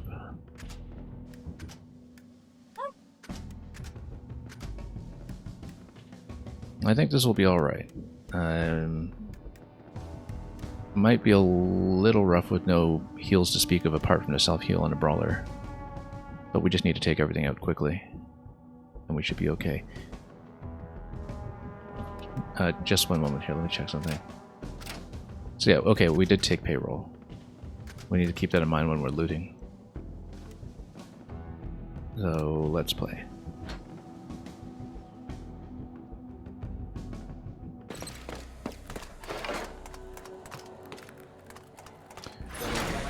Rattlers inhabiting this cavernous space build up a private stash of treasures. Okay, pretty wide spacing here. Grab all epic swag. There's only one, though. So I wonder why it says grab all. Long map, 15 turn cap on that. But we'll do it. Let's pop this open right away. Now, once again, the fact that we don't really have any kind of frost defense is maybe the big limitation here. But we'll try to get the deflection. We might need to reposition a little bit here. No. No, we don't. We'll stabilize this one, though. And just get the headshot. There we go. Nice and easy. Okay, because she's back here, we should actually use her to open. And charge is within range. Charge will actually do enough with 8 damage, so we'll just knocked this one out immediately. Off to a good start. Giant hat looks funny on Poe. Oh yeah. Totally out of proportion. And we are going to get ready for the next set of doors, unless we... Oh, we can do the area loot. That's even better. Saves me the trouble of having to move there with a separate character. And yeah, she'll need to do some sniping. There is a compartment down here for additional loot. Let's open this one first, though, just to see what we're dealing with. A fair bit to deal with, in fact, including some turrets. Once they come online.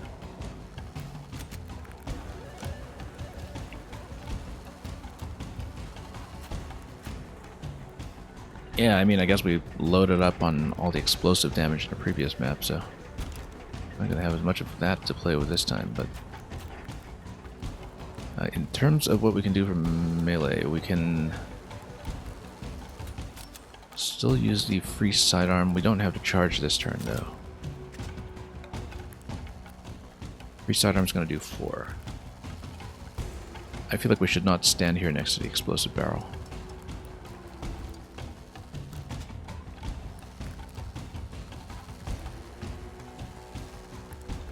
But the ice barrels might have some potential. Let's maybe stand here. I don't think we'll get a good deflection off of that, though. Let's get in cover here and just plan for the next turn.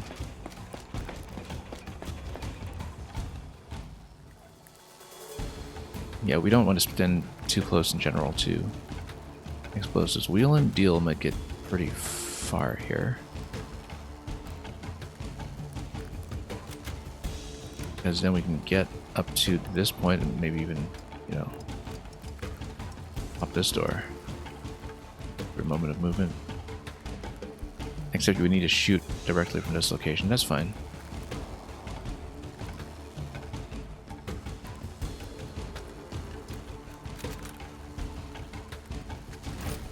We can at least take out one of the bots and really link up to everything else. And reveal where everything else is located. That was almost a terrible idea, but we got it.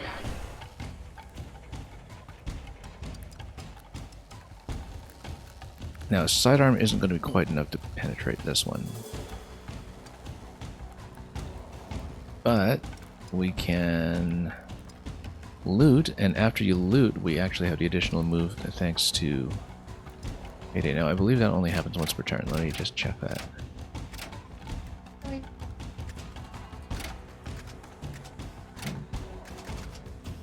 Once per turn only, yeah.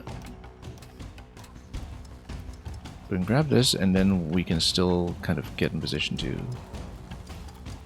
do a bit of a knockout here or something. We don't have charge available, though, so...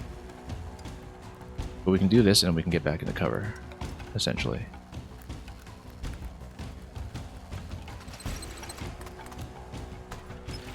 We want to be careful with the icicles, though. The icicles can do a little bit of stabbing. We can just grab this, but he's going to come in and shoot me, so we'll back out a bit, and hopefully icicle wouldn't impact over there. Yeah, we'll just defend this turn. He's going to stand right next to the ice barrel. We do need to deal the totem, though.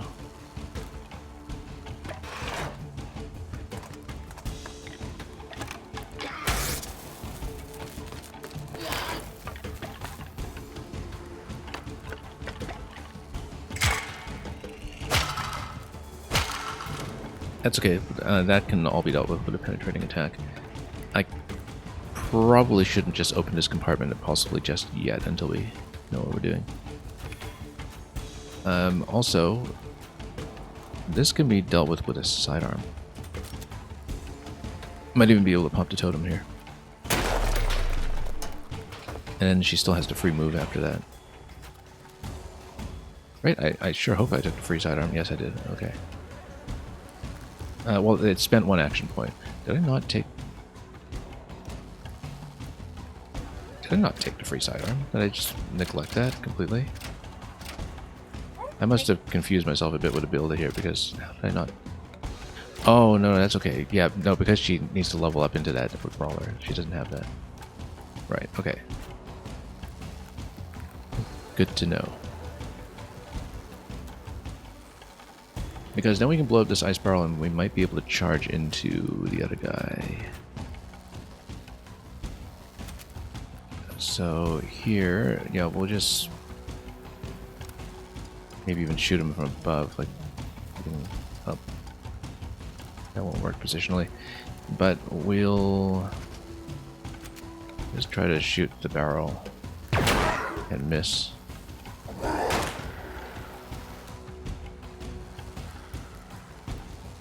That's okay, that's what snipers are for.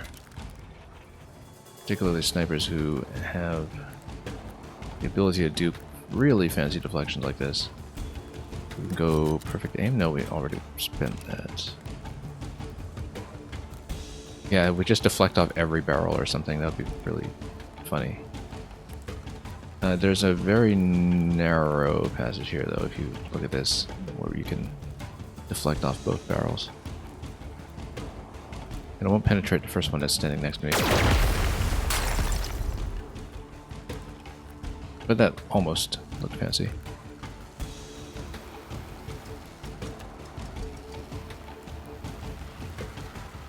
Let's see here. Okay, so way out in the open... I mean, we'll see how much of a problem the Berserker becomes. We might even just want to loot and then reposition this turn.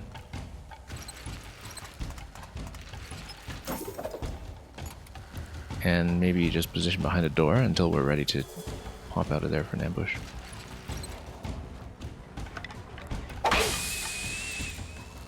That was rather more damage than I hoped for. That was also kind of rough. Tit for tat. Well, okay. Luckily that did a bit of return damage.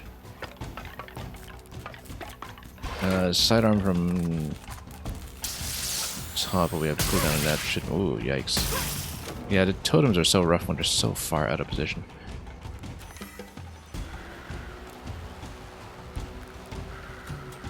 Okay, we need to go sidearm down here for sure. And... totem is so far away.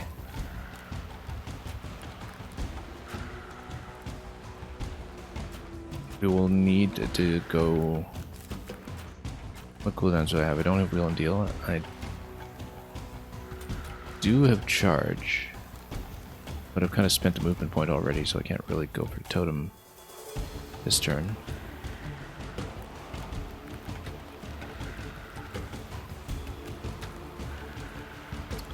Now we might be able to do some kind of penetrating attack on all of that.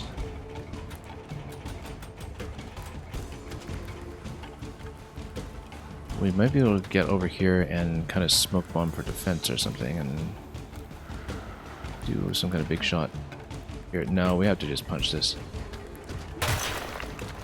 Yeah, the lightning totem is actually the biggest problem by far right now. We don't have a good answer to that just yet.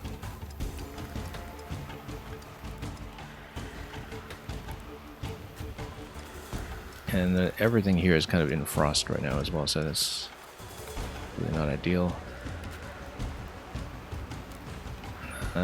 She can stand back and just try to shotgun everything, perhaps. Oh yeah, we got a burst fire on the shotgun, don't we? So we should actually be able to push through all of this stuff, perhaps. This guy's got a projectile, we need to be aware of that, but yeah, if she stands back here, perhaps. No, it's not a burst fire, it's just ignores armor. Okay, so this probably won't work. Almost did, actually. A little lower would have done it. So, what can we do for charge? We can actually charge into the totem. But she's going to get shot on either side right after that, so that's... And it's going to put her in ice. Is she already frosted? She's not. But she does have quite a few points of armor, so... I think we absolutely need to hit the totem. It's not really negotiable.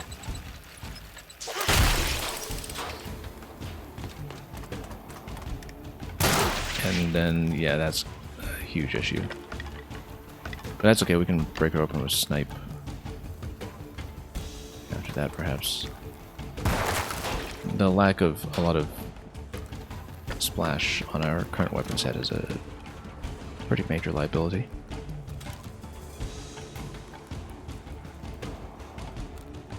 Okay, we need to get her into a position to actually start sniping. And get some good deflections going. Sidearm does consume an action, so we need to be careful here. We eventually probably do want to build her as a brawler briefly just to get free sidearm.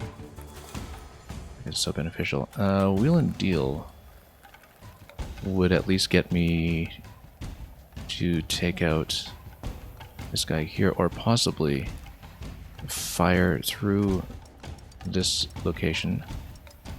Like stand here, fire to the right, and then also break the ice. But she's a little bit exposed after that. And this would loot something here. Yeah, because you fire, and then it would reveal this guy, and then you can clobber him. But she might get shot in the back after that, that's the main issue. I think we have to do it.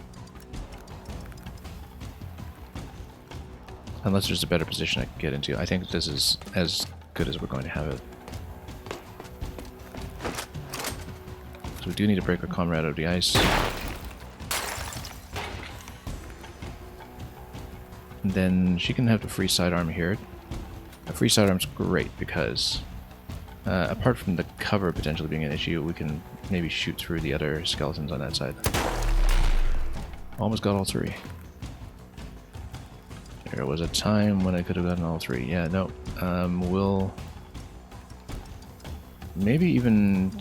Yeah, we don't want to stand too close to the ice barrel. That's a bit of a concern. But if we can kind of divert one of the other enemies by perhaps standing just right next to this, then maybe we might be able to make some progress. The other thing that we can do is just see if we can get a sightline somewhere to take out this guy, but I don't think it'll happen. Mostly because this door in the middle is shut here, and we just don't have a good deflection to work with. But if I can get a good sniper sightline, this move, we could be in business. We need to possibly get rid of this one. Yeah, the icicles are blocking pieces as well, which is actually a bit of a concern. I wonder if this barrel would be within range of anything to the right. We have to be careful here.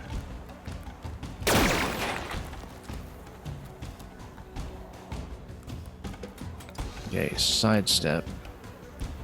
Oh, too bad sidestep doesn't get us into a position to attack this turn. So I kind of think standing beside him is not a bad idea, because we might be able to divert fire and also prevents him from firing from this position. Well, he might just come down here and, you know, shoot from the back. That's the real concern right now.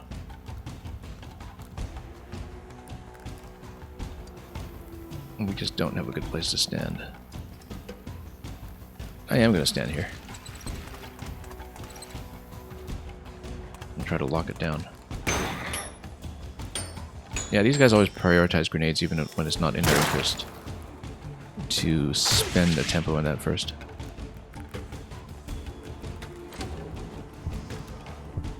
Okay, focus. Here's the thing, we might be able to sidearm this one and at least take out one of those turrets. One of those bots, rather. I don't like sitting next to the ice barrel. That's the main concern here. But if we can get maybe a shot on the ice barrel, then we can shatter everything.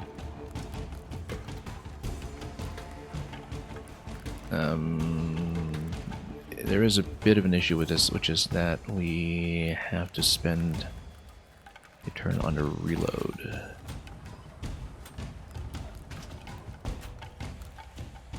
But she might be able to smoke bomb out of that. And then we're not in too vulnerable a position because nobody's going to fire there, in theory. So let's get over here first. And we can do the back shot on this guy. Might even be able to do it from here because then we can prepare the door next turn. Although that's a little more risky. No, we should be able to do backbite on this move.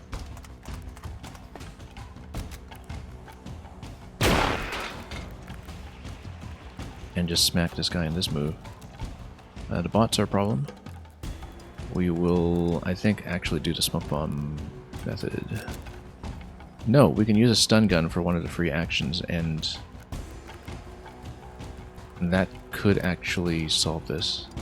Partly, because stun gun for one, sidearm for the other.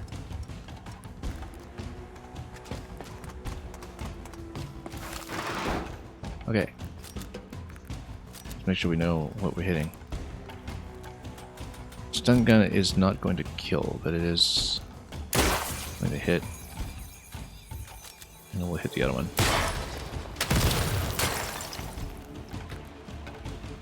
Okay, and then you heal up in melee. Like this. Okay, got out of that one. Just barely. Do we want to load up our sniper at this point? I think we kind of do. Because then we get the free reload from clearing the board temporarily.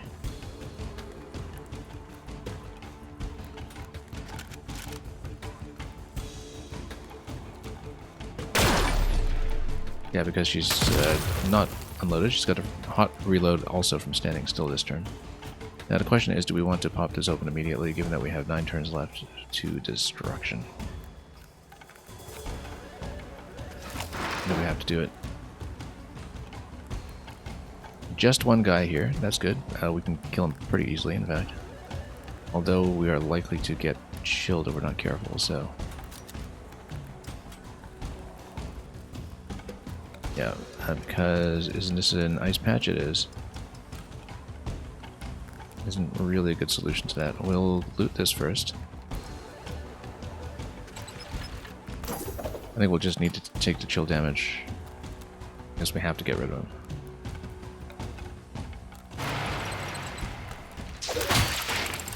We'll heal up 1 point of damage anyway. We just need to make sure we get off the ice next turn. Greedy Jim Reaper.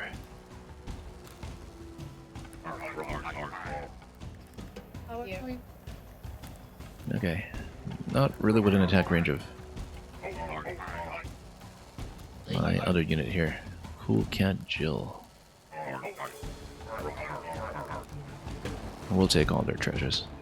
Oh, speaking of taking all their treasures, I totally forgot about this room down here. That's fine, we'll deal with it later. I'm going to have to nuke some stuff here. Let's see. Wonder if there's anything in here or if it's just a sort of central passage. I might go here and try to cripple heat from below. We'll also open this and we can just retreat if this turns out to be a bad idea. If we open up a whole bunch of enemies or something. Actually, no, it's just cover, which is good. Because it means that we can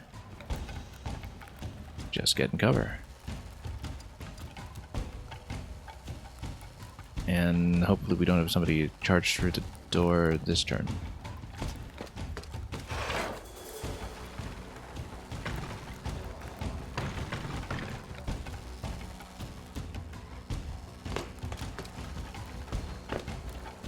Yeah, good thing we have armor penetration on a shotgun. We should remember that we can take advantage of that. Take this. Okay, sniper is way out of range. Wonder if we can get some kind of deflection off this angle. Nope, not really. We're just way out of position.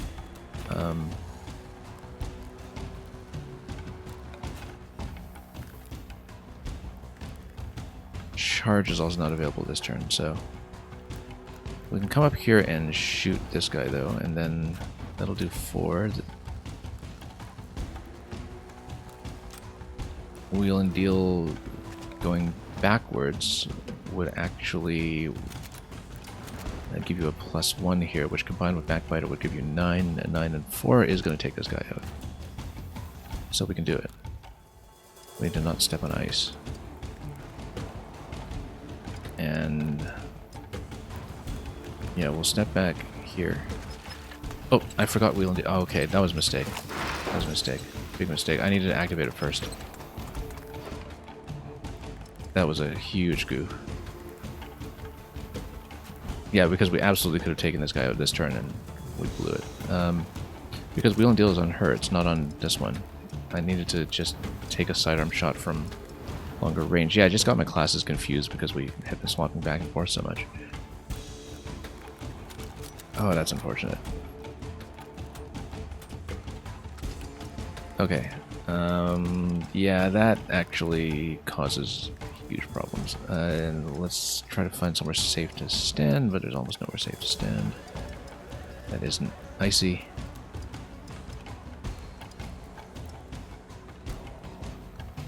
Trying to find a place with a good sight line that isn't also frozen.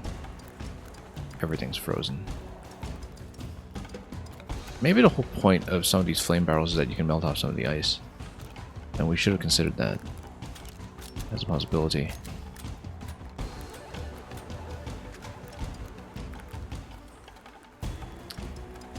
Okay, let's just try to make some kind of headway that is not iced up.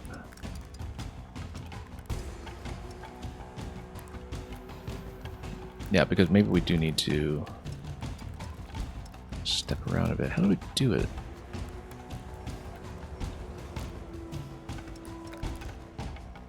Everything's so iced up around here. I think we do need to hit this thing. But I was kind of hoping for the turret to come up first so we could blow up the turret with that move as well. There's got to be a better way to do this. Well, there's this location up here, but then that doesn't really allow you to progress.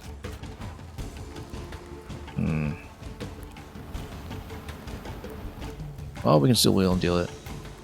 Or we can just run up and loot and hide. Which is also possible. Given that she's able to continue past looting. Put an additional action. Like, for example, doing wheel and deal and coming back here and just dropping it on somebody. I don't know. Let's actually head up here. Or do I have my... Oh, no, she's not the one with payroll. Yeah, it would show you the payroll icon. Yeah, once again, I just got my classes confused. I just got them swapped. That's okay. We just need to find somewhere safe for her to stand. I feel like we need to knock out this ice barrel so we can actually stand somewhere here. Or this flame barrel, but... Or we'll just have to, you know, eat the 1 point of damage here, which I would really not like to do.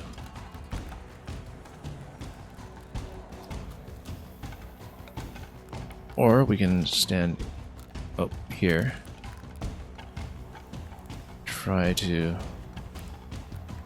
Yeah, we'll try to break the ice here, except it looks like there will be someone inside, so we actually want to be cautious about that. Report slowly or something, I guess. Yeah, it's better we take this out now and just melt the ice if we can. If the turret comes up, we'll just hit it manually. Does it melt the ice? It doesn't melt the ice at all, actually. It doesn't do anything for me. It just blows up more enemy locations. So, yeah, we've been playing this quite badly, actually. We got ourselves in tons of trouble.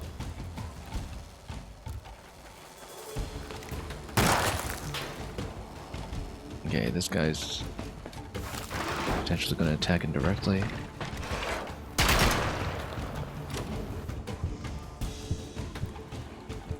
Alright, so, well, first of all, might want to reload. Sidearm is going to kill this, but then that spends a remaining sidearm shot, so. What we can do is we can loot here, fire right, and we can at least take out these two with sufficient damage. This guy's going to come up from behind, though, and cause problems. However, not if we... Well, first of all, we can try to sidearm this.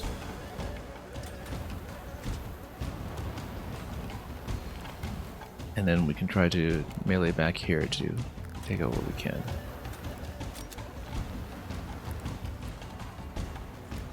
I'm chilled right now, which is why the aim is terrible.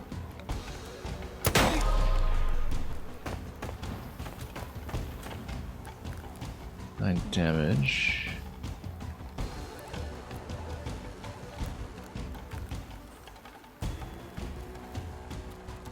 This would kind of hug this one here. Take out this one here. I mean, here at least it would get out of range of a lot of the other projectiles. I can still sort of hide behind cover here. Up top. If we're going to do that, we need to do it with our second in order to do what we can on this side. Can we pick up? We fire it down. Deflect. And then snipe him with charge. Look at that, and this charge movement is very strange because it actually opens this up and would expose me through the door because you can't go down to the steps, you can't push through them, so you would actually go all the way around. So I was hoping this door would remain shut for cover, but it will not. And so we will be left a little vulnerable. Because it's kind of based on jetpack movement, and there's no way to adjust it and change it, I think. Well, we'll just heal up with melee instead. Okay, now, we could potentially get the free action off the stun gun.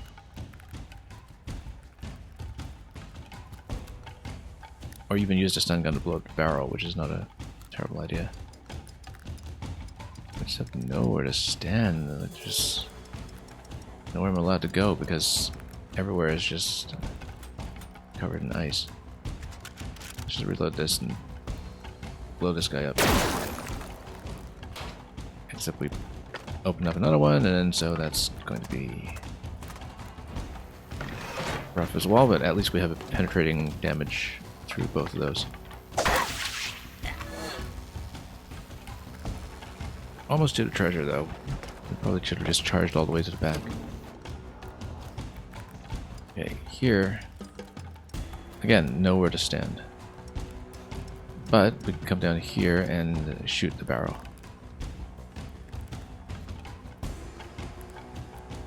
And we'd have to do it with the sidearm or the stun gun, but either way, it is doable. Actually, no, we have the snipe shot just fine.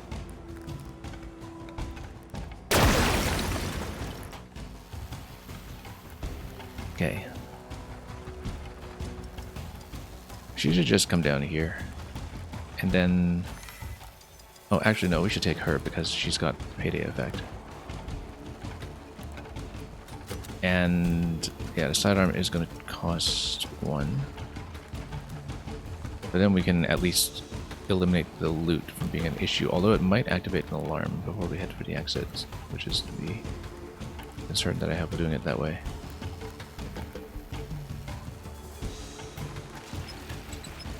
We'll have to see it.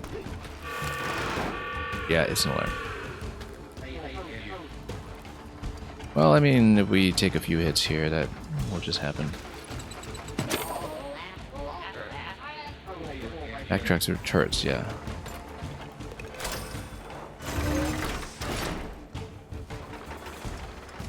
Well, at least we have one of our characters way back there in case the other ones die, and we can get back in position. I think what will happen is we'll put her behind cover here. And we'll eventually just charge our way across. Yeah, because it makes sense to just kind of retreat and consolidate on this side, so we don't need to worry about getting our sniper through ice.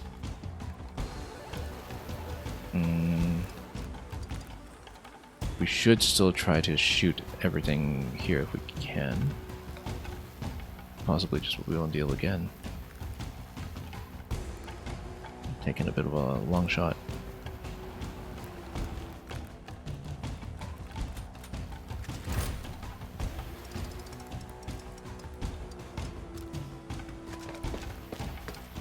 And, oh, actually, there's a turret that's out right now, isn't there? No, it's not coming out yet, so. Bit of a shaky shot here. Use a frost effect. That will work surprisingly well. Okay, turret's out.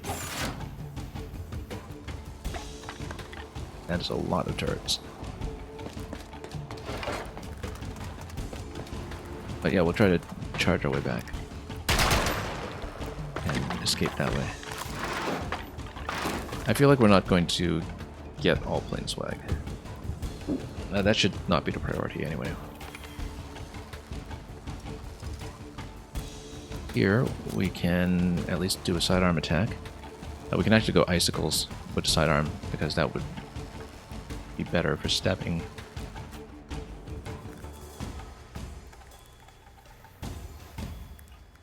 We can also possibly...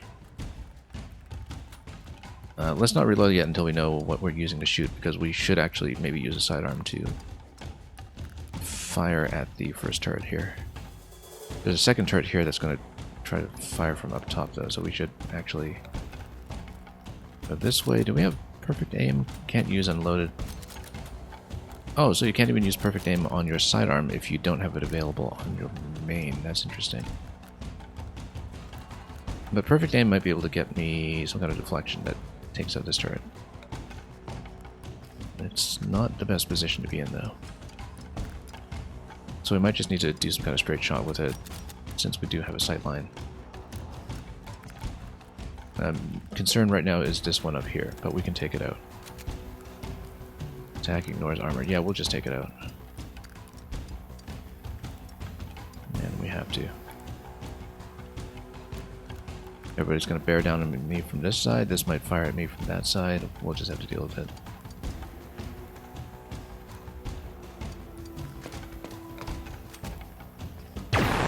How did I miss? Okay, that's bad. She's just gonna die.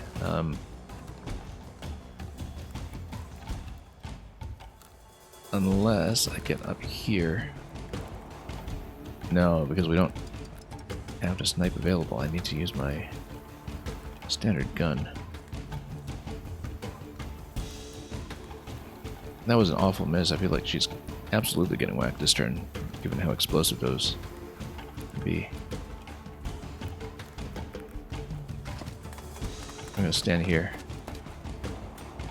And we are going to go for sidearm.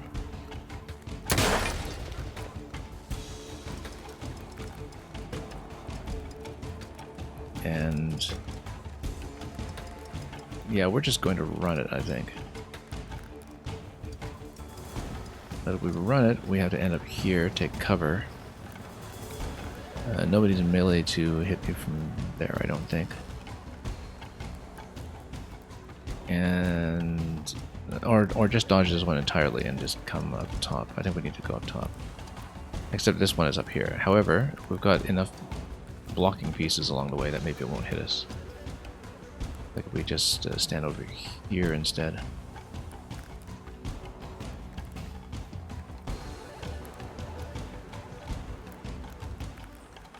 But then we're going to have some potential issues. But let's use the sidearm first to just drop some things.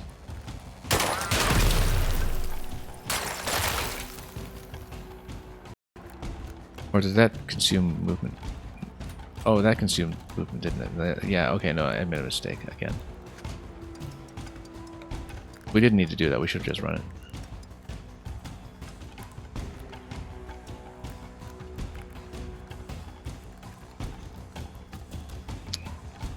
Well... yeah, I didn't really think it through. Yeah, we just get a little confused sometimes with the properties of different units that I've been using. However, we can just snipe this guy. We'll likely get hit on the other side after that, but at least we remove one from the board, and if it's a bit of a sacrifice play, then that's okay.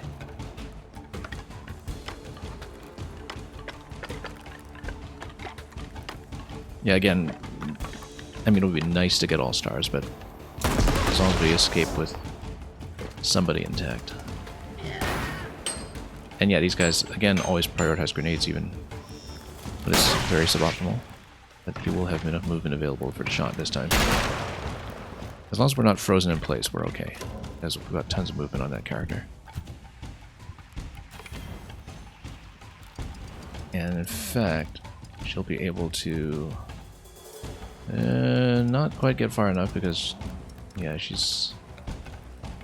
still in a jetpack here. Yeah, and then this thing up here is probably going to shoot and hit.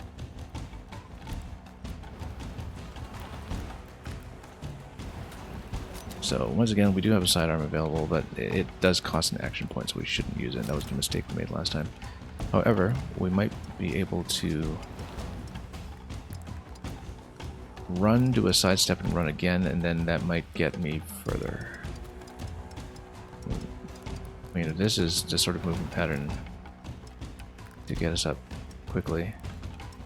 Do this, sidestep, and then just try to get as far out of the way as we can, since all melee attackers end the projectile up here. And then we can just drop down next turn. So we just need to survive one turn, potentially. We go here.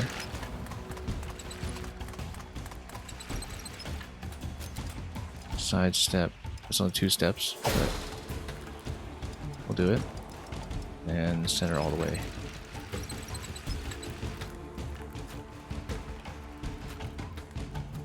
Now, sniper coverage here. Yeah, we need to hit this turret. And that one... actually, no, it's not really within range to do much right now, maybe. Just, well, this one, yeah, this one we need to keep an eye on. Because it could be an issue. Let's tuck her in here and defend. Is there anything useful we can do with her prior to that? Well, we could actually take out that turret if we are paranoid about it, but I think we should probably just defend and hold the point. Like, hold cover here.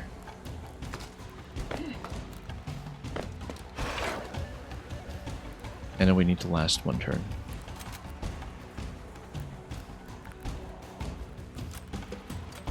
So, yeah, let's just hold. Then we just need to live. We're not going to clear swag, obviously. But the reputation stars, I think, are a more important marker of completion. It's just that we're not going to get up to the 24 reputation we were going for. Although we might be able to get up to that if we fight with a ship or something. And if we hit one of those points, if we're able to risk that, then we would still be able to get that triple shot engineer weapon, which is what I'm hoping to get. But yeah, because we'll be able to get out this turn. I don't think there's anything else I want to loot. I mean, we could always check down here and pop back up, but I feel like that's a bad idea. Let's just get out.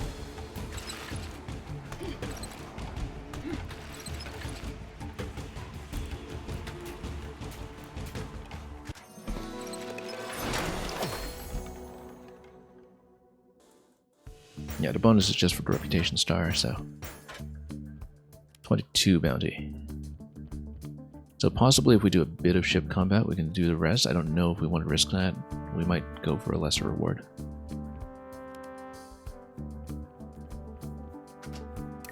Because our ship is not in great shape right now either. Okay, so now we have free sidearms, so we don't need to get confused every time about whether we have it or not. What a steal. Shotgun Mark IV. We actually have one better right now. I will. What's this? Occult Conductor Cone. Probably shouldn't wear this out during a lightning storm. Oh, that's just a hat. Right? Yeah. Torpedo damage. Yeah, this was actually expensive to buy, so good to have it. We might even plug it in for some combat. Okay, so we can cash in reputation, or we can take a risk and try to grab reputation off a boat somewhere. I think this is a little too far out, too much danger. Let's see what we're going to cash in for bounty, and then that's all we'll do today. We'll stop there. I think this is a good time to grab Torpedo 2. I was hoping to go for Tri-Shooter, but we'll have more opportunities. Torpedo 2 plus 6. That's going to be pretty good, I think. Right now, Torpedo 1 is just short of one-shotting some things I would really like to hit. In fact, if we take a look at the inventory right now, yeah, it's double the damage. It's going to be much, much better. It can one-shot enemy subs that are underneath and everything. So, speaking of enemy subs, let's go. Let's go. That was close. Yeah, let's cash it in, and we'll go for Torpedo. Unless something else presents itself. No, we want Torpedo this round. Tri-Shooter will have to wait. We have another engineer weapon right now as a bit of a stopgap. And so yeah, we'll adjourn here for a day. And we have that torpedo damage as well if we want to plug that in, so.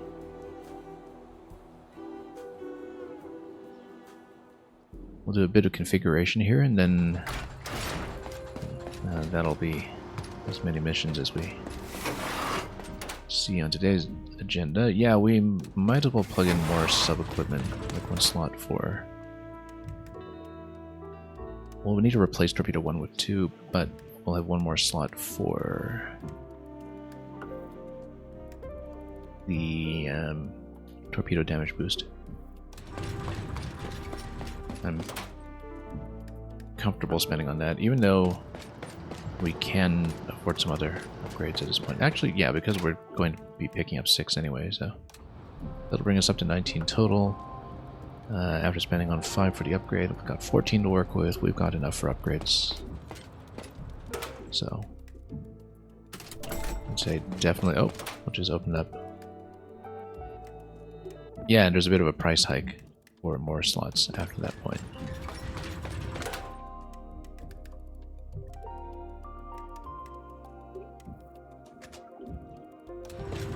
We'll eventually need some kind of top weapon, but now...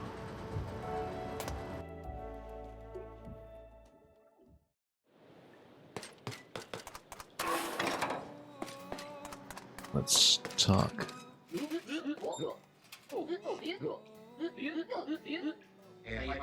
Very easily taken. Well, too bad you haven't heard back from... I wonder why.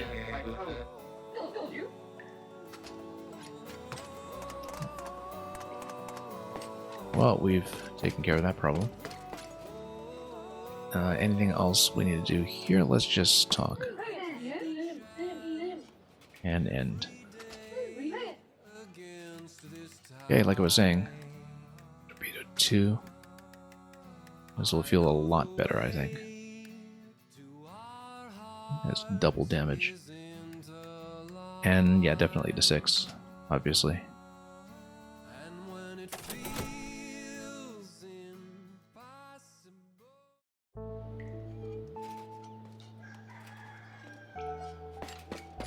We'll plug in a torpedo and that will be it.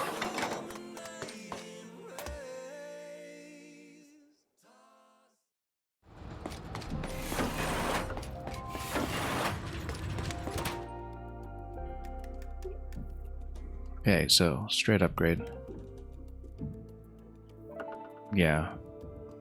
I mean, it's double damage and we've got the plus 25, right? So we're actually up to 5 damage on torpedoes now, which is a huge, huge upgrade.